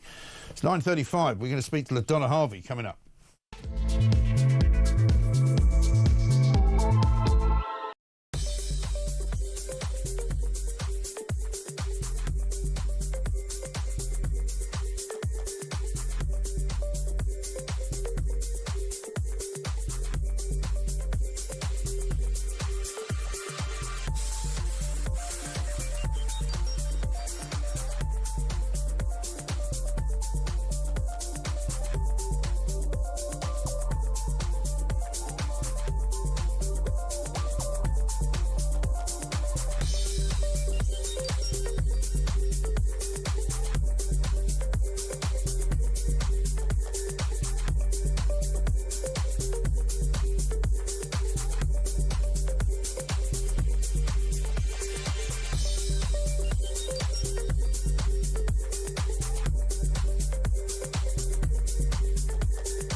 across the UK. On DAB+, on your smart speaker, on your smart TV, and on your side. This is Talk. Welcome back to Morning Glory. It's 9:37. Good morning, Mike, says Woody. I'm looking forward to the sentencing today of Mike Amesbury and hopefully leading to a by-election where Reform can increase their numbers in Parliament. However, what's the betting that he will cling on to power and another two-tier sentence will be handed down, says Gareth in Exeter. Well, I don't know about that. We'll bring you that, of course, as soon as it happens. One from GB who says, the lovable Friedrich Merz says NATO is dead. If the big orange man had said that, there would be lefty liberal outrage. Yeah, well, of course there would, but that's OK for him to say it. Mike, have the police visited the homes of all those people who have threatened Nigel Farage? Pigs might fly, says Sue in West Sussex. Well, obviously not. That is the problem, isn't it? Let's talk to Donna Harvey, though, from Arizona. She's in KTAR Phoenix now these days. She's been in San Diego, but she's still got her eyes on everything that's happening over in the United States of America. And, of course, today, Donald Trump will be very, very pleased to welcome Emmanuel Macron, the soon-to-be outgoing president of France, who doesn't appear to be getting a terribly good grip on reality. And then, of course, Keir Starmer's there at the end of the week. LaDonna, very good morning to you.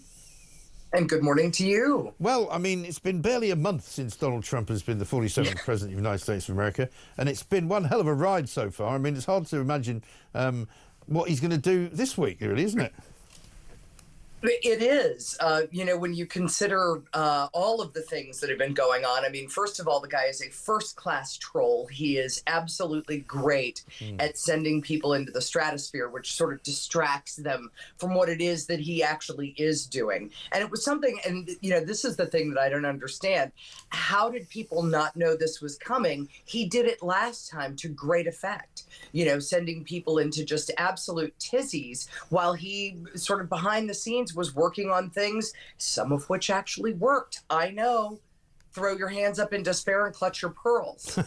Well, exactly right. It's like all the European leaders listening to J.D. Vance, you know, the other week and sort of going, oh, my goodness me, how dare he say things like that? And then even as he was saying them, you know, they were coming true. And even now, they've all agreed, actually, maybe he was right about the defence spending and maybe we shouldn't be quite so reliant on American money and maybe we should stand up for ourselves and all of this. And then just as he was saying free speech is a very important part of our society here in the US of A, you know, we're getting grannies visited by two officers of the police because she wrote something on Facebook.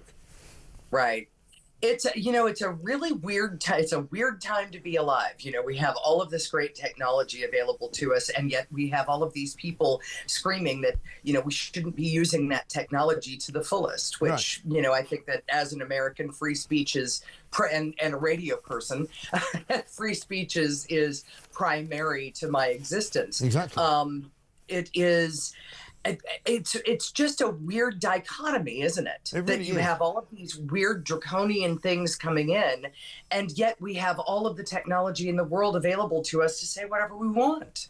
Well, quite. I mean, one of my favourite stories of the show this morning is that there's something like, I think, 45 fewer jobs in software engineering now, ever since software engineers introduced AI bots that could do their jobs for them. So they're literally cannibalising their own business. Yeah, I mean, you know, and AI is something that, you know, our governments have not caught up with at all. They sort of understand a vague concept behind it, but they don't really understand what AI does. And I mean, at this point, are there any of us who can't be replaced by AI? Right now, it's not great, but it's going to get there. And I don't think they can replace us. I don't think they can replace us, LaDonna, with AI. I love to think that I am singular. Well, I may in fact be wrong. I don't know. Yeah, I don't think that will ever happen. I think the point about, I mean, I've had long conversations with this, and we don't want to get too seriously into the whole media landscape. But you know, I think news is certainly going to be produced by AI, and there are people doing that already. But I think opinion cannot be, because you can't invent opinion. You can't predict what you're going to say or what I'm going to say, because we don't even know.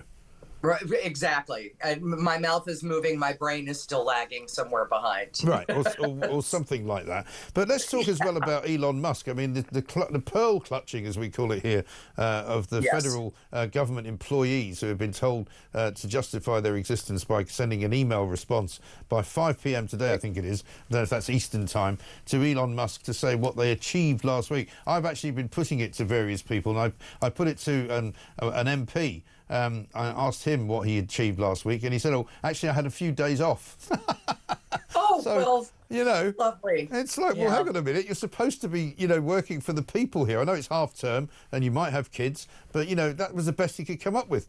I'm not going to ask you, because I'm only asking like people that I think should actually have done something for the general well-being of the nation. And since you're in a different country, that's not the point. But why are they getting so worked up about having to justify what they do? I think they're worked up because somebody is taking a look at government agencies for the first time in I don't know how long. Yeah. Now, do I agree with the whole sunglasses and chainsaw thing? Not necessarily. That's a bit silly. That's all theatre, isn't it? It's just theater. And it's Elon Musk, who is not elected. He's not a politician. He's just being Elon Musk, which is phenomenally weird and yet somehow simultaneously brilliant and also very weird. The threats of people's jobs, I think, have them very afraid, and they should.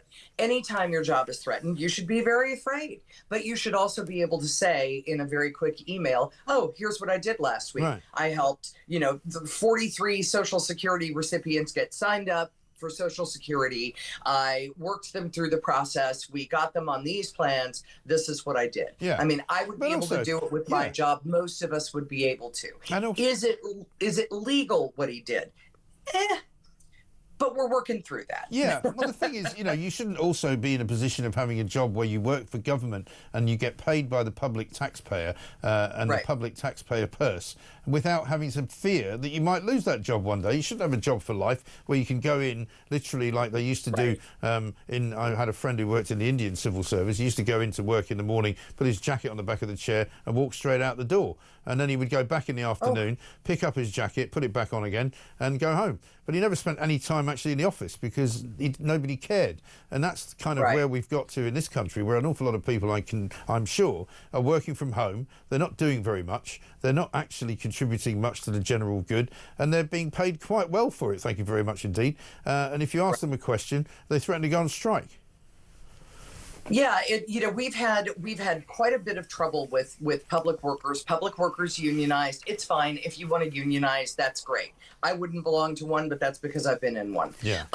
And they have essentially jobs for life where if you're a public school teacher and you are paid by the public, by the way, and you touch a student, we just can't fire you. We can't fire you. Why can we not fire you? Because you have union protections. That sort of thing drives Americans absolutely batty. Right. When they go in to talk to somebody at the DMV, and the DMV here is notorious for having, ladies with excruciating long fingernails who type very slowly and give you a lot of dirty looks while you're trying to register your car. Right. That's a caricature, but we've all run into that. And that person is paid by you, me, the rest of us. Right. We want you to be nice. We want you to do a job. Do it. Yes. Yeah, seriously. Just do what That's it. Just do the what job. it says on the tin. It's not difficult. It really isn't. Yeah. Great to see you. Thank you very much indeed. LaDonna Harvey once more talking to us from Arizona, of course. And of course, we'll be talking to her again. She's with KTAR radio in Phoenix, Arizona. Nikki in York says, my mum's care home fees have just gone up 7.8% to £100,000 a year. She will run out of money in September. So what do the government suggest we do then? Are they going to pay what a totally inept and deluded government we have? Absolutely right.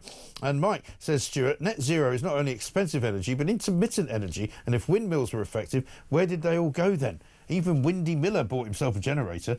Well, this is the thing. You can't generate green energy. Look at what's happened to BP. BP are on the brink of going under because they went green. And instead of going after oil and gas, which they now say they might have to go back to explore for, they are not a business at all. You know, their businesses have been destroyed from the inside. Absolutely ridiculous. Incredible. Reg says people have been talking about the Conservative Party and Reform merging. I think you've got more chance of Labour and the Conservatives merging because they're basically the same party. I think that's a very good point. Reform are on the march, there's no question about that, as are the AfD in Germany. You can't avoid it. You can't pretend that it's not happening, even if you want to. This, of course, is Morning Glory. Julie Hartley-Brill will be here in about 10 minutes' time. We've got one more guest, Pete Wakefield, who's a firefighter and host of the Firefighters podcast. You won't believe what they're saying about firefighters. We'll tell you after this.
Across the UK, on DAB+, on your smart speaker, on your smart TV, and on your side. This is Talk. Welcome back to Morning Glory. I'm Mike Graham. One from Winston who says, Mike, it's strange how many of these people who call themselves socialists but are very wealthy. Two-tier called himself a socialist before the election, but I don't see him sharing his wealth around. As we all get poorer under this shocking Labour government, I bet he's getting richer. Well, you remember that line from 1984, don't you? Some pigs are more equal than others. There used to be a thing about wasting police time. The councillor should be charged with that if they kept harassing the police to follow it up. I think that's right. Absolutely. And Hilton says this, Mike, I hate avocado pears. Can I now expect a hate speech prosecution from the Vegan Society? I don't think so. I think you're okay eating fruit, aren't you? I'm sure they'd pretty much allow that. But we shall see. You never know. Keir Starmer might bring a law against it before you know what's going on. Just before we talk to Pete Wakefield, have a look at this. You could win some money. It's competition time, and we're giving you a chance to win a whopping £25,000. So what do you need to do to get involved?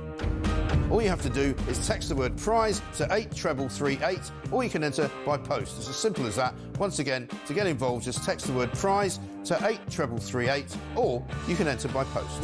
18 plus, UK excluding NI. Enter by SMS for £2 plus one standard network charge by 11 p.m. on March the 3rd, 2025. Or send your name, email and contact number to £25,000 cash competition, PO Box 3190, Colchester CO2 8GP, to arrive by 5 p.m. on March the 6th, 2025. This is a News Broadcasting Network promotion. Full terms and conditions at talksport.com. Welcome back to Morning Glory, 9:51. You won't believe this, right? A report has been commissioned by the National Fire Chiefs Council, the NFCC. I can think of another acronym there. They found that the fire service, surprisingly, was institutionally racist, misogynistic and homophobic. It said firemen in Britain were not diverse enough because the service's proportion of women and ethnic minorities is less than in wider society. Dear oh me. Let's talk to Pete Wakefield, firefighter and host of the Firefighters podcast. Pete, very good morning to you. Good morning, Mike. How are you, my friend? I'm apologising to my audience for the fact that you happen to be white and male, but, you know, what can I do? It just happens to be the way you are. What do you want from me? I mean, you know, I suppose you would predict that this would be the report that they would produce, right? It's a very unfortunate metric. The challenge is when you're looking at metrics, they can be very emotive. But the one thing I was talking to a guest the other day, you know what good Hart's law is? This is something that also reminded me of that, is when you make that metric into a target, because realistically, our goal in the UK Fire and Rescue Service, the National Fire Chiefs Council, has always actually been inclusion, which is providing equal access opportunities and resources for all sorts of people.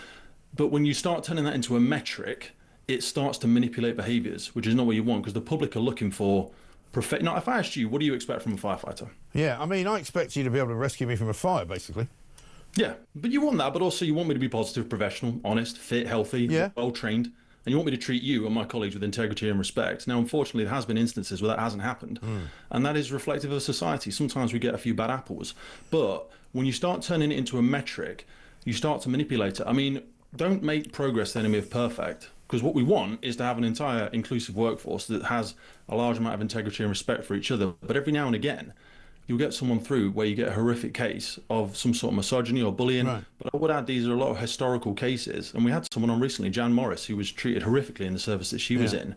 And that's been dealt with appropriately. Right. What we struggle to do is the good news stories about UK firefighters doing an exceptional job out there on the front line. It seems like only yesterday we forgot the work that was done at Grenfell and the work that men and women, not just as firefighters, but police and paramedics, are doing every single day. And what I don't want to do is take away from that. Because also, we're up to nearly 10% women in the UK Fire and Rescue Service. This is despite the fact that it's gone from 42,000 down to about 30,000 full-time firefighters in the last 10 to 15 years. Now, these people are having 30-year careers, and then when they retire, we're doing a lot of positive action, and we're doing a lot of inclusive recruitment to ensure that, you know the difference between equality and equity? Because most people talk about equality, and they think, gosh, it should be the same for everybody. Okay, Mike, what size are your feet? 10.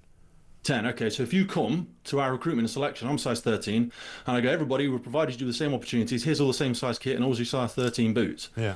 That is what we think of as equality, but that's not equity. Because what we try and create through inclusion is the fact that if you've come from a diverse background, if you have a neurodiversity, if you have a challenge that means you can't show up in the same way as everybody else, those are the adaptations that we're going even further through with women in the fire service, with AFSA, Asian Fire Service. But isn't that just common sense, though? I mean, if I turn up to be a fireman and my shoe size is size 10, why would you give me? Well, I can call it a fireman. That's what I call it. If I want size 10 boots, then surely that's what I get. You don't have to have an equity policy for that. You just have to have common sense, don't you? No, that's the common sense approach to equity. But what I ask you for that is when you're neurodivergent, we can't expect you to sit down and take the same test as everybody else. So we've not gone up to the point and just gone, some neurodivergent we'll treat everybody the same. Conditions We've are come not to the good. point where we recognise people from ethnic minorities. Yeah, but maybe neurodivergent people shouldn't be firefighters in some situations, depending on what their neurodivergence is. It might be that it's dangerous for them. No, neurodivergence for me, as someone with ADHD and as a recovering addict, makes you a fantastic problem solver. If we have everybody that thinks exactly the same, what a firefighter is effectively a high-scale problem solver who's well-trained, and you want them to think differently. Most members of society wouldn't run towards a burning building, and we're asking people to do very strange and exceptional things. But would you say that firefighters are better now than they used to be 30 years ago? Most definitely. I think we're much highly educated. I think we're far more well prepared in operational readiness. And I think we have a much more holistic understanding of society and how it adds value to have a lot of different people in our workforce. Because you also say you've got to see it to be it. So if I go to a property where there is a single mom with children, it is a benefit of me to have a female on my fire and rescue, pump when I turn up at the incident, because it helps us build rapport with the audience. So I do think we've come a long way with that, and I think we're continuing. You haven't got a lot of time for building rapport with an audience if you're trying to put a fire out, have you? Yes. I mean, surely put the fire out first, and then you worry about building the rapport with the audience. Well, the best thing for us to do is education. I mean, call me old-fashioned. We will still have to be the tip of the sword and fight the fires, but the best thing we can do is prevent people from ever getting into that situation. Yeah, that would be good too. But fires do happen, accidents happen. It's like saying it'd be great if we could stop all people crashing their cars, but you can't, can you? And that is exactly, you make a great point there, because what we don't need to do is start lowering the standard. Because when you turn that, when we talk about Goodhart's law again, if you turn that measure, because diversity and inclusivity, diversity within the fire and rescue service is a lag measure. What you want is everybody to be inclusive and accepting and respectful of each other.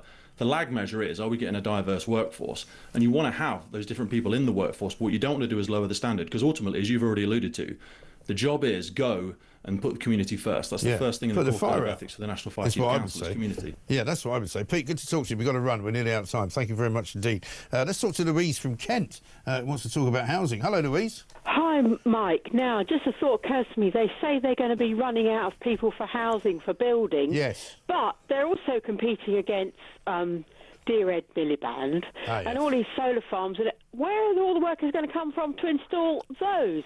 Where I am going in Kent tomorrow, I'm speaking at a national infrastructure project about the archaeology in our area, which is going to be badly affected. But where are all the workers going to come from to put all those panels in? I don't know. I don't know how many people does it take. Where is all the steel coming from? Yeah. Where is all the panels coming? Millions of panels across the country. Yes. And one lot that I can see they won't have enough of with all of this, with the house building, putting piling in all the fields, is digger drivers. Yeah.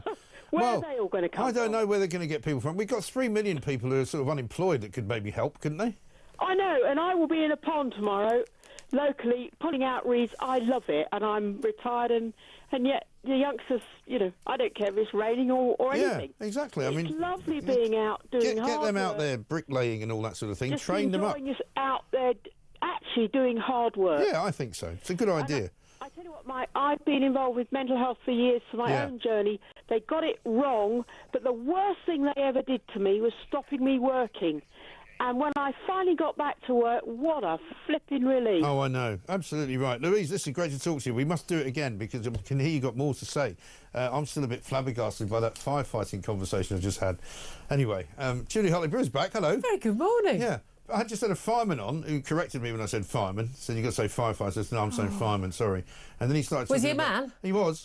Well, he's a fireman then. He is. Didn't call a woman a fireman, no. so... Well, I would do, actually. But anyway, he said, well, the main thing is when they've got to engage the community. I said, surely you've got to put the fire out. But that was amazing about that story. The actual person in charge said, you know, the report said it's just as important, you know, how you engage the community. No. One of my cousins is a firefighter. I'm pretty sure he's quite keen on the putting out of the fire bit. I'd prefer to see that first, to be honest, and we can argue about it later. But, you know, the place is on fire. But don't talk to me about... Oh, no, I'm so sorry. I also